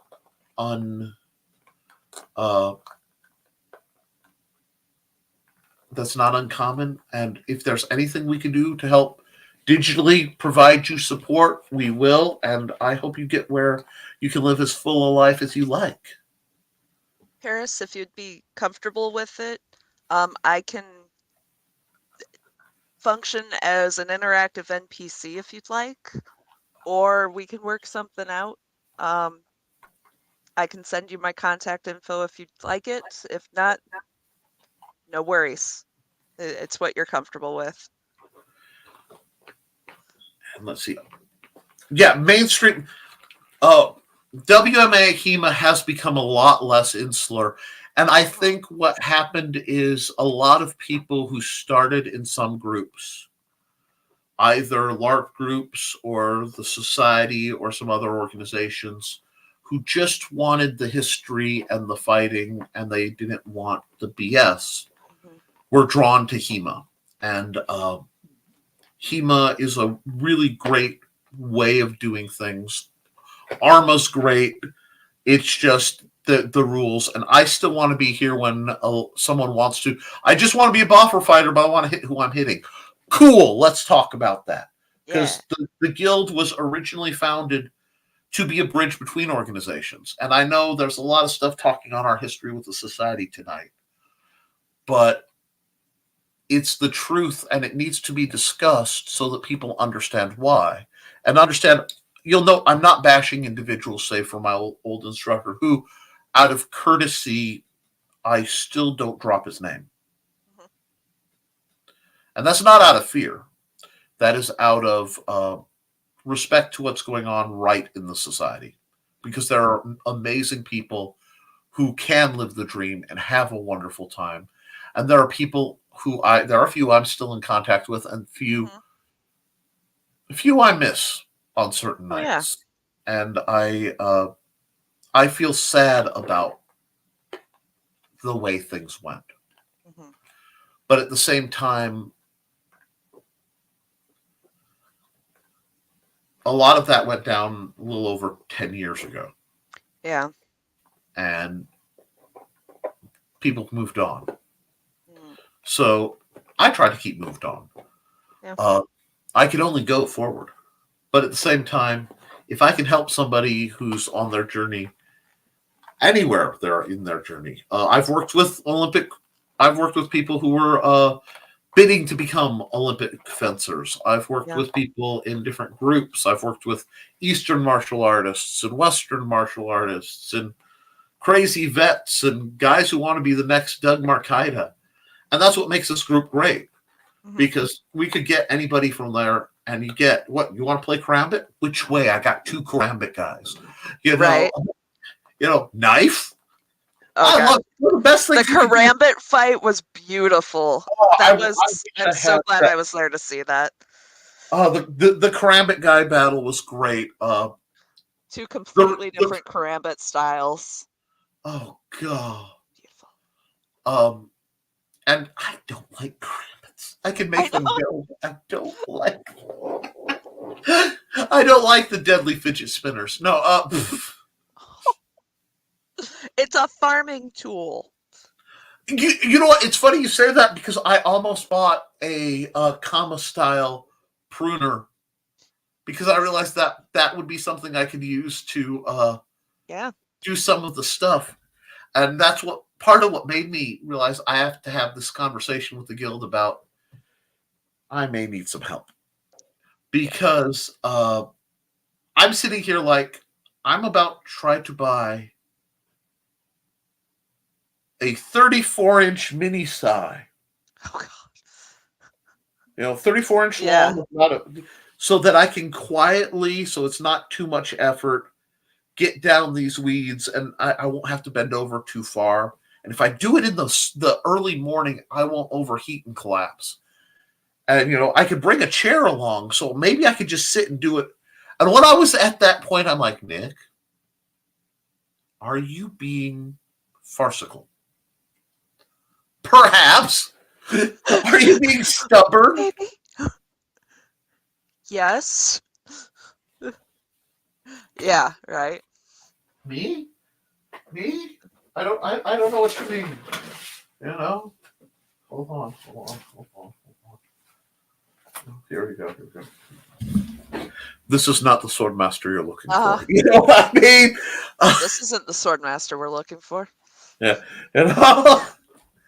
But a lot of the HEMA groups are great. Now, I will say, I love Matt Easton. I love Lindy Beige. And Skullgrim actually has stabilized quite a bit. I have stopped following Shadversity. I actually unsubscribed and I walked away from Shadversity. Ironically, having nothing to do with the sword fighting drivel, although back draws and over encumbrance, and illogic hounded my soul, but it was his. He came out in a huge video trying to proclaim how AI art isn't stealing, and that's all a lie, and all this other stuff. And unfortunately, that is directly impacting both one of my professions and those of people I love. And I know people who've had their art stolen and wrongly entered into it. And I have to draw lines there. Ooh, look, drama. It's spicy. Nick has beef. Yes, the guy with a couple hundred viewers, I believe I'm over 300 something here, has beef with a guy with millions. Well, guess what? Beef on, Australia boy. Dig a hole and come find me. Ride your roo across the ocean. Anyway, I understand you can video yourself and get feedback from folks too, which is definitely something to do. Oh, absolutely. Do what works. A shield that was a cookie sheet. We're going to use that quick after battle triple chop. Absolutely. I wonder if I could do a small shield with my sword. Most likely. Guys, see, I'm not the only one who gets it. It's mirror match. I was gonna say I've done a small shield with everything from a dagger to a 40-inch rapier. Yeah. It actually worked surprisingly well with the 40-inch rapier because yes, angles were a thing that were amazing. That's basically one-handed spear work. It was almost a whip at that point, but and look up the discussion on Olympic saber fighting. Yes, because it's actually a flail sport now. Yeah, because that's Degrassi taught at Periscourse. Degrassi taught rapier and shield, leading it to his funniest advice. Never. I'm sorry, it is funny. Never neglect the mustachio. When you can, always smack the enemy in the nose with the shield.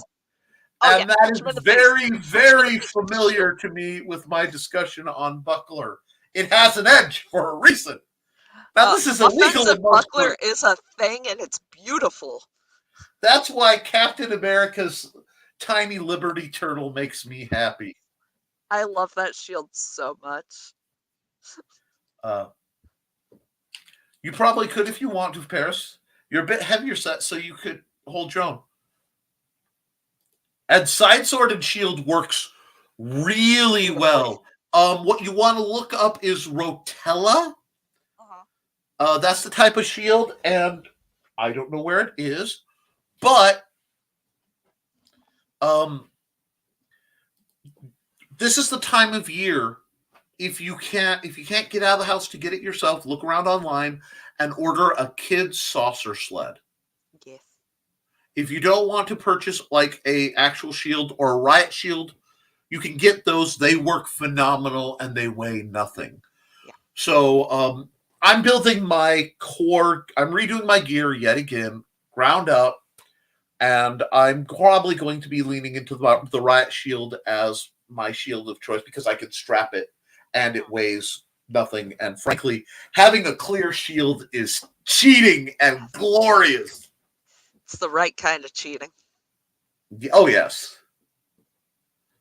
What kind of sword are you using? Currently using a side sword. Yep, side sword. Side swords. I told you, side swords are the way to go if you don't know what to fight. I actually quoted you, Ryan, because I think the phrase that the side sword is a system. Oh, God, and I lost the word. Agnostic. A weapon. Because any system can pick up a side sword and make it go. I think that's wonderful. Thesis. Okay, so I can see how far back I am in commentary. Blacked out twice in the fight. Never want to do that again, so I've worked really hard to maintain my temper. Never blacked out. Joe says, doing small shield, especially having A small buckler seems almost like having a small dagger to me in the offhand. And strikeable. You can also use a dagger with a large guard. The equivalent of an ale knife is a delightful concept. Hang on. A parry dagger itself just. Okay. Prop time. I have haha.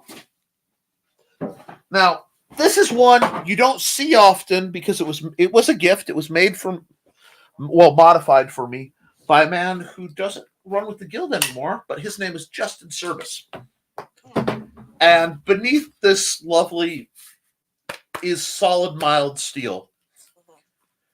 This is not much smaller than a lot of bucklers and still has a full blade.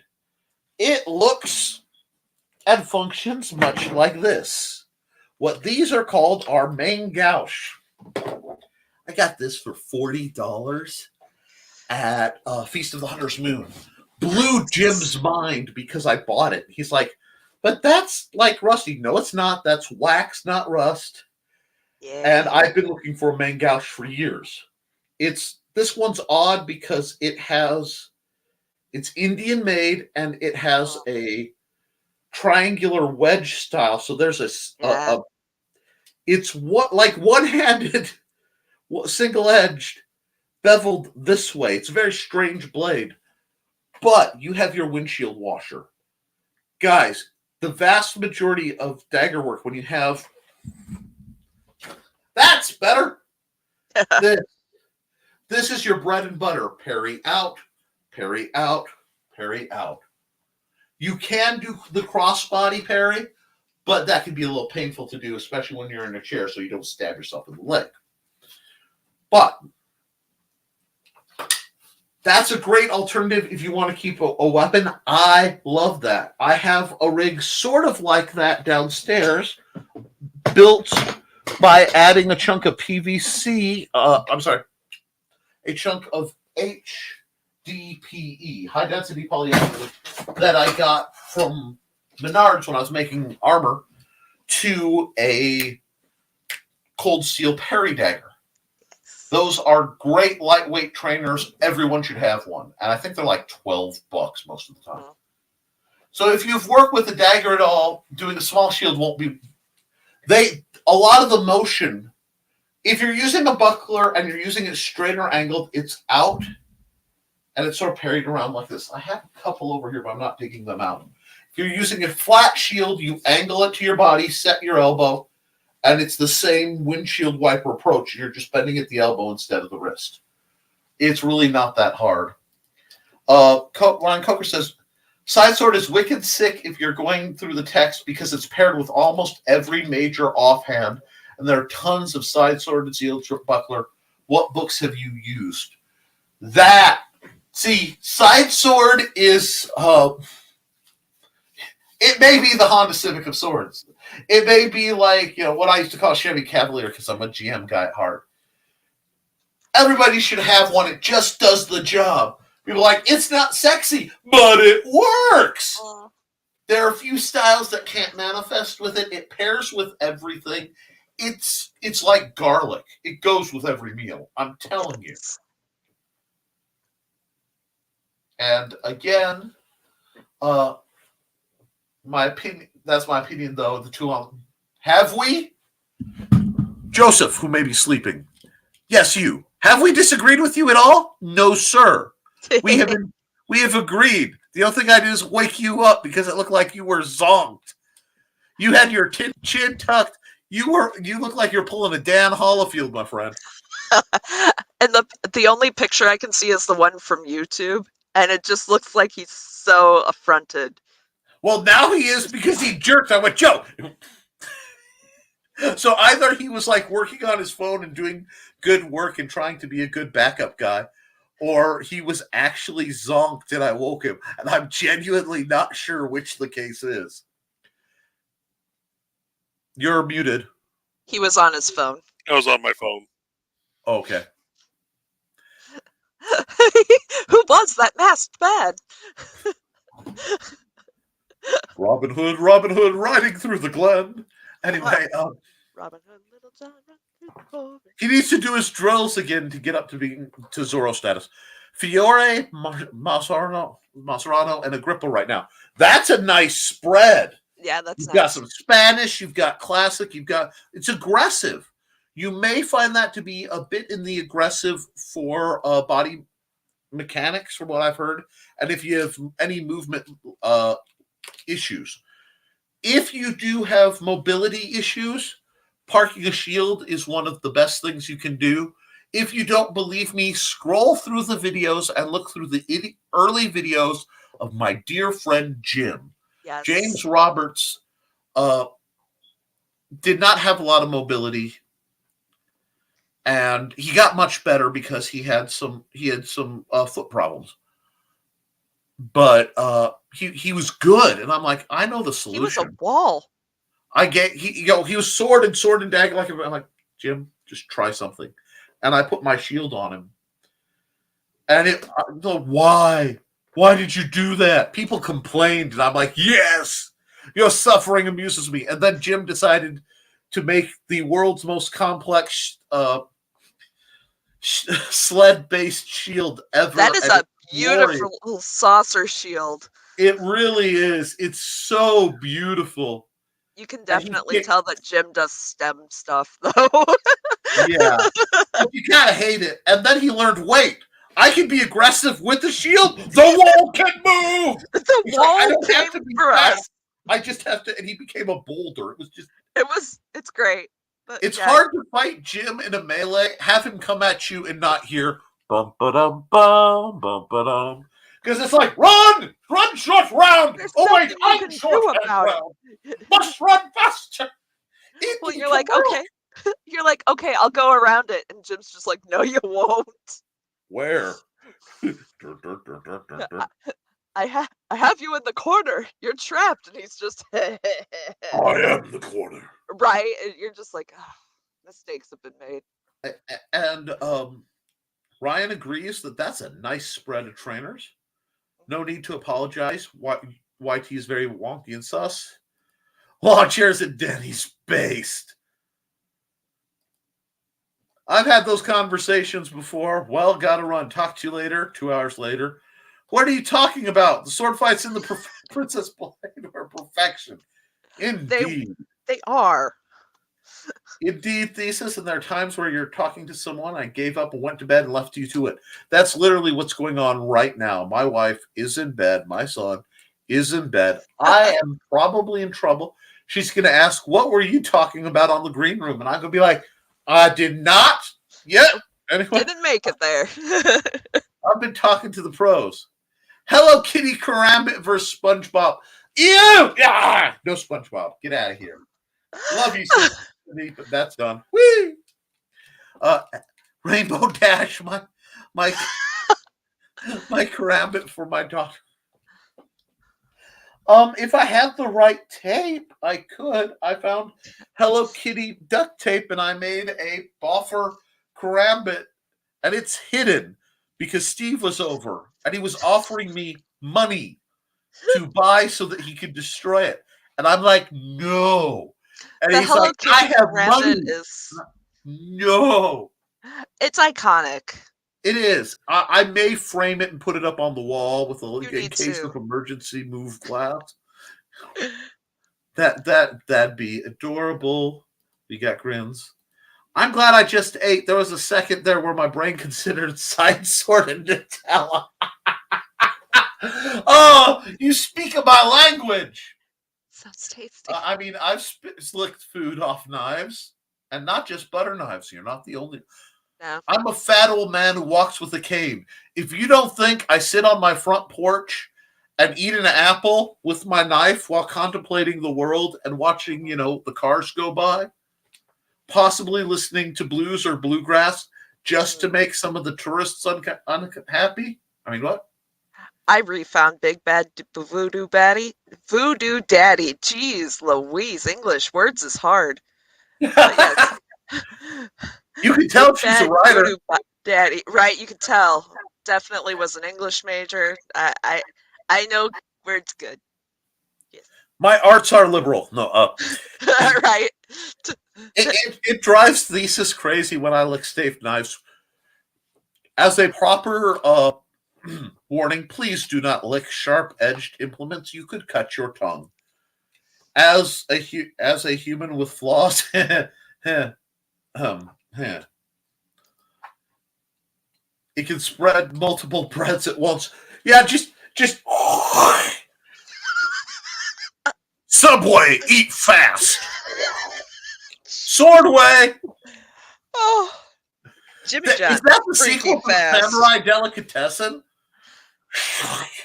Anyway, ironically, I've never cut my tongue doing that. Licking snaps, however, paper cuts on tongue suck. Yes. Yeah. Same with envelopes. Been there. Same. I learned, though, at the job, got me a kitchen sponge before mailing things. Yep. Yes. I'll lick freshly opened can lids, no problem. Paper, yep. Right? I love how... This is why I love my chat. Whatever we were talking about 10 minutes ago, it wasn't licking things that might cut up. It wasn't licking sharp objects. What? Okay, wonderful. I've never done anything before for the last couple weeks. No sword, no dagger. That's fine. I never took formal martial arts before I picked up the sword. I dabbled a little bit in, I used the axe a lot for a lot of things. So sort of axolotl. Anyway, I read a lot of things, and I was a manga geek, so I tried to carve my own. I carved my own boken, and it is not straight and not boken-like. It's still tucked around here somewhere. And I did the drills best I could, and I did set up. Yeah, I'm going to embarrass myself with my weebo, my weeb/otaku history. But we had logs, so I put them out, spaced about 4 feet apart, and I did the Kenshi Muyo drills while hopping log to log, because I used to have this stuff called balance. And I used to be this creature called Agile. I was half the man I am today, almost to the pound. And I would do things like that and set up targets up in trees and shoot things at odd angles while hanging upside down, because that's what you do when you're alone in a wooded area.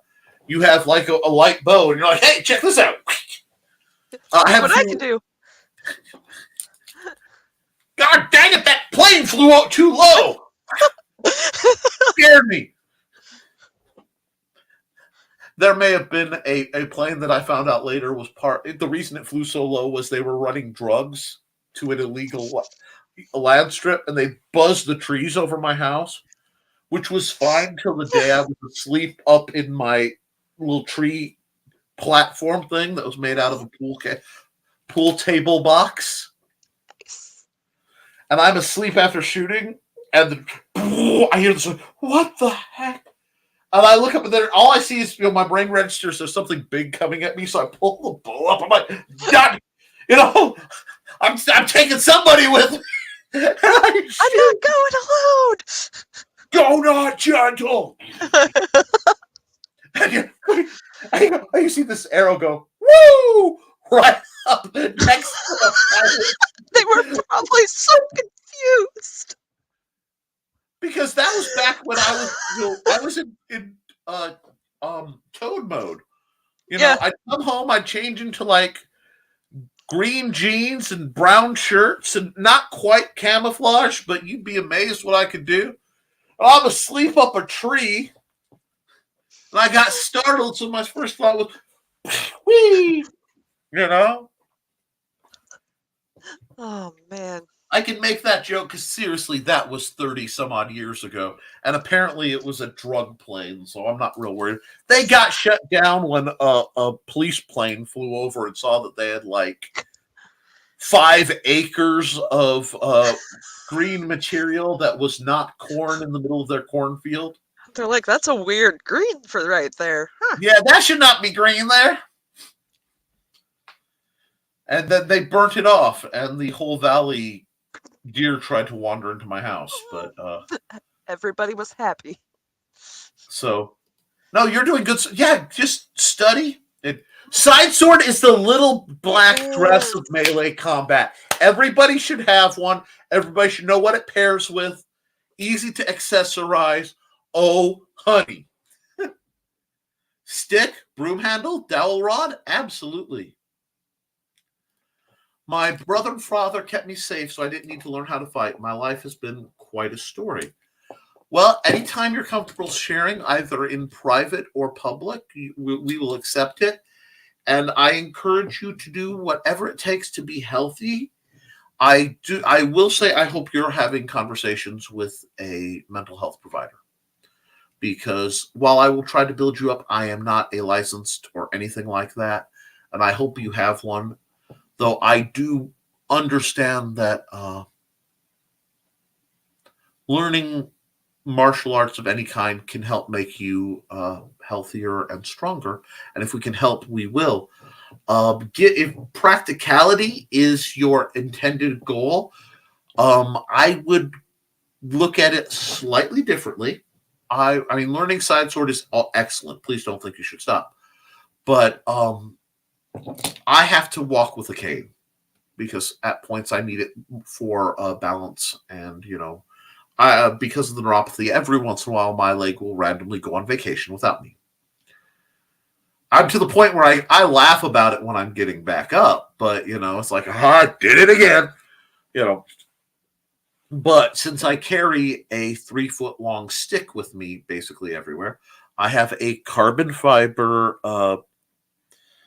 It was by Custom Canes. I got it at Goodwill, but they run like $70, and it's very, very sturdy, incredibly lightweight. It doubles as something I would use defensively. Yes, I wear a neck knife everywhere I go.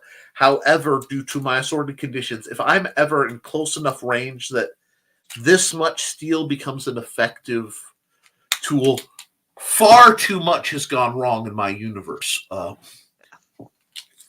Although, dear CRKT, you make these, and these are my favorite neck knives. I have other neck knives. I even wore my backup neck knife on a video if people were paying attention because I had to clean the rope. But the minimalist line, this is the Bowie style blade. I usually prefer the clip point, but this one used to have Cthulhu painted on it. It was a gift from my wife. I used it till the paint came off. And this glows in the dark so I can find it where it hangs next to my door. It also highlights I'm diabetic, give me sugar if collapsed, holds my meds, and my little emergency flashlight because everybody... Oh, I'm sorry, I just flashed you on camera there, Trey. Anyway. So naughty. I try. Licking Sharp Objects is now the name of my gothic symphonic metal band now. Thanks for that, guys. I lick sharp objects. He licks sharp objects. Because Nutella is good. Nutella is good. I lick sharp objects. He licks sharp objects. I know that I should not. And then, the Thomas the Tank Engine theme cuts in. Da, da, da, da, da, da. I love that one so much. That is like one of my favorite videos of all time. Yes. You're welcome, Thesis. LOL. That's our job. Literally, they told anyone, due to something going on, we need you, if you're home, to stay home. Close all your windows, and you might want to run air conditioning with, filters. What the heck's going on? And they burnt it off while most of the kids were at school. And we lived, flat and then a valley up on top of the hills. And with the prevailing wind, it all went foop, foomp, and just fog bound the valley. And birds fell out of the sky. And like squirrels were kind of running sideways on the ground, and then the whole herd of deer just come out like zombies, like. So they're like looking in the window. Amen. man. Got any Cheetos? I have lived in strange days. Well, I think they're going for a new record over 3.5 hours now.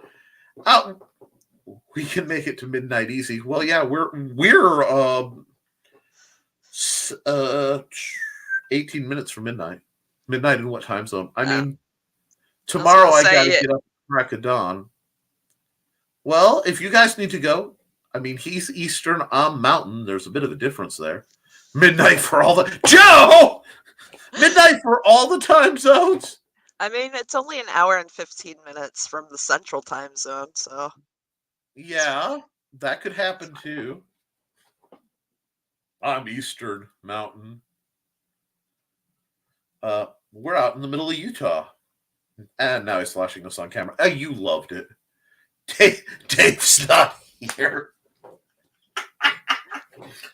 Oh, go. Buck's not here, man. No, you're good.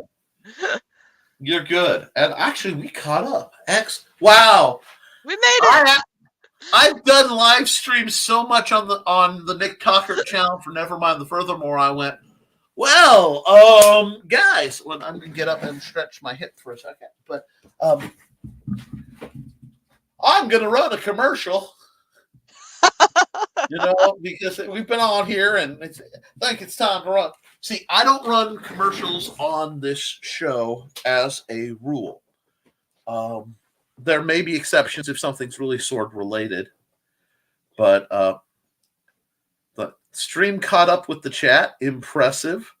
First time tonight? No, it's not. I've actually done it a couple times. It's just the first time you realized it. Well, no. now we have to comment dump.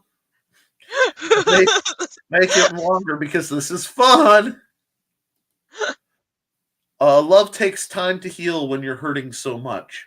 Oh, hi! Michael T. from High Desert Comics. How are you? It's really neat when the Nerd Bacon people come across. Yeah, we've been talking swords and shenanigans and seriousness and insanity. It's hilarious, but someone needs a potty break. If someone needs a potty break, you're good to go. We won't. I mean, we can pause it. We can pause it. Pause it.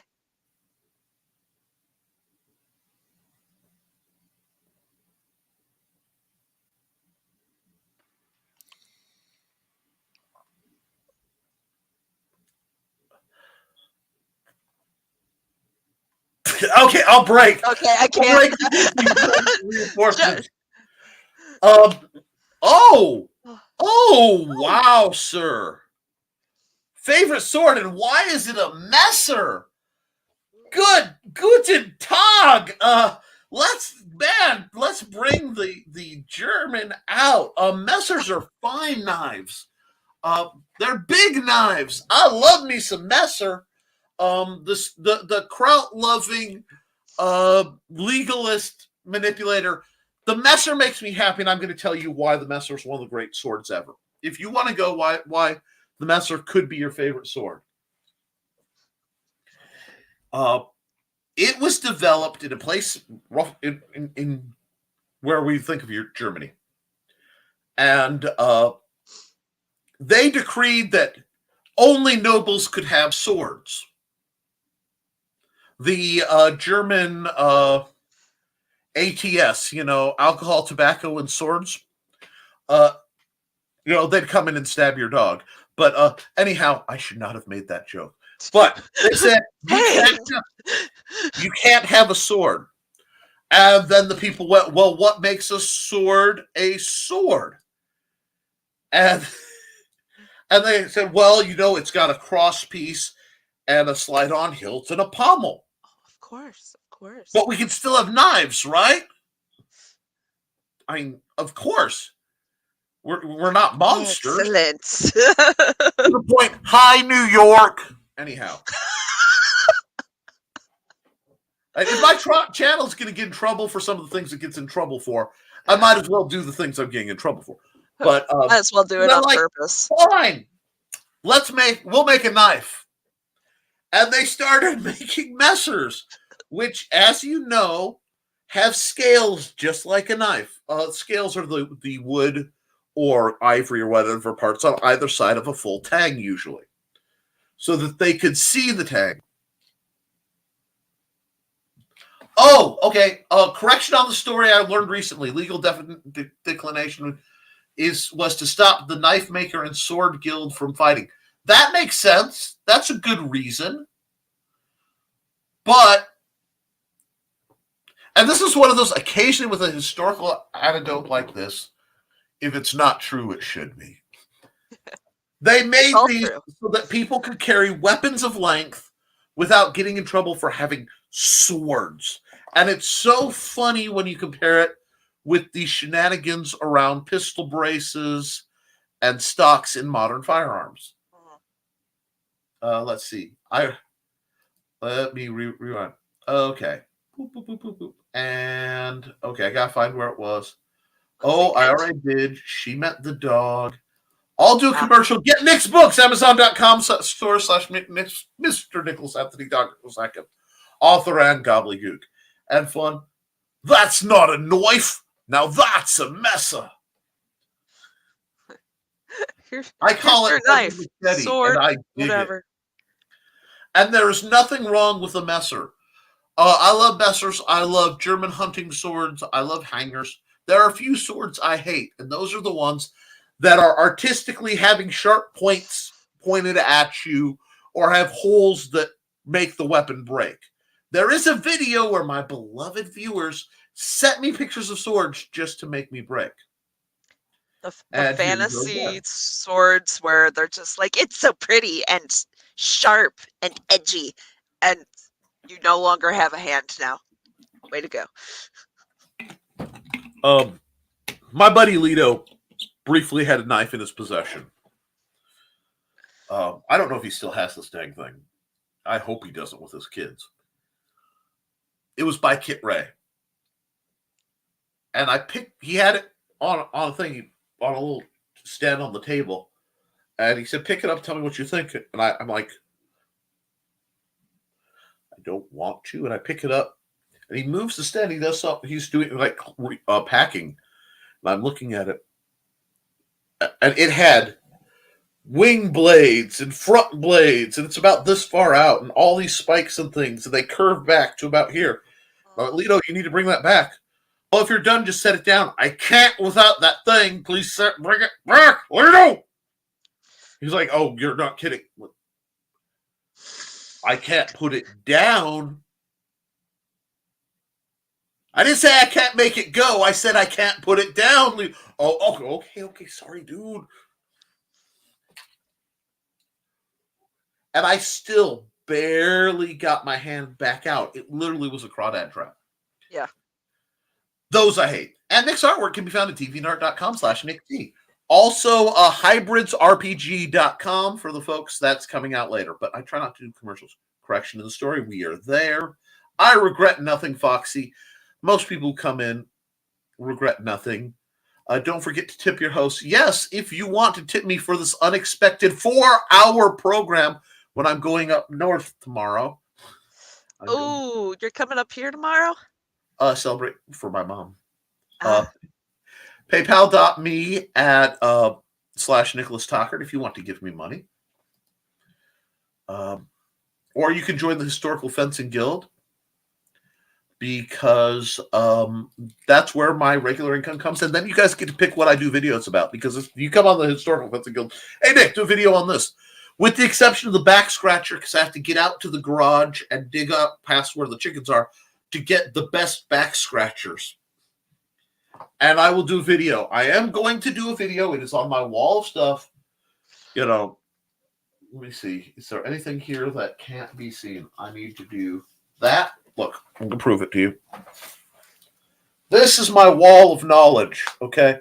This is where all that is. Do you see that? Do you see? See? I have a reminder. Every time I sit down, I think about that. And then, oh, I did that one. I drew Joey as a Bachman. I don't have to have this one anymore. Ha-ha! Victory!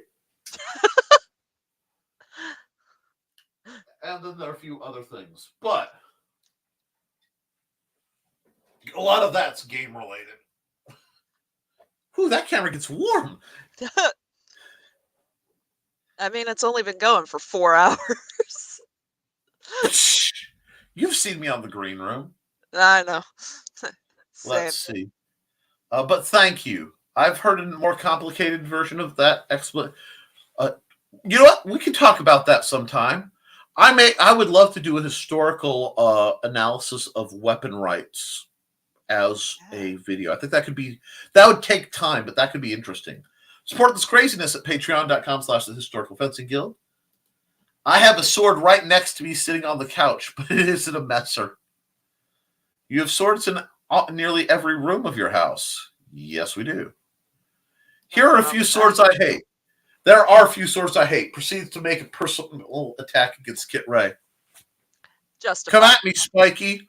All I have to do is move one way, and one of your pointless spikes will get you long before you're a threat to me. You'll stab yourself long before I have to stab you. Those things are awful. Interestingly, katanas would likely have been considered Messers by the Messerschmitts because the grip was attached by pins, and that's how they drew the distinction. Exactly. It offends people who are katana stands to say that they're Japanese Messers. But they are. It's almost like certain types of roughly 3-foot-long chunks of steel wielded by humans have the same types of attachment. And while they are all beautiful in their own way, none is more beautiful than the other as long as they are functional items. Kit Ray swords make my brain hurts. There's a reason why they call them edgelords. Not all that they have all their finger awards. So true. That. LOL. Yep. No red yarn. I'm disappointed. Back scratcher. That Kit Race.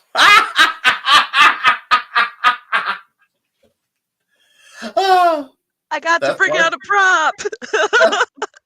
Ain't it fun? I may be luring her into going, you have a great personality, you're incredibly photogenic. Plus you have kitty cat headphones. You are basically meant to be a streamer. Oh. I would never do that. Never. Ouch. Should we send him some red yarn? Silver, tell us about it. Nick, grab some coffee. I can't have coffee. On the list of things I'm no longer allowed: joy, coffee. Can you have decaf? I mean, it's joyless, but can you at least have the flavor? I have to be careful with how much chocolate I intake. Oh, that's right. Because it is. I actually drink chicory. Chicory is amazing, and it helped me feel good. Where do you get it from? Maddie ordered it online, but in case of debacle, my front yard largely turns with strange blue flowers on straggly stems, which I found out my favorite flower is a coffee substitute. They're very pretty. I love them. Although we tried to preserve one in resin, and it withered and bleached out before in the time it took the resin to set. Maybe try hanging it upside down and drying it like that. It might help preserve the color. Because I mean, it like shriveled in the time it took the resin to set. I've never. That is insane. Yeah, because it was one of those things. I don't ask for a lot of things for like birthday or Christmas, but I wanted one of those because I identify them with this house. I got all mine. I might have had a lot of Scadia friends, but I was never in Mall Ninja. Oh, I have a lot of swords, but almost none of mine are problematic. Silver, these VTubers are getting more realistic by the day. Well, I wouldn't be surprised if Joey actually like hack built Trey and she's just a glitch in the matrix that makes the world a better place. That would fit. Hold on. I have one that came to mind that I will tell you that I've mentioned, but it was horrific and it bugged Mandy. Decaf is still tag. Yeah. My Tang gin handle is held on by pins. Same silver. I still my armor fashioned from a 50-gallon poly drum for race zombie home invasion. Oh, I have all sorts of things. The resin basically cooks it. Yeah. But yes, hanging it and drying it will help. Awesome. We will try that when we have new ones this year. No, a horrific thought that went through my mind. I was talking to Mandy and I had I'm doing better with my blood sugar, so my ADD symptoms act worse because my brain is functioning. It's like if I stop stuttering and I'm constantly keeping my sentences in order and everything looks good, I need food, I need sleep, something is horrifically wrong. If I'm stumbling over my speech impediment and, kind of zany, I'm baseline normal. But I was looking at her, and out of the blue, I turned to her in the car today, and I said, you do know that, okay, let me explain. I have the image of a bard, okay? And the bard needs to help the party get away from a whole mob of young women because of something going wrong, okay? So he puts a glamour over him, and he's asking, well, what? They're escorting somebody, and the person they're escorting has a speech impediment, and he's, we don't know how we're going to get you out of here unseen because it's, there's a crowd of people. Well, try something, try hard. And the bard smiles and goes, that's a great idea. Goes out, glamours himself to look like shirtless Robert Patterson, and steps into the light going, if you're going to try hard. Oh, God. And he's sparkling. Terrible. And my lovely wife goes, where did you get that from? Well, I got it from the fact that Twilight is Fae propaganda. It is. What? No, see, it's really about the Fae, because I hate to say it, the grooming, all the attitudes, the displaced time, the lack of creativity, the two courts fighting. You pull vampire and werewolf, and you put Seelie and Unseelie, yeah, and you get a lot more sense. She goes, well, why would they do that? To tick off the real vampires, obviously. Because it's funny. And it's like, you're terrible. Where did that come from? I don't know.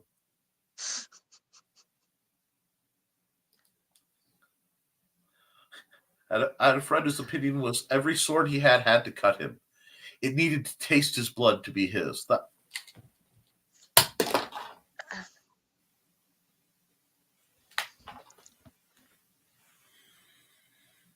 I swear your camera washed out where the only color is your headphones and the G of the Packers. Okay.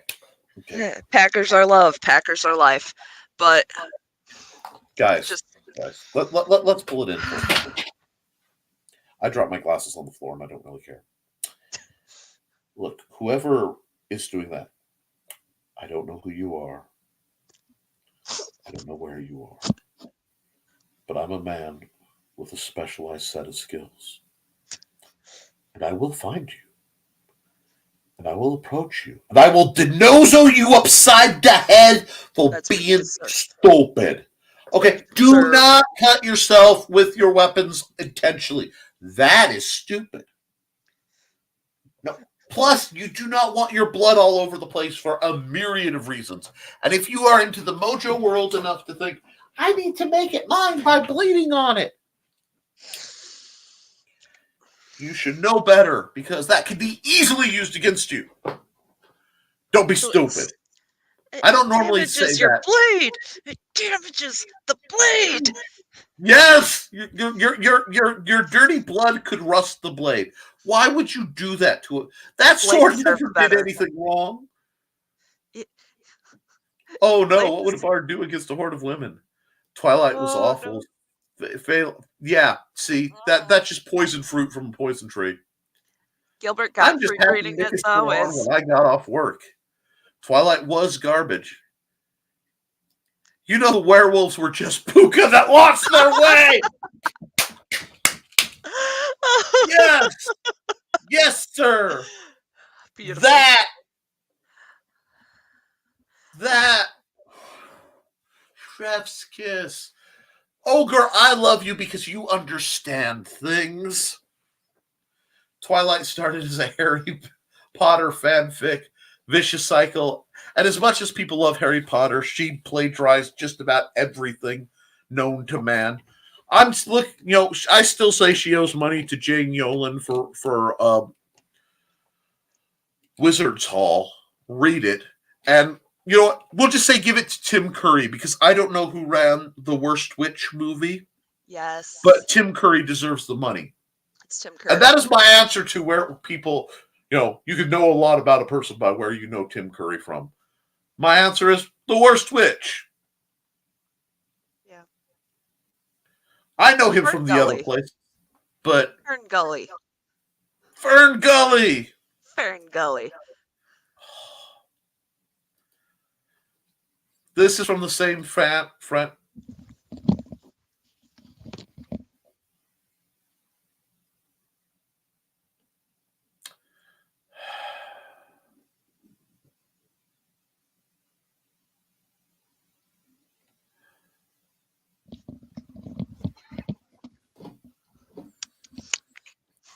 I'm sorry, we are experiencing some technical difficulties. We'll be right back.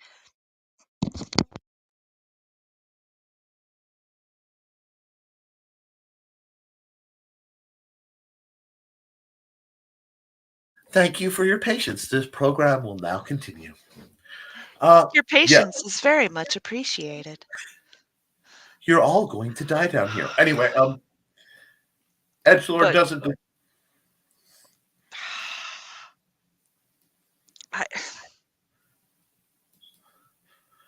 Bladed, tell me this guy lives in an. That would be. So how in like fun houses they have like the little swinging foam things. His entire house would turn into that, and that kind of brings me joy. It looks like a car wash in there. Anyway. Oh.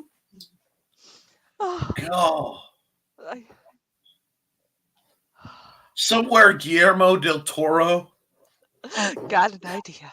Is going, oh my gosh. The Saw franchise is like, I'm getting there first. Man's putting the grind in Grindhouse, I'll give you that. Oh my god. I had at least 5 books from each edition of each White Wolf storytelling game. Ooh. That explains a lot. Clue. Cindy has it. That guy doesn't. He did at the time.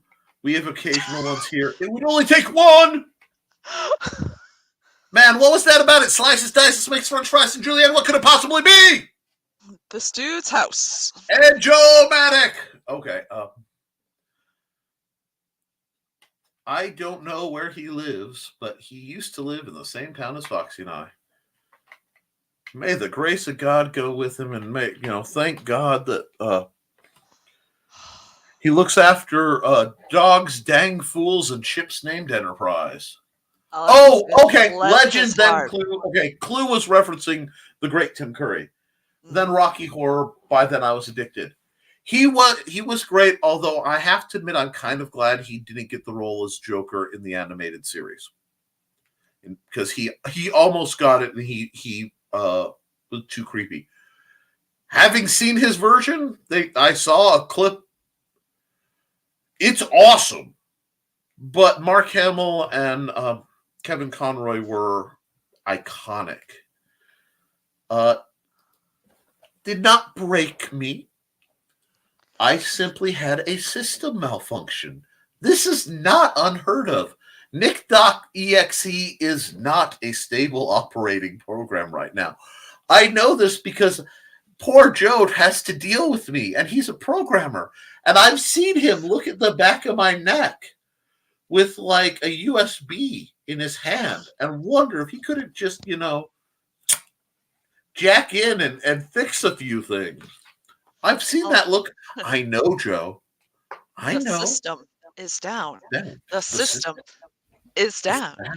The system. The system.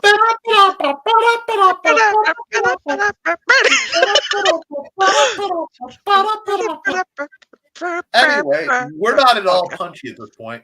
So, ladies, I know a single guy out there who has just disposable income and a severe lack of personal insight. The problem is anybody would be definitely suspected of murdering him. Because they'd be like, there's no way anybody is this dumb. That's why you record his house way. afterwards and set him up to look like Johnny Knoxville or whatever. But because really, I hate to say it, and I actually think Johnny Knoxville's a hilarious human being who does horrific things, right? He can be a funny actor when he chooses to be. It's tragic that his reputation is like setting his butt on fire. But in what circumstance do the police go to his house and find him and not go, well, that was him doing something stupid that went wrong? Yeah. I mean, in Legend for me, it's not like I deliberately wish ill on stupid people, but I'm a fan of witnessing. I would prefer to help people. Malnaging and you, a PSA. Many people in the sword interest area go through a period of their life known as the Mall Ninja. They find themselves wearing black, purchasing katanas and other items, justifying the tactical use of Naruto-style kunai. Most are able to outgrow this period in life. They look back at the time fondly and with severe cringe of when they ran Naruto-style, claiming to be raiding Area 51, when really they were just on their way to Taco Bell. Are you a mall ninja? Are you over the age of teens? Well, there's help. We have a dedicated program of sword-based education that will distance you from your wobbly built katana and talk about how to gain actual training with weapons and techniques that may work. Remember, you don't want to be the 40-year-old Cheeto-encased gentleman wearing a slashed-through Leaf Village headband, explaining how only you know what pain is and how your waifu is the true love. It is possible to study the blade and not become a neckbeard, but only you can recognize the and seek professional help. Throughout Amazon.com, we have books available for you. Oh my god, it turned into an infomercial. I was like, we're rehab for mall ninjas now, okay. I have successfully rehabbed a few mall ninjas. That's true. And unfortunately, I have had my losses where gentlemen fully nearly in their 30s are still squatting atop low-hanging things as though dressing like the crow intimidates anyone. Actual crows are not bothered by them and often land near them to defecate. It is a sad, sad situation. But this can be prevented. And if you wish to help prevent mall ninjury, remember, a donation of any smooth. Yes. Can be where I will help continuing to provide this channel to give hope to those who have been tainted and twisted by Kit Ray, or who believe that the only way to defend themselves for the coming zombie apocalypse is the $50 authentic Highlander replica katana that they purchased from the not-so-shady booth at the local county fair next to the corn dogs. To be fair, those corn dogs are tasty. You could have bought more corn dogs. $50 might get you 3. Anyway. Oh, no. You take that to the Daughters of Job and you get the corn that they dip in the butter. Now you're talking. Okay, let me catch the. Yeah, let's re-catch up. I that was shtick. That was a joke. I am not a non-for-profit. I am very for-profit. I just am an idiot, and I give it away to people on occasion. And then I hoard my swords like a dragon. What? No, nothing. I'm not a mall ninja. I'm a sword hoarder. It's a whole nother level. But yes, I have a rage for the I studied the blade Milady folks, because it's like it's the uncanny valley for me. Because I know it's so close to being people I can work with, but then they fall into the trap of kindness is a transaction. Also, do your footwork drills, because bad footwork makes sword masters cry. Now, I got to find where I was. Okay, Legend for me. Legend was amazing, too. Don't get me wrong. It's not like I deliberately... Okay, there we go. It Wish Ill. Legends has it. You can still find him outside at Spencer's Gifts at any mall. I remember when Hot Topic was Hot Topic, not Hot Topic. And if you saw the font in that, you understand. Oh, well, I hope. Oh. The worst part is he has a kid. I hope he's outgrown his BS, but I'm not. I've seen it happen. First saw I saw Tim Curry in Three Musketeers, and it defined how I believe a villain should be outside of the greatest villain, because Tim is the second greatest villain of all time. I know this is spicy, but I have to name drop here. Vincent Price is the master. Tim Curry is the master of the next generation. But you have Vincent Price, Peter Lorre. Yes. Yeah. Yes. Anyway, with any luck, the kid is the opposite of his dad. One of the officers at my first HEMA club disappeared for a few weeks because he had a bunch of sharps leaned against the wall in his room unsheathed, and they fell on him and wrecked his hand. Oh, no.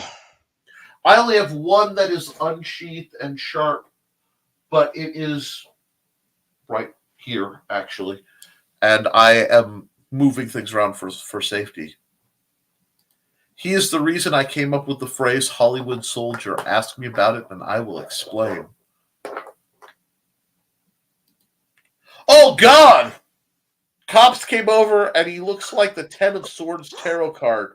Just saying no one would question that. Oh. Oh.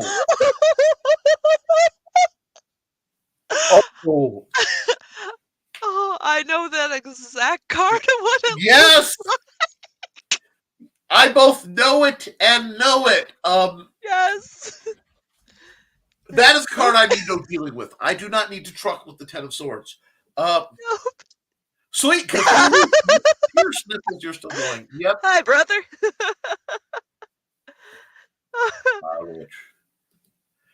And it's a beautiful thing, Rick. I'm going to need to steal that phrase. It's lovely. It is. Yep. Kunai are only useful if it's on the end of the chain and you're an undead hell wrapped in hellfire powers.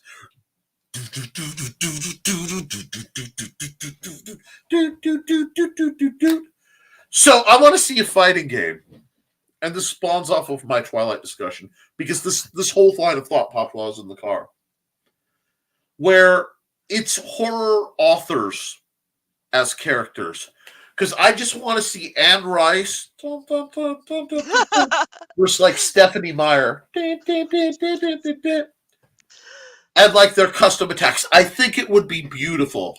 I saw one somebody did of the great scientists of all time. Yes. That I'm sorry, I said that and I looked down and you guys couldn't see it, but Joey is partaking in a vape. And it was just London fog. And Joey's smiling face was there.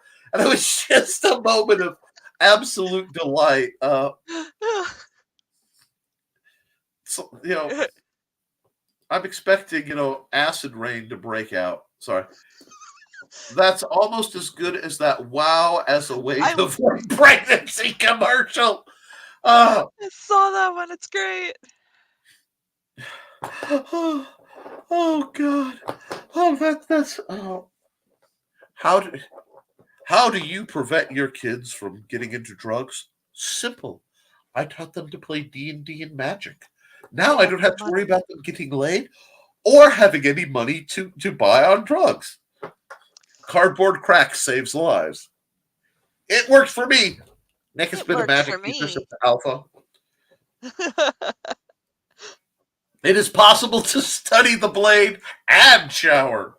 Facts. Please do. Near them or on them to defecate, yes. Nick, please do a video infomercial recapping ball ninjas. Please. Oh, you got my delightful laugh. It's hard to get the delightful laugh out of me. You really do need one on here. Be great. I may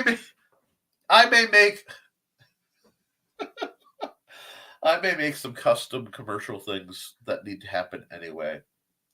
A lotus. Okay. A lotus? I do not know that reference. Actually having to do I actually do have a Connor LL, just a wall hanger. I have a history with the dragon-headed Highlander Connor. It's not mine. It was not mine. But yes. I study the blade and shower and keep all my weapons and racks safely on the floor. I'm working on that because I'm redoing my study. And I keep having to constantly explain weapons to people, so I'm always juggling knives. But I do so safely. The corn dogs that will cause the apocalypse. Corn dogs. I was actually using steel for PT on the bad shoulder. Stop crossing your feet! Wax son's calves and watch his son fall over. My son doesn't cross his feet. Anyway. That was creepy.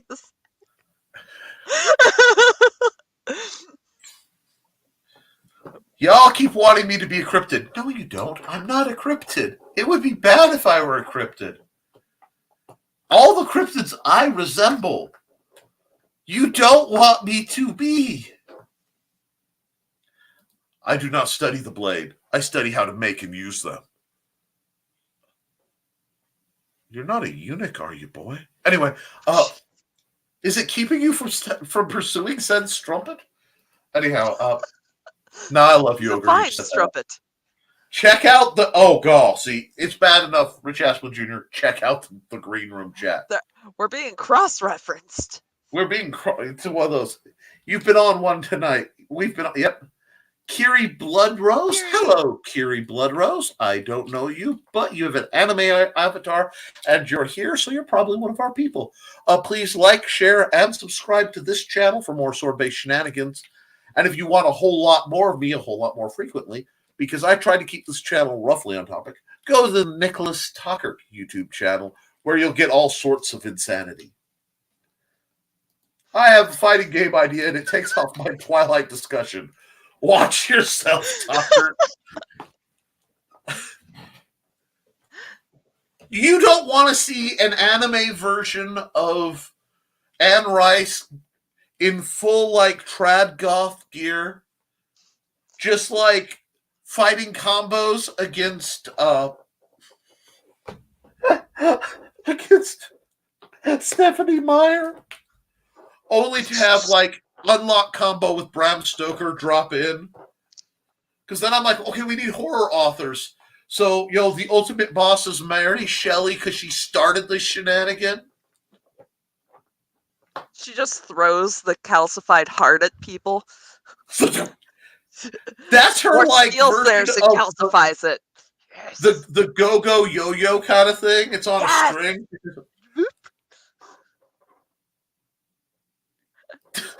Does Anne Rice get a secret carriage return backhand finishing maneuver? Yes. Yes, absolutely. What do you call a desire for cheese? A fetish! Oh dear, I have no idea who you are, but you are definitely in the right place. Oh, I don't think you've been in the green room when Kiri's there. No, I don't. Maybe once. Does she VTube? I've never caught their show. You would know them from the green room. Okay. I never catch their show, so I really don't know. I just catch them in the green room, and there's the great puns. I got a bolt here. Good night, everyone. Sup, nerds? Sup, Nita? Hi. God, that's Nita Lanning over at Indie Comics Network. I don't know how I have transcended into this crowd. Are we pulling the green room at this point? Well, I think we're almost more green room than the green room is. It's gotten pretty spicy. So I may have posted the link in the chat there. It has been a night for those. And I'm sorry. I know what happened. We hit 420. We hit 420. The have returned. I gotta know, Nita, my dear, did you plan that? Because if you did, masterful. If you didn't, the high strangeness is really working hard. I would like to know all this, not a cryptid, are a cryptid. Nobody seems to know what kind of cryptid I am allegedly, and I find that interesting. You're certainly not going to call me a Bigfoot. I'm going to hide myself again. Bye. Bye-bye. Yeah, see? Run away. I see how it is. He's Drop it and go. Behind the curtain. And good night. Yeah, good night, Brian. I have a horrible time remembering people's names, and most people I know through the internet have 2 to 3. But a lot of good things. Yeah, it's been a good time. Neither does mine. Hello? Hello. What's up? You were talking with Kiri the other night. So I was. I'm sorry. I'm terrible. What's up, brother? Hi! We're joined by... Wow! Okay. We might as well just get the whole guild together tonight. Yes! Is this a... Wow. Are y'all staging an intervention? Intervention? This is something... I was a mall ninja, and now I'm not.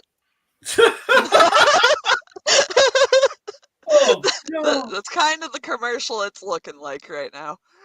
Oh, yeah.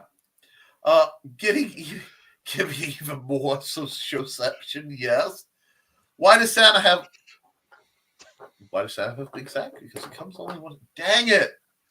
Fiercely scripting custom Mugen stripes. Do it just like weeks. You were in the Last Man Standing with Kiri. I'm sorry. I remember now because the name and wow. Epic rap battle with Stephanie Meyer and Anne Rice, and Mary Shelley pops up and just slaughters them both. I don't think that happened yet, but good Lord, it needs to. it's kind of scary someone has brought up ERB, because ERB may be one of my guilty pleasures. And, deep core to old school Nick. I'm a little uneasy how well you know me, Thesis. I'm playing. They suck and limbs. Yes, I know. A stupid clock. No gin sprites. I think my computer likes me. It's hot when I turn it up. Wow. We were surprised you're on this long. Wow. I try to keep things like PG here, guys. I'm just gonna say that we got to be careful. It's been hilarious. Only reason I'm not terribly worried is it would take a dedicated mind to go through the 4 hours and 20 minutes, and I still love that Nita showed up at exactly 4:20. Good Lord, is she dedicated to her brand? I deleted my Mugen folder. My computer would become physically lighter. You're not wrong. Data has weight. It's been proven. It's terrifying, but it has been proven. Please, Nick, we know what you are. A satyr? Aw. So you were saying I'm Fae adjacent. Fae adjacent. Well, I do spend a lot of time chasing elves. Anyway, hi, Trey. How you doing? Is your computer coin operated, boy? Okay. Now there's 4 of them. Yes, and what's funny is everyone here I've sword fought with, taught, or caused trouble, so it's still quite on par. And if you want to talk to a large gentleman who swords fight, you can talk to Richie. He needs to come back. Yes. I was actually doing PT with it, trying to strengthen my shoulder. In fact, actually, there was mention of swords and stuff earlier, so went to bring in the collection. I can actually wear this on my hip. Full two-handed sword I can wear on my hip and draw. Because that's what I deal with. Like, why are you so insane? Well, you have to see that's just how things are. Yes. Practice weapon. Yes. Glow in the dark blade. Yes. Oh, he's just going to introduce you to his toys. Yeah. My wife's practice weapon. Yeah, he's got the whole family there. Yes. Excellent. When I was teaching my youngest how to use Meyer longsword technique, I had this kitted up for them. And they've been taller than my wife for about 12 years now. And my daughter's, youngest. Damn, got to get used to that pronoun change. My youngest is only 15. Well, their reach was longer than Nick's at the tender age of 6. And then there is a PSA on the channel if you need it. Our gym that we use as a rapier analog. The gin works well. Yes. And those are great trainer sets. Most of those are rolling synthetic swords. You can get them through PHA and other dealers.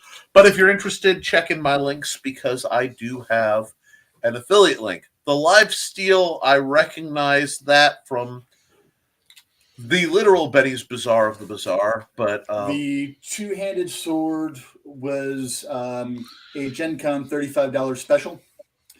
Although this is a Starfire.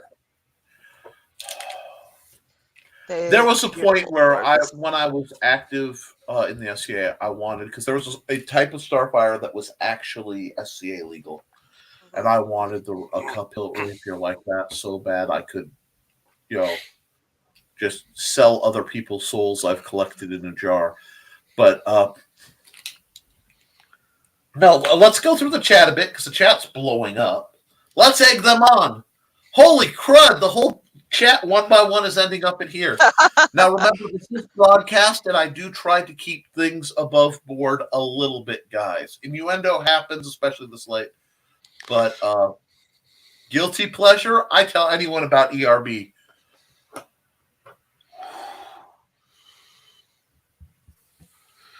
I grew up in a fairly rigid educational household.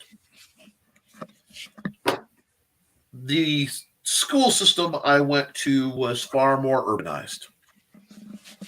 So I have two means of manifestation. One is not superior and inferior to the other, but for practical purposes and control, it's better for me to lean on one side and not on the other. However, ERB reminds me of the days of judging the knife throwing contests and the dice games in the halls. And, if you couldn't throw some level of rhyme, you were stomped in the old days. And I love Richie's talking about using his greatsword as a weight, and I've been doing my drills with a 3-pound sledgehammer. So it's almost like my logic does infect my students. I used to drill with a 4-foot-long crowbar. No wonder I have weight-based nerve damage.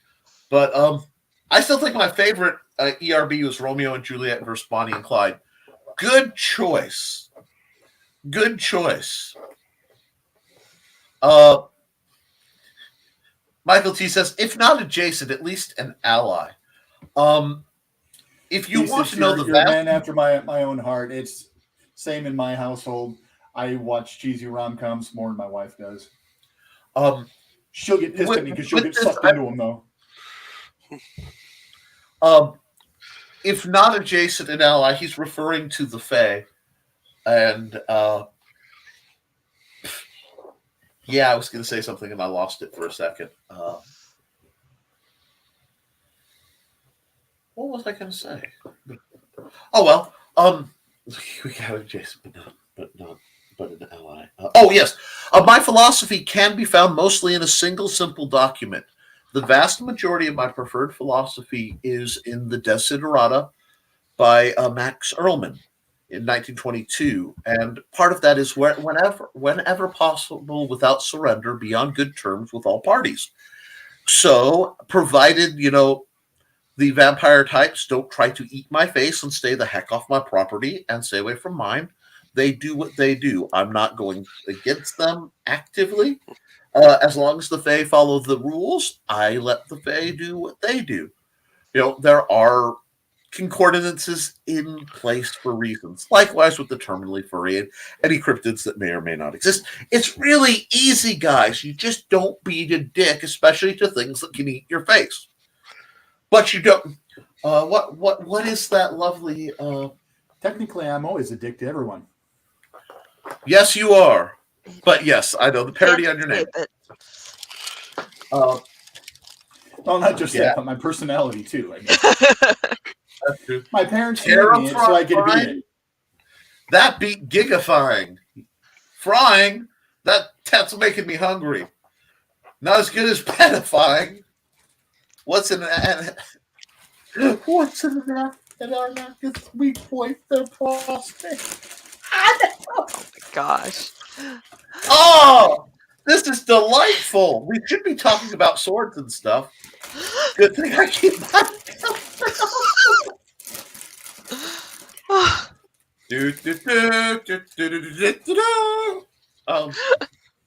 1,000 years of agony. No, swords. Yes, I did drop that line. I should not have, but I did. When I come on, I might turn the camera just to show my sword collection. That's fine. There's no reason to... Guys, look at this. You have no reason to be ashamed of how you look.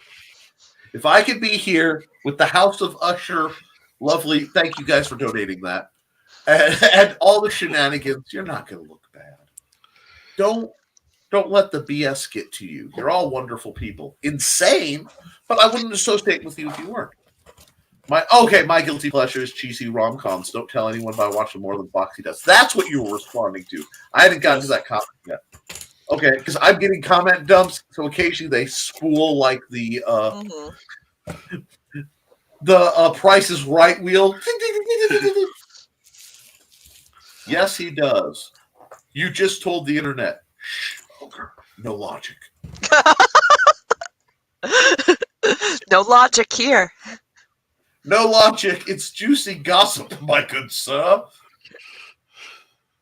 My guilty pleasure is not PG. Detail me all about it later, darling.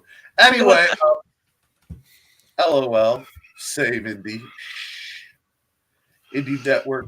I won't mention that here. Thank you. It's not like you. Beast. Children behave ish. Children behave. Anyway, my pleasures are not guilty. They're not innocent. They're conviction. There are just no convictions. That's what consent is for. Yep, I don't judge, but I do try to keep things civil for the people that I actually try to help. I keep convictions away, precisely, Foxy. So far, our planet's working, chat. He is still on. Yes, I am still on, and we are really, really moving at it. Does behave that? Just hit 4 hours, 34 minutes. Yes, folks. I forget you don't see the live timer. Oh, yeah. Yeah. I am such a dead man. I do have plans early in the morning, and I am a dead man. So you plan on possessing various DC heroes and taking over their bodies to have adventures? Wrong dead man. Never mind. I'm sorry. Hold on, because you said that, and I went to Constantine House of Mystery, and I thought about the potential benefits. Anyway, oh god, I have way too. Okay, well, take a break, hydrate, eat something. Maybe watch. If this is too much for you, there are YouTube channels of people riding in trains. Just watch the scenery go by, sit back, relax. I'm not high enough. It happens. When it becomes undead timer, then we've won. Well, mine at least are X meds. Okay.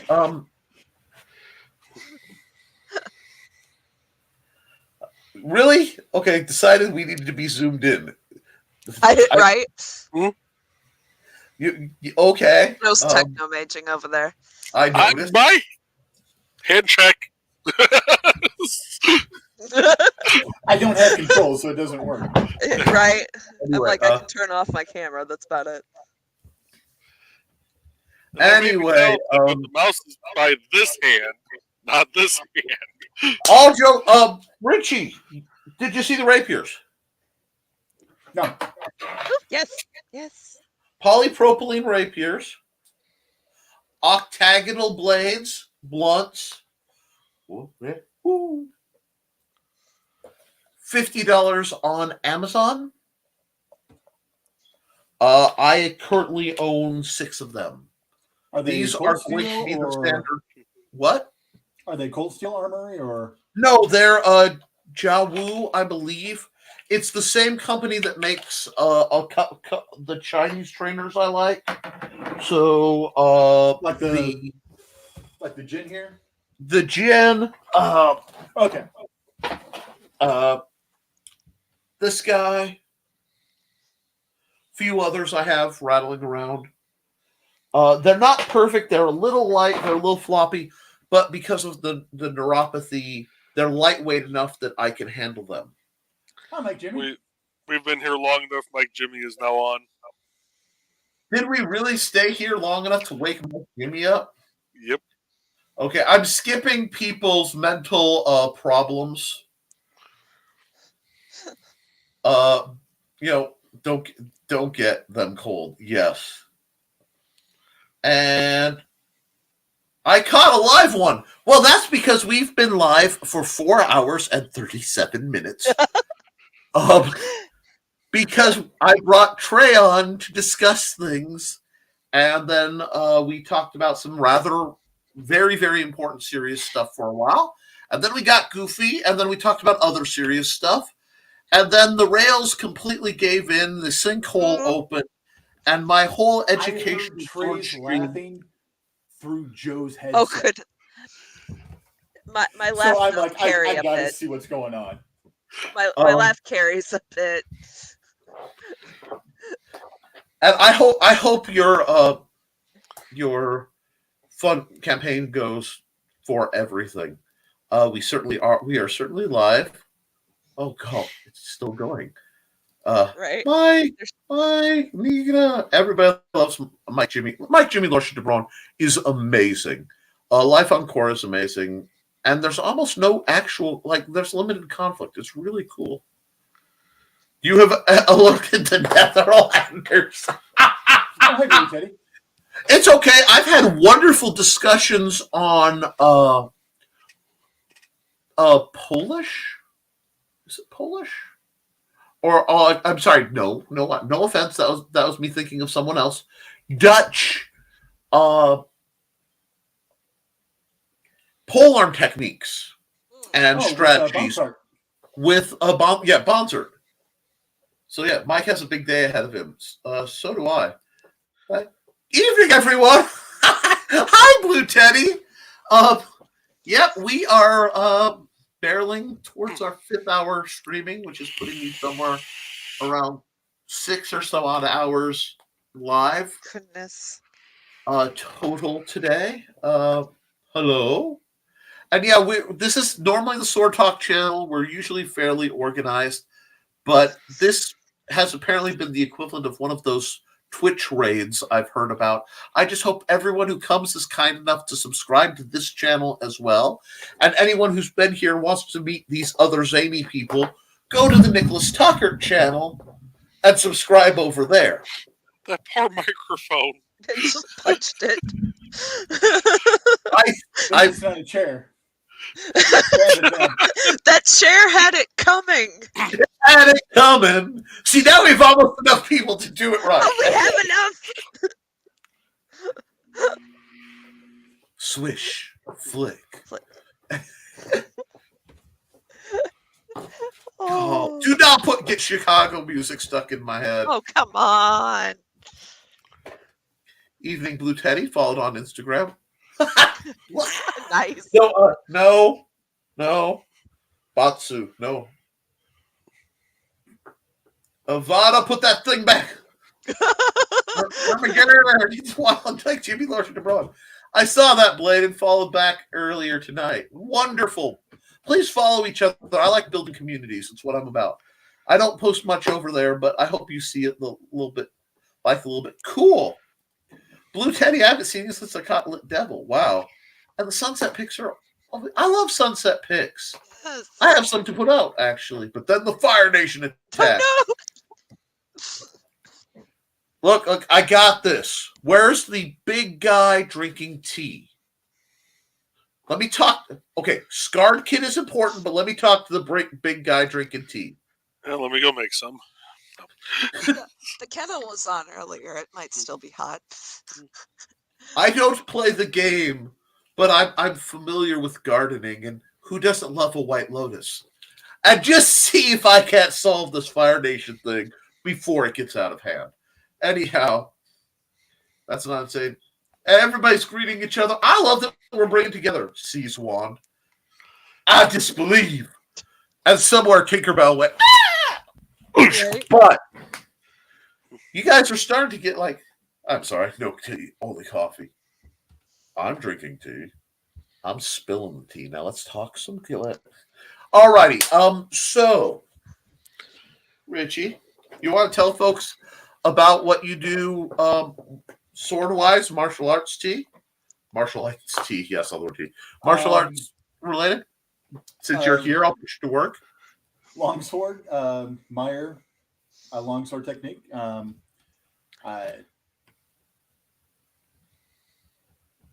Somewhere over there and over there are the starts of my own treatise, if you will, Meyer as misinterpreted by Asplund.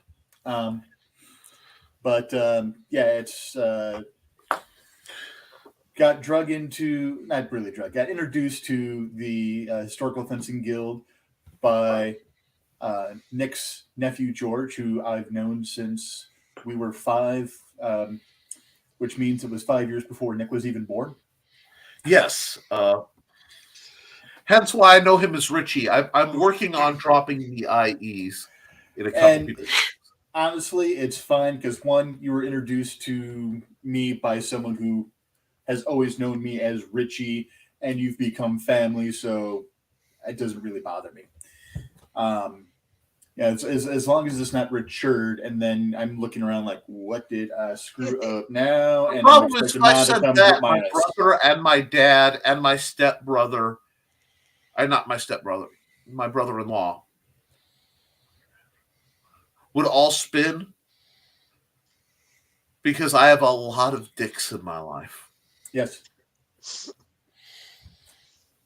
Not the green room. Not the green room. Yeah, Not you left that room. I had to see just how well you were holding together. And yes, all jokes aside, Tinkerbell is likely fine. Because honestly, I live in a world where short, sassy women cause massive amounts of trouble, so Tinkerbell fits in just perfect. But that just getting bad. Oh, Nick's. No, I'm from Oregon. I am from the West Coast originally, but not California. I am from a place where it's rainy, and Californians should not come, and no one should come. Our original tourist board was go to California. Go visit Washington. Leave us alone.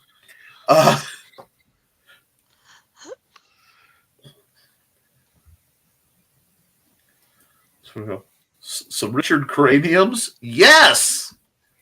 I love that. We call my brother and I will tell that to each other. We're like, don't be a Richard Cranium.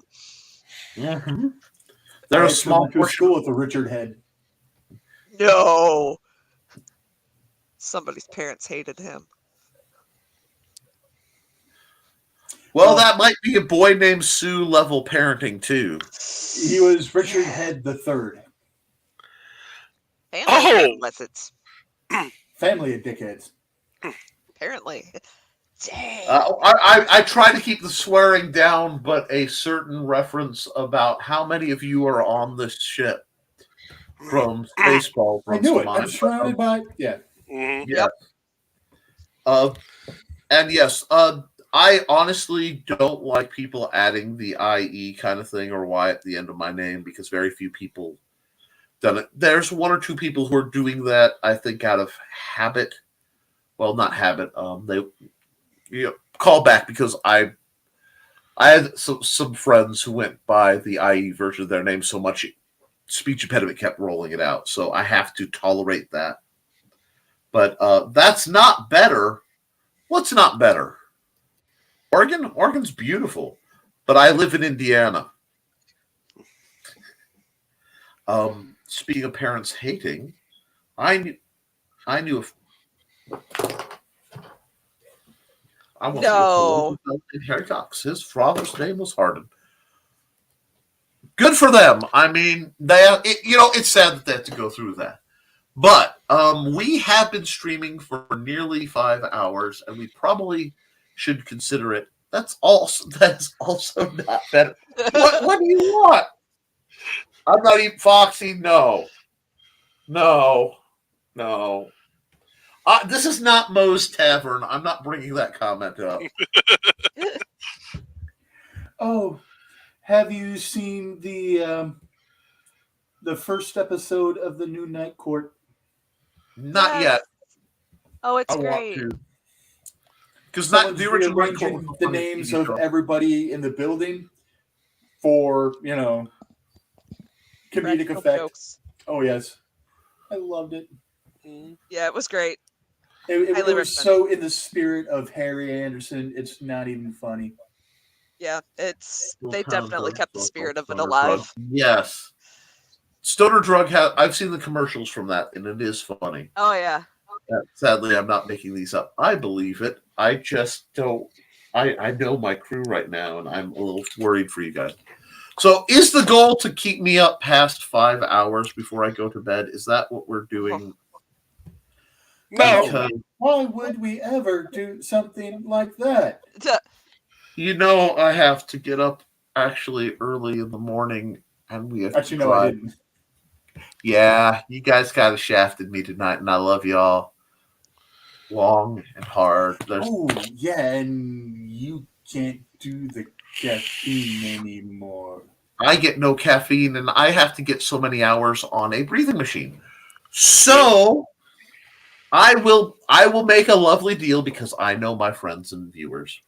I will stay up past the 5-hour line simply because we are 12 minutes from the 5-hour line.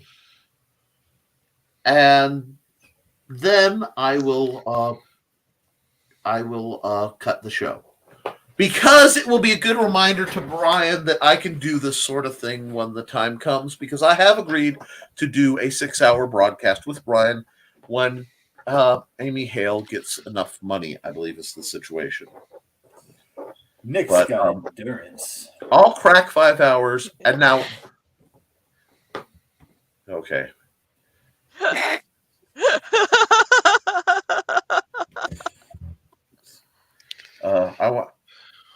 I went to school with Jack Goff. Okay, yes. No, I did not. Now we are committed. Go to bed. Victory.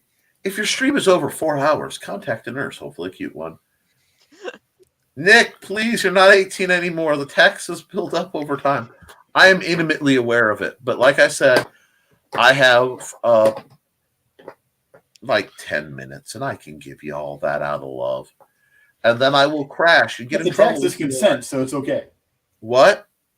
So the tax is consented, so it's okay. Yeah, and then I will sleep for a few hours, and then I will get up and take a med and try to sleep for another hour so I don't goof up the med, as it makes me incredibly dizzy when I first take it. And then I'll go along my day and visit some relatives. I was coming north. Yes. Yeah. We weren't able for weather to see my mom for her birthday and my brother for his birthday, so we're gonna visit them, and it'll be a time. Fortunately, I won't be driving because Mandy will probably be driving, especially given all this. But I was on a med that was doing wonders for me and helping, and the insurance kind of burped, as can happen. And I had to go 2 weeks cold turkey on a med. It took me 3 months to build up to. No. And I'm on day 2 now because it would have been $1,000 to refill the prescription. And with the insurance, it's now $25, so we can do it. But was that your GABA? No. Okay. They have found some wonderful side effects with a newish med that is helping with my nerve stuff and may help with my weight loss and a few other things. I'll talk about it later, but I don't want to. You got to be careful about potentially promoting medicine on things. Let me see. We've got some comments that went floating around. Go to bed. Go to bed. Nick, you're not 18. I've even met both Cox brothers. Oh, that's good to say. You can't say this is fun. No, I'm having a blast. I'm just... Don't let me be the responsible... No, I am accepting this because I expect all y'all to like this video, first off, and I expect you to subscribe to my channel. There better be some new subscriptions. And you can share this one. You'll find out a whole lot of ups and downs about me, and that's okay, too. Because I don't hide things. So you're saying you've been in contact with 2 cocks at a time? Thesis. I would apologize for being the living embodiment of intrusive thoughts, but I have no shame. There are intrusive thoughts and there are intrusive thoughts. I do, like I said, I use this channel to help people learn about swordsmanship and learn their own stuff. It's not quite as usually this tongue-in-cheek. I'm making a special exception. Because folks need me to. So I will. For those who don't want to sleep yet, I'm going to make a comment. You're starting that? Oh, God. Mike Jimmy's starting a 24-hour comic 1 hour from now. Here's to you, Mike. This is not anything. This is barely meowed water, but I'm at the woo phase, so... God be with you, Mike. I can't wait to see what you do. I will miss most of it because I'm going to sleep till I go do social obligations. No, Foxy. No, Foxy. Answer the question. Anyway. And this is why we do this. The reason we do... Oh, I can't. I literally can't crop this after you fix that. That's interesting. Is so that people's images aren't boo, boo, boo. By the way, who wants Trey to stream more?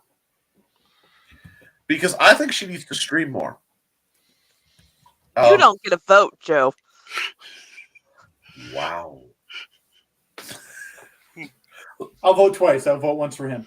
Dang. Lydia agrees. Do I have to go get Lydia?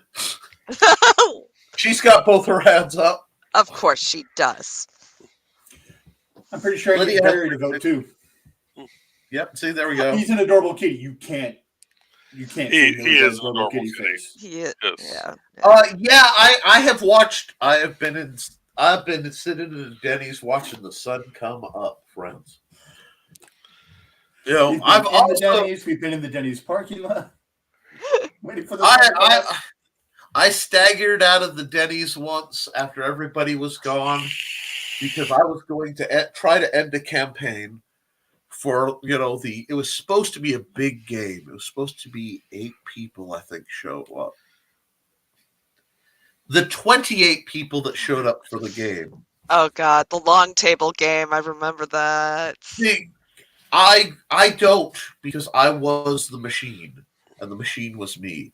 I was so in the zone of DMing the 28 people at one time, ranging from brand new characters to extremely established, killing Loth twice. Yeah. 3 times because there was a fake Loth. Yeah. Amanda and I spent a lot of time making holy water baubles. Yep. Oil of Impact. We also had a Displacer Beast cannon. Yep. Yes. Flaming kitties. The flaming kitties. Oh God, I forgot about the flaming kitties. Oh my God. But yeah, it was an odd game. You don't want me? Oh, okay. Yes, for those wanting to stay up, definitely go see Mike Jimmy. So you can do that as soon as I log off. Go to the bathroom, eat something, ingest something, hydrate. And then go watch Mike Jimmy bust out a comic in 24 hours. No, Ogre, you know it's time to go home when the day crew shows up and shuffles your butt out the parking lot. They wouldn't dare with the amount of money I put down at Denny's. We were there with the amount of tip we gave them. Yeah, that too. Like and subscribe. Look, we're getting technical issues. I've been subbed for months, but I can unsub and resub. Nah, you just stick around if it's working. And yes, jump into Hybrids role-playing game. Jump into Adventure if you're worthy. Indiegogo/projects Hybrids the role-playing game coming soon. If we can't get Fund My Comic up before the 16th, it will fund through Indiegogo, most likely. And because deadlines exist for a reason, and it will be a real adventure. I put 3 years of work. Luke put most of 3 years of being around for it, but he had to take this little nap in the middle and then go and die and come back. It was all this. How much drama do you need to hold off doing the art for a book? I'm telling you, he literally died to get out of doing the art for this RPG. I still don't know. I love Luke Stone, and that's a great game, especially in this era of campaigns being weird. Some person also says, take a look at Nick's books, The Simple Sword, The Simple Spear, The Fighting Axe, all on Amazon store /Mr. Nicholas Anthony Tucker, and it's the same time. Thesis, go to sleep, Nick. You can catch me when you wake up again. I'll be there for a while. I still have a little over 2 minutes. Hand pink waving. She's censoring the vote. She's censoring the vote. Expect additional ballots. Okay, guys. Nope, no politics here. The ballots will disappear. Luke Stone the White came back at the turning of the tide. I hope so. Man, I have held the look. I am not a main character, y'all. I am a supporting class character. I've just been trying to hold the line long enough that I can get stuff done without me getting stabbed. But do you know the leading cause of supporting character death is being in the front of where they're not supposed to be and getting impaled for it? Look. On my wall of cool. You can't see it real well because I can't zoom. But in front of the pops, right by Major Kusanagi by Driz Doerden, is Wash. Wash is up there as a reminder that you can do all the right, wear the best Hawaiian shirts, and still get impaled by the Reavers. I see you. How do the Reavers clean their spears? They run it through Wash the wall. them. They put it through the wash. But here's the thing, Nick. Leap on the wind. You know who else thought they were just a background character, a supporting character? Another Hobbit. Samwise. Saving the whole MFing. Samwise is a main character. He literally carried the movie.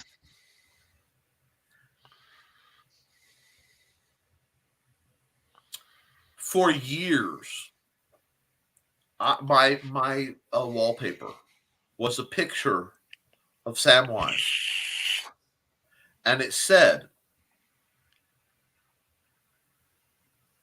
that had Samwise. It said, "Hobbits saving the whole MFing world sold out since 1954," and that was for years. My current one says something else. It's short-term pain, long-term gains, I believe is what I have written on my bold, stark letters to remind myself to get off my butt whenever I sit in front of the computer. But say goodbye. Thank your panel, Nick. Time has come. Thank you for staying a while. Should we sing him a lullaby? He's a reminder that Alan Tudyk is a national treasure. Too soon, man. Dang right. So and yes, he is. Time needs a cigarette, huh? I will say this, guys. It has been an amazing, completely unexpected program. We helped some folks. We talked some heavy stuff. Wonderful people came out of the woodworks that I would not have expected and kind of buoyed my mood when I needed it, and it is appreciated. I suspect that there were meddling hands in the background, and I'm pretty sure I know to whom they belong. But yes. The picture of innocence. Look at that. But, oh. Yeah. Oh, no, it's tarnished here. It's tarnished. Well, his horns hold his halo up. There anyway. Not the green room. Oh, you're more than welcome. All jokes and chatting aside, it really is a privilege to have a community like this that I can be of service to. And it means the world that I can help folks and entertain them and make people. Yep, that's how you deal with daughter's boyfriends. But I am going to call it in just a moment. I'm going to ask you guys to please do your drills. Oh, wait, you know what? Before I do, I got to do some stuff. Pay some bills, so to speak. bit.ly/JB Tech Apps. I don't normally do commercials, but if I'm going to be up 5 hours, I'm doing a full work shift over here. I'm going to do that. Joe Bachman has made some amazing apps. He's going to make more. We're working on projects, RPG stuff, and other fun, plus a great concrete construction stuff that I don't understand, but I nod and smile because it's impressive. We don't understand it either. We just kind of roll with it. We just pretend until people believe. Yep. IndieCD.org, that's the independent creator directory that's run by Joe. Right now, if you join, all the funds will go to help Amy Hale recover from, and her husband recover from their $30,000 medical bills. So you're doing a little bit that will help you because it gives a stable place where you can have your links. People can find you, and you can find other small creatives, authors, artists, game designers, musicians, coders. The list is going on. Yep. We want to basically be an internet yellow pages that isn't censored by search engines, or we all can run afoul of clicking the wrong thing that their cousin or their friend put up and getting avoid the shadow banning. Bumped off of it. Avoid shadow banning. I will tell you on that topic, the Hybrids game has already been shadow banned. When it was put out as a possibility, the first thing Indiegogo did was shadow ban it. It may be due to Luke. It may be, I'm not sure why it happened. It's increasing, but my first skin in the game, real heavy crowdfund thing that I'm involved in was instantly shadow banned. And that was a shock to the nuts. So that's part of why Luke's starting fundmycomic.com, but the developers are having trouble. I mean, you don't build an alternative to Kickstarter on two guys' donations overnight when one of them has been evicted from his house with 15-day notice, So anything you can do to support that project and support Luke Stone is appreciated. With all that said, and I'm not going to end on a grumpy note. That's not my style. No one contacted me. I'm just an agent of chaos. Well, your chaos is appreciated, Mike. You're in the right place at the right time. We will be back next week here, Friday at 8 p.m. for the Historical Fencing Guild live stream, where we will be, guys, we'll be back being good. We'll be on topic, talking about swords and techniques. I need to actually do a bit of a talk on why first position matters, why the first guard matters, and how it can save your bacon in a highline clench. If you understood the words that I'm saying, you want to be there. If you don't, you should be there so you can learn what I'm talking about. I believe that martial arts are for everyone, regardless of age, race, creed, gender, religion, physical ability.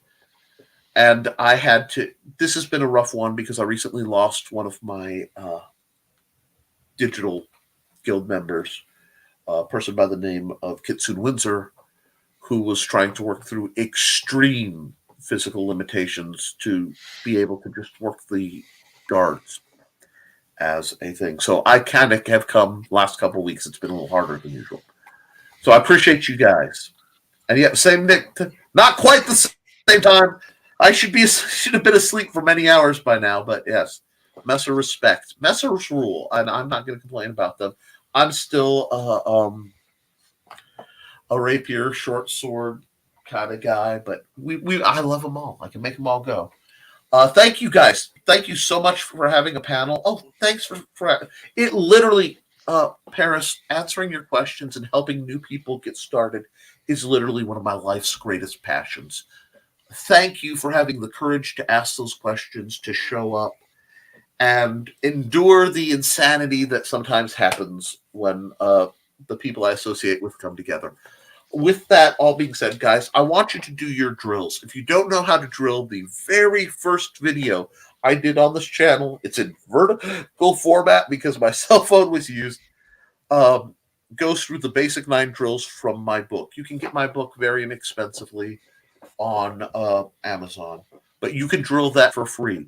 If you scroll through the videos, you'll find an entire walkthrough of my methodology, basically, for getting people started. There's a lot to be found in this channel, so please go through some of the backlog. A lot of it's evergreen, some of it's pure shenaniganry. And come back next week if you have any questions about sword fighting techniques. Watch the PSA where a 6-year-old child has more reach than Nick. Yes, seriously. Watch the PSA where a 6-year-old child has more reach than me. And see how I suffer when I train with people like Richie, who's 6 foot plus and has more reach than my height almost. Other than that, guys, do your drills. Keep your eyes open, because if you're not situationally aware, you can't see a threat coming before it hits. Be kind to yourself and each other. And as always, and really from the bottom of my heart, thank you for supporting your local swordmaster. I will see you, a tired man, much later. Good night.